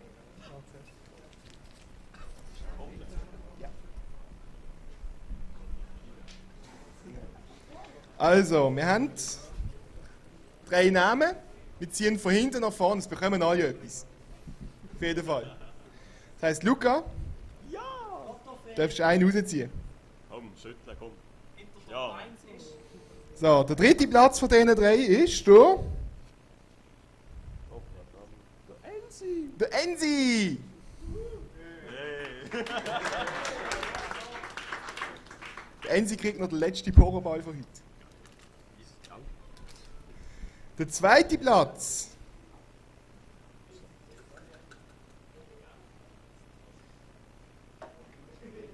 Das ist wenn du Auslosung. The winner is Katar. Ja, jawohl, genau. Das ist Platte, komm jetzt. Du Alex. Der Alex. Es ist zwar kein Korki-Hut, aber es ist ein Timo-Hut. Der dritte müssen wir nicht sehen, den wissen wir. Jetzt ziehen wir noch spannend den dritten. Wenn wir schon dabei sind. Wer könnte es erst sein? Wer könnte es sein? Die Spannung steigt. Die Spannung steigt. Dennis. Dennis Gass. Wer hätte es gedacht? Dennis, du bekommst unseren Korki-Hut. So. Jetzt schauen wir zuerst mal, ob die 2 von hier noch da sind. Da haben wir einmal hier Manuel Dummermuth, wo wir noch nicht wissen, ob das richtig ist. Gut, ja, es steht schon bereit. Und wir haben einmal hier Daniel. So many Daniel. Much Daniel, so wow. Ist das Daniel? Genau, ja. Gut, wunderbar.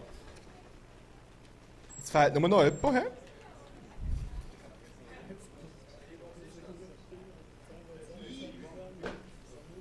So. Walte deines Amtes. Was ist denn das? Sword at Olaf. Sword Art Olaf. Jawohl. Das ist ja Olaf. Ja, das ist ein Olaf. Ist Olaf oder Olaf? Olaf. So, Luca. Ja, hier.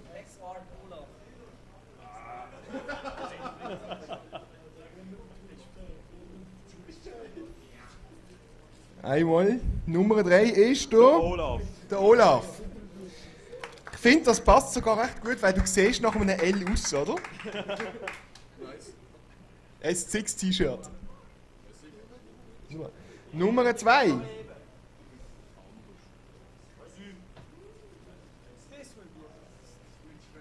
Daniel. Der Daniel. Es sind keine großen Kopfhörer, aber es sind zumindest brauchbare, gute, coole Master-Kopfhörer in Air. Jetzt der letzte. Wer könnte das sein? Der Daniel. Dummermut. Der zweite Daniel in der Runde. Gratulieren wir zu der Rocket Cave Military Edition.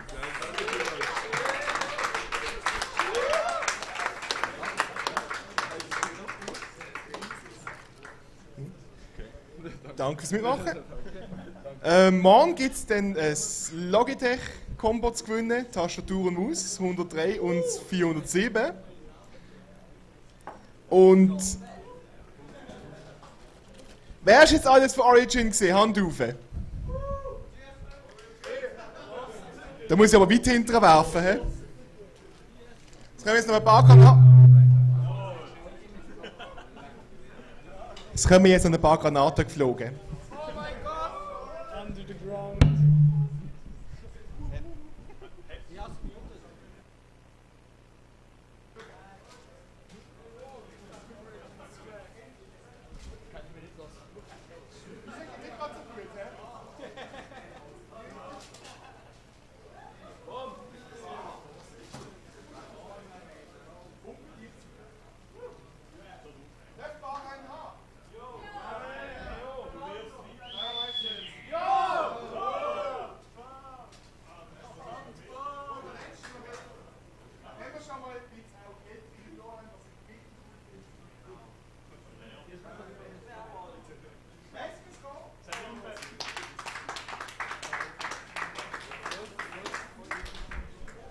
An unsere Zuschauer, merci auf Twitch, merci fürs Zuschauen und einen schönen Abend zusammen.